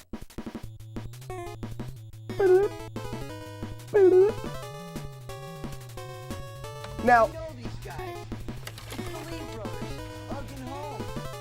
Groundhog's Day would be fun because we could watch Groundhog's Day, the movie, and we'll make a drinking game on it. Every day he wakes up or something. I also like the Princess Bride.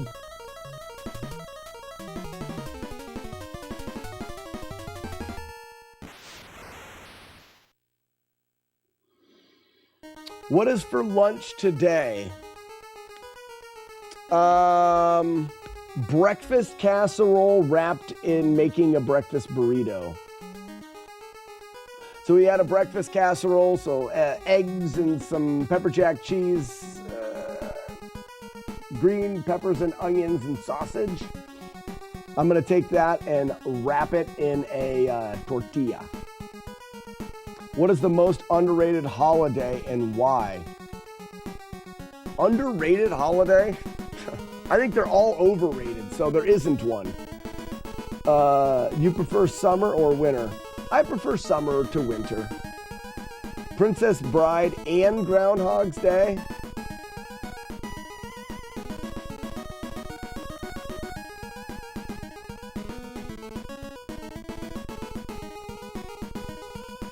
I don't know. Yeah, we'll think of something for February. What is your favorite kind of meat snack? Oh, yeah, crackers, meat, and cheese. Absolutely.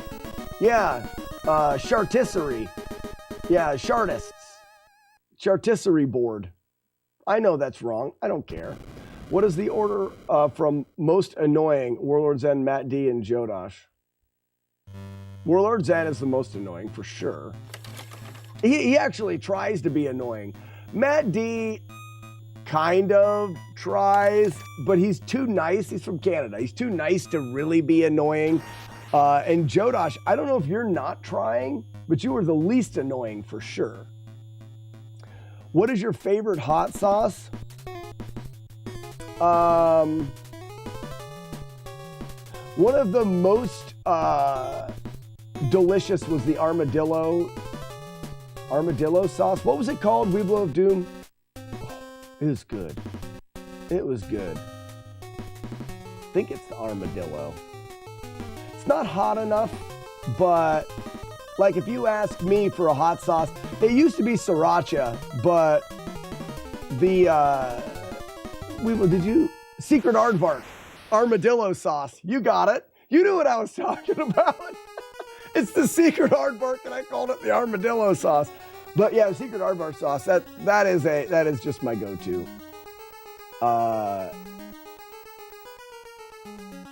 How do you master? How do you master the backwards jump kicks in Kung Fu? I have issues with that. Quenda Rush. I wish I had more time. Hopefully you come back again when I forgot about going through Kung Fu. I'm sorry. And I can go over Kung Fu's. Mastering the moon kick in Kung Fu is the reason that the record is as hard as it is. The game is pretty straightforward, and keeping track of frames and RNG is actually pretty easy. The moon kick in that game requires you to be pressing, like, let's say, left, which is right for you guys, but right. Pressing the right button to be moving right, and then releasing the right button, and on the next frame that the game reads, which is 60 frames a second, on the next frame, you must be pressing up and right at the exact same time. So you have 1/60th of a second to go from the direction of travel to the other direction and up. If you switch from right to left and then the next frame is up, it won't work. The reason why it's so hard is because it's essentially double frame perfect. You have to go from pressing one button to pressing two other buttons exactly on the next frame. There are some techniques I can show you that will make it easier, and we'll go over that. Remind me tomorrow morning, right before we start anything. I'd love to go through them with you. But the short answer is, mastering the jump kicks has been done by one person, and that's Joker. He's the only person to be able to be as consistent with moon kicks, doing 20 or whatever in a row.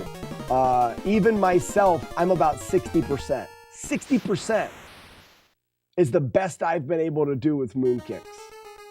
It's pretty crazy.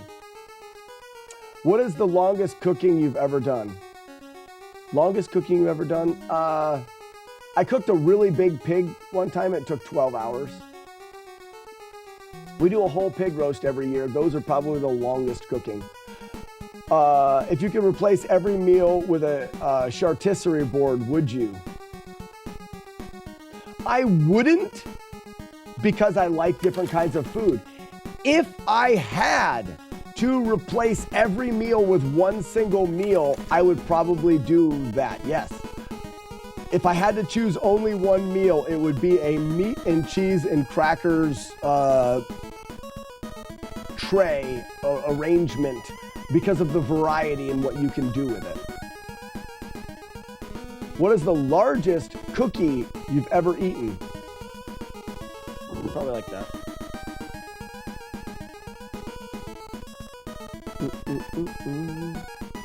How could you possibly hate tubing? Because it sucks. What is the brand name of the most comfortable shoe you have ever worn? My go-to, which has changed, has been Solomon shoes. Solomon is my shoe for hiking. I'm gonna go with that, but they have changed their shoes to be more narrow. So old Solomons. Best arcade game not brought to a console. Didn't really play arcade much. Wouldn't really know that. What boss order would you recommend in Mega Man 4? Don't even know the bosses in Mega Man 4. So numerical order from left to right, top to bottom. So I'm not wrong. It's super hard. Qued Rush, it's incredibly difficult. I've mastered a lot of things on the Nintendo. I'm 60% with Moon Kicks. It's just hard. The physical limitations of the NES controller make it hard. That's why there's a separate category for keyboard versus controller.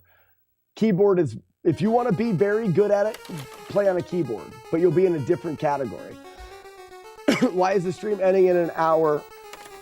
Is the stream ending an hour early? I have got to get my hair cut, and I go to my sister-in-law for haircuts, and she's very busy, and it's whenever she can fit me in.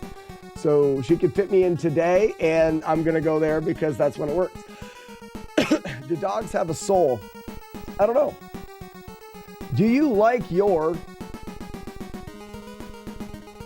So, I'm guessing 0 to 14th. Fancy. I don't care if it's fancy or not fancy, but I don't like to be dirty. Sterling silver or gold? Don't care. Gold. Is your shoulder 100%?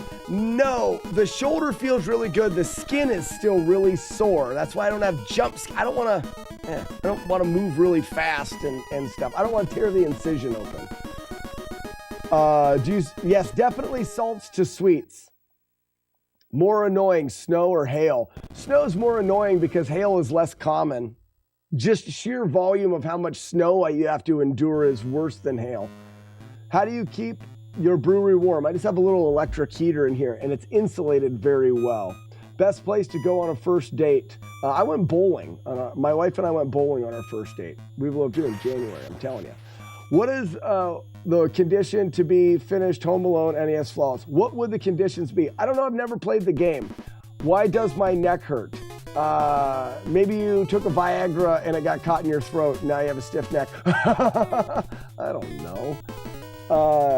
Yeah, Romeo's wife's gonna get me all fixed up. Why are dogs better than people? Because they're selfless. Why do rabbits have long ears? Because they're not short. Why are you getting a haircut? For the ID pictures, correct. Are you a nose picker? I love picking my nose. What is the ideal temperature for brewing beer? 72. Why? Who framed Roger Rabbit? Because the game sucks. Best bowling pin. It's not the 10 pin, so 1 pin. How do you shave your beard? How much? Shit, I couldn't do it. Oh, good job. You guys win. Good job. I tried to speed through those last ones. Good job. How much would it take for you to shave your beard and start over? To shave it, $10,000. Give me $10,000, I'll shave my beard. Biggest flaw on the NES, the little door that opens and closes that breaks. Now, probably having to push it down. Why are you skipping questions? Because I was trying to go fast. How many bits is the NES? 8-bit. Winner, winner, winner. You guys win. Best win. We're the best.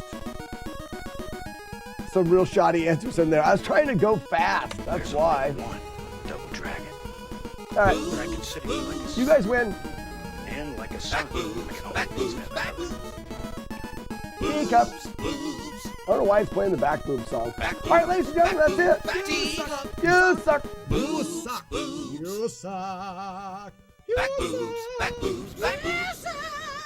Boobs. Yes, I beat you. You all suck. Back boobs. Back boobs. Oh, they're really big.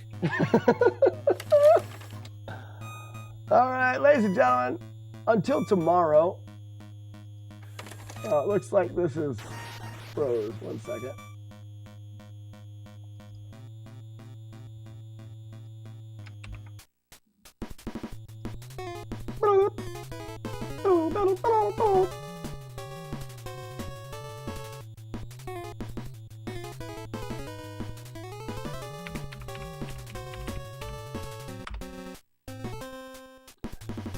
Later, everybody. Thank you so much for being here. We're going to raid the replay stream. Looks like we're doing Contra, no damage, over on the replay stream. That was a really fun challenge. Thanks, everybody, for everything that you guys do for me to allow me to make live streaming Nintendo games my career. Couldn't do it without you. Don't know if I say that enough, but I'll say it today. Little early start to early end of the stream today for the haircut, and I've got tomorrow morning. The stream tomorrow is going to start late. I have to let you guys know because I got a message saying that my license was expired, and I fly to Florida not this weekend but next weekend. So damn it, I forgot. So I got to get to the DMV tomorrow, and I don't want to risk. What's up, Lionheart? I don't want to risk missing and not getting my ID and stuff done. Now that we just figured it out, I just got the thing in the mail, and I want to have it done. So I just didn't realize it. I'm stupid. So in the morning, my wife and I are going to take the kids to school, and we're going to go to the DMV, and we're going to get her license needs. We got ours done together years ago, so we do it on the same day. We're going to go there in the morning and do that. So the stream will, no passport as a backup. The stream will be a little bit delayed because I want to get that done for my trip, not this weekend, but the following weekend. Hope to still have a stream tomorrow, but it will be delayed. But until then, ladies and gentlemen, thank you so much, and get out of here. Goodbye. Go see the other me. Boop, boop. It's all over. Goodbye.